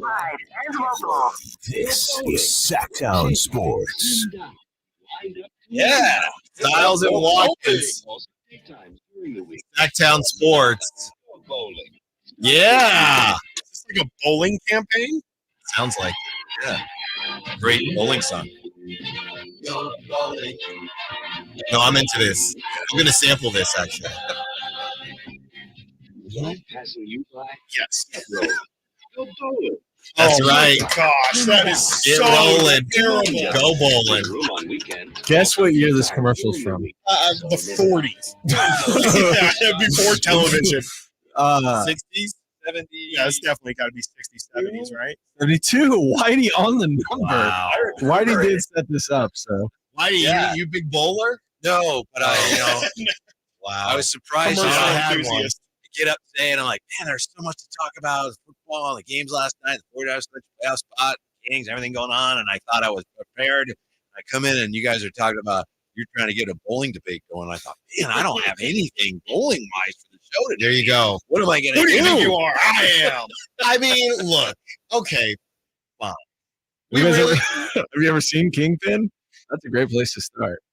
And you call it out, Nate, and Nate's like, I think it's properly rated. You don't disrespect bowling. And you don't He's like, disrespect bowling like that. He's like, whoa. Are we really? Yeah. Are we really? We're Are gonna do is, 2 bowling is it really a segments now. thing? The Niners clinching a playoff spot? That's a nothing burger. No, it's not much. It's not like bowling. Yeah, No, you're right. which is Now, vastly bowling. underrated. No, but seriously, you haven't seen the movie Kingpin? Great bowling. Oh, Best bowling movie. it's ever. unbelievable. Bill Murray's great. You want to pull a month? Yeah. I got to see it. The old, Bowling just does nothing for me at all. It's not fun. I don't understand why like bowling rings are really still a thing. Like, You ever been disco bowling? that is fun. no, I have not. Like glow in the dark bowling. Is that right. kind of what you're talking about? That's right. Yeah. I mean, it's great for Music like videos kids on. parties. For Chris, sure. would you rather go roller skating or bowling? Yeah, alley? no, they're the same. They're the exact same. No, they're the not the to me. same. They're the Now same that's to me. interesting. Roller skating Also, I is can't coming roller back, though. skate. So They're that coming. doesn't It's count. coming back though. There's an ice What does rink out that here. mean? Well, you know, Usher's. I don't think it ever went away. It's It coming definitely back. though. it's not as peak as what it once was. It feels like during the 80s. Shut and up, roll 70s. 72 was the year. All right, let's talk sports before we get. We have bowling. That's Big true. sports. Bowling has been leapfrogged in terms of popularity by cornhole. Oh, That's yeah. probably Way, true. way more popular than bowling. Way more. Just easier. And pickleball. Yes. Yeah. Old people love Yeah, Alan's pickleball. so hurt right now. Nobody can see it. We're just but kidding, Alan's Alan. soul slowly left his body. We're just having fun. We're just kidding. No. That's less more lanes for me. All the lanes. Give me all of the lanes. All the lanes. Whitey, who you got tonight? Clippers Kings. I'm done here. I'm gonna take Give my me the bowling game ball and result, go Whitey. somewhere else. I like the Kings tonight. I think Kawhi's supposed to play and Paul George's supposed to play last I saw, but they're going to be they'll be worn down. It's a back-to-back for them too. Right. Advantage Kings. Yeah, the last time the Kings played the Clippers, they were coming up with back-to-back, and the Clippers were not. And the Kings were not only coming off a back-to-back, it was that extremely emotional victory against the Warriors to get into the knockout round where they were down all game. So they had to muster up the energy to come back and then deal with the Clippers. So I think the Kings remember that. I think the Kings want to take advantage. And if they can get rolling here and get through this game, they can get rolling and go bowling. That's a good point. Strong. It is a decent point. You have to admit. What is the point? You're saying the Clippers are like the Pins, and you want to get get rolling and knock them down tonight. And the Kings are like the lanes in a way because they provide the path to the Pins. Yeah, so I got the Kings winning tonight. I have the Kings winning tonight. I have no idea. The Clippers they're scary though too. They got a lot of talent on that. Yeah, I mean, you just don't know what you're ever going to get. I mean, it feels like the Kings got their best punch last time, and like you said, I just don't know if that's going to happen again. It wouldn't surprise me. Like, has anything really changed? I mean, Keegan Murray's going to be playing, but is that really going to be different? I don't know, because the Clippers are just such an inconsistent team, and you could also argue the last time these two teams played, the Clippers kind of played out of their minds. So how much of what we saw from the Clippers last time is even remotely a part of who the Clippers actually are? You know that they weren't really worried about the in-season tournament. Look at the long game. No. I guess the question really becomes, if the Kings do lose to the Clippers, that would be the second time. Then it turns into, is this another team that has the Kings number? And again, this list can't continue to grow. Right. We're already looking at 3 or 4. All right, gotta go. Thanks for listening to the Kings talk, the Niners talk, the bowling talk, the Google reviews talk, the Yelp talk. We'll be back tomorrow. And until then, you got Whitey Gleason and Jay today. And Jay filling in for Kyle Draper. Thank you for listening to Stiles Watkins. Thank you to Nate. Until next time, until tomorrow, secure the bag, light the beam. What's the latest with the San Francisco 49ers? Carmichael, Dave, and Jason Ross keep